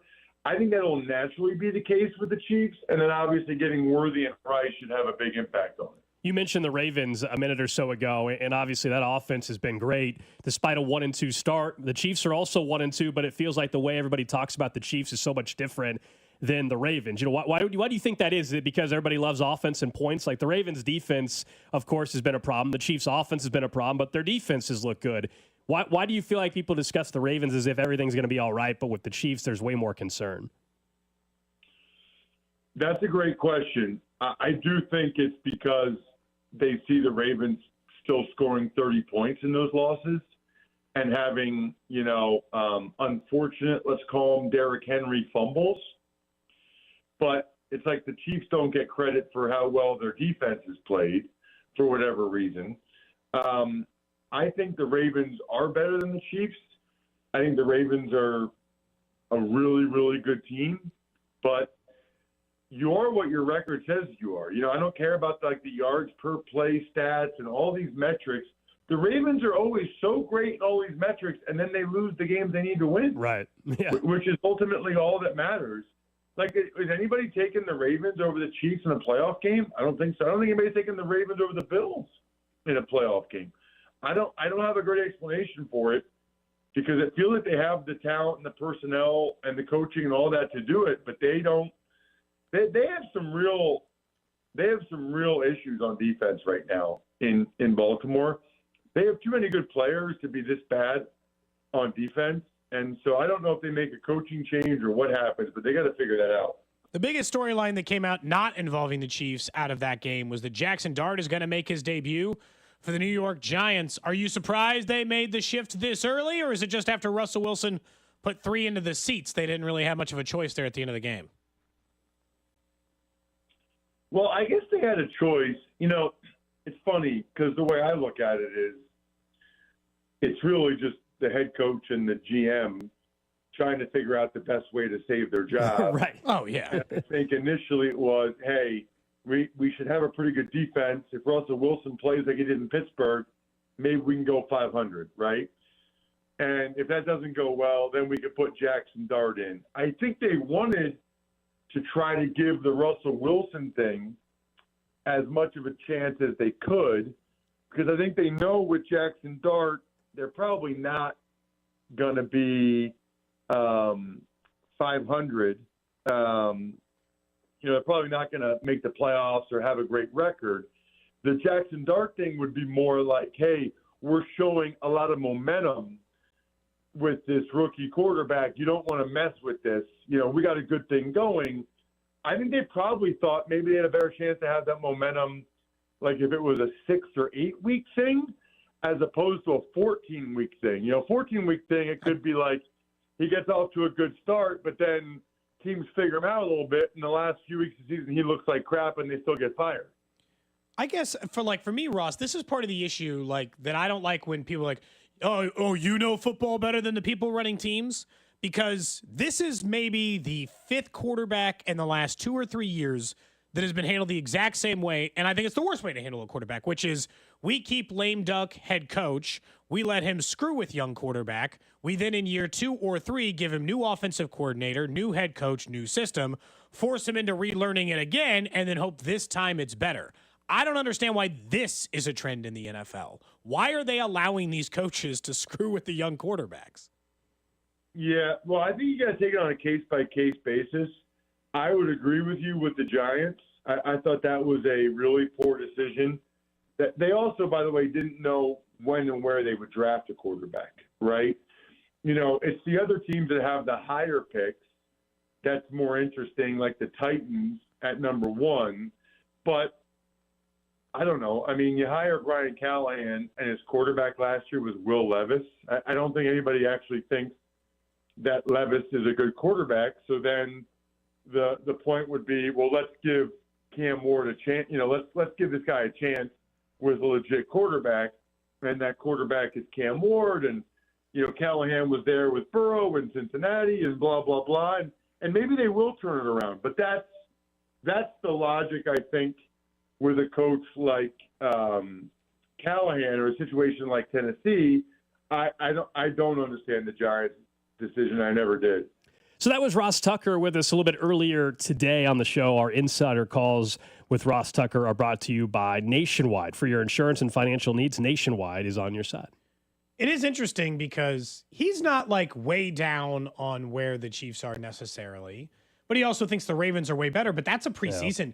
Yeah. That whole thing is a preseason perception because preseason people thought the Ravens were better. They're both 1-2. One team scores, one team doesn't score. I wouldn't be surprised if you polled 100 NFL analysts if 80 said they thought the Ravens were a better NFL team. And by the way, I get Chiefs. that. Like, I get it, but that's why I asked the question to him how people view each of these teams. And he admitted, and I think it really is a simple answer. You see one team that can seemingly score whenever they want, and so they must be better. That's the mindset we have in when we watch sporting events. And yet that's not the full story, obviously, but that's what it is. If the roles were reversed, unless it's just, you think there's like some true anti-Chiefs thing going on still here to start this season. Otherwise, it's the same thing. If the Chiefs were scoring and the Ravens weren't, but their defense was great, people say, "Oh, the Chiefs are way better." It's because it's what people want is scoring. But it's also why I think the Chiefs have a chance to win on Sunday for sure, and that's because their defense to me is going to cause us to be a little bit lower scoring game, and so hopefully to neutralize a little bit of that Ravens offense. Yeah, if the Chiefs have to get in the 35-point game, they're going to lose. I don't think the Chiefs are winning 35-31. I just their offense is not capable of that right now. Not. I'd be impressed if that was the case. Now, I will say tomorrow I'm going to bring some stats to the show. I know we try to avoid too stat heavy. Yeah. These are simple stats that will point out one simple thing. The Chiefs' offense is a lot closer to the Ravens' offense than the Ravens' defense is to the Chiefs. So, like, you're talking about like a separation of where teams are. The Chiefs' offense is a whole hell of a lot closer to being what the Ravens are on offense than the Ravens' defense is to being what Kansas City's is. And so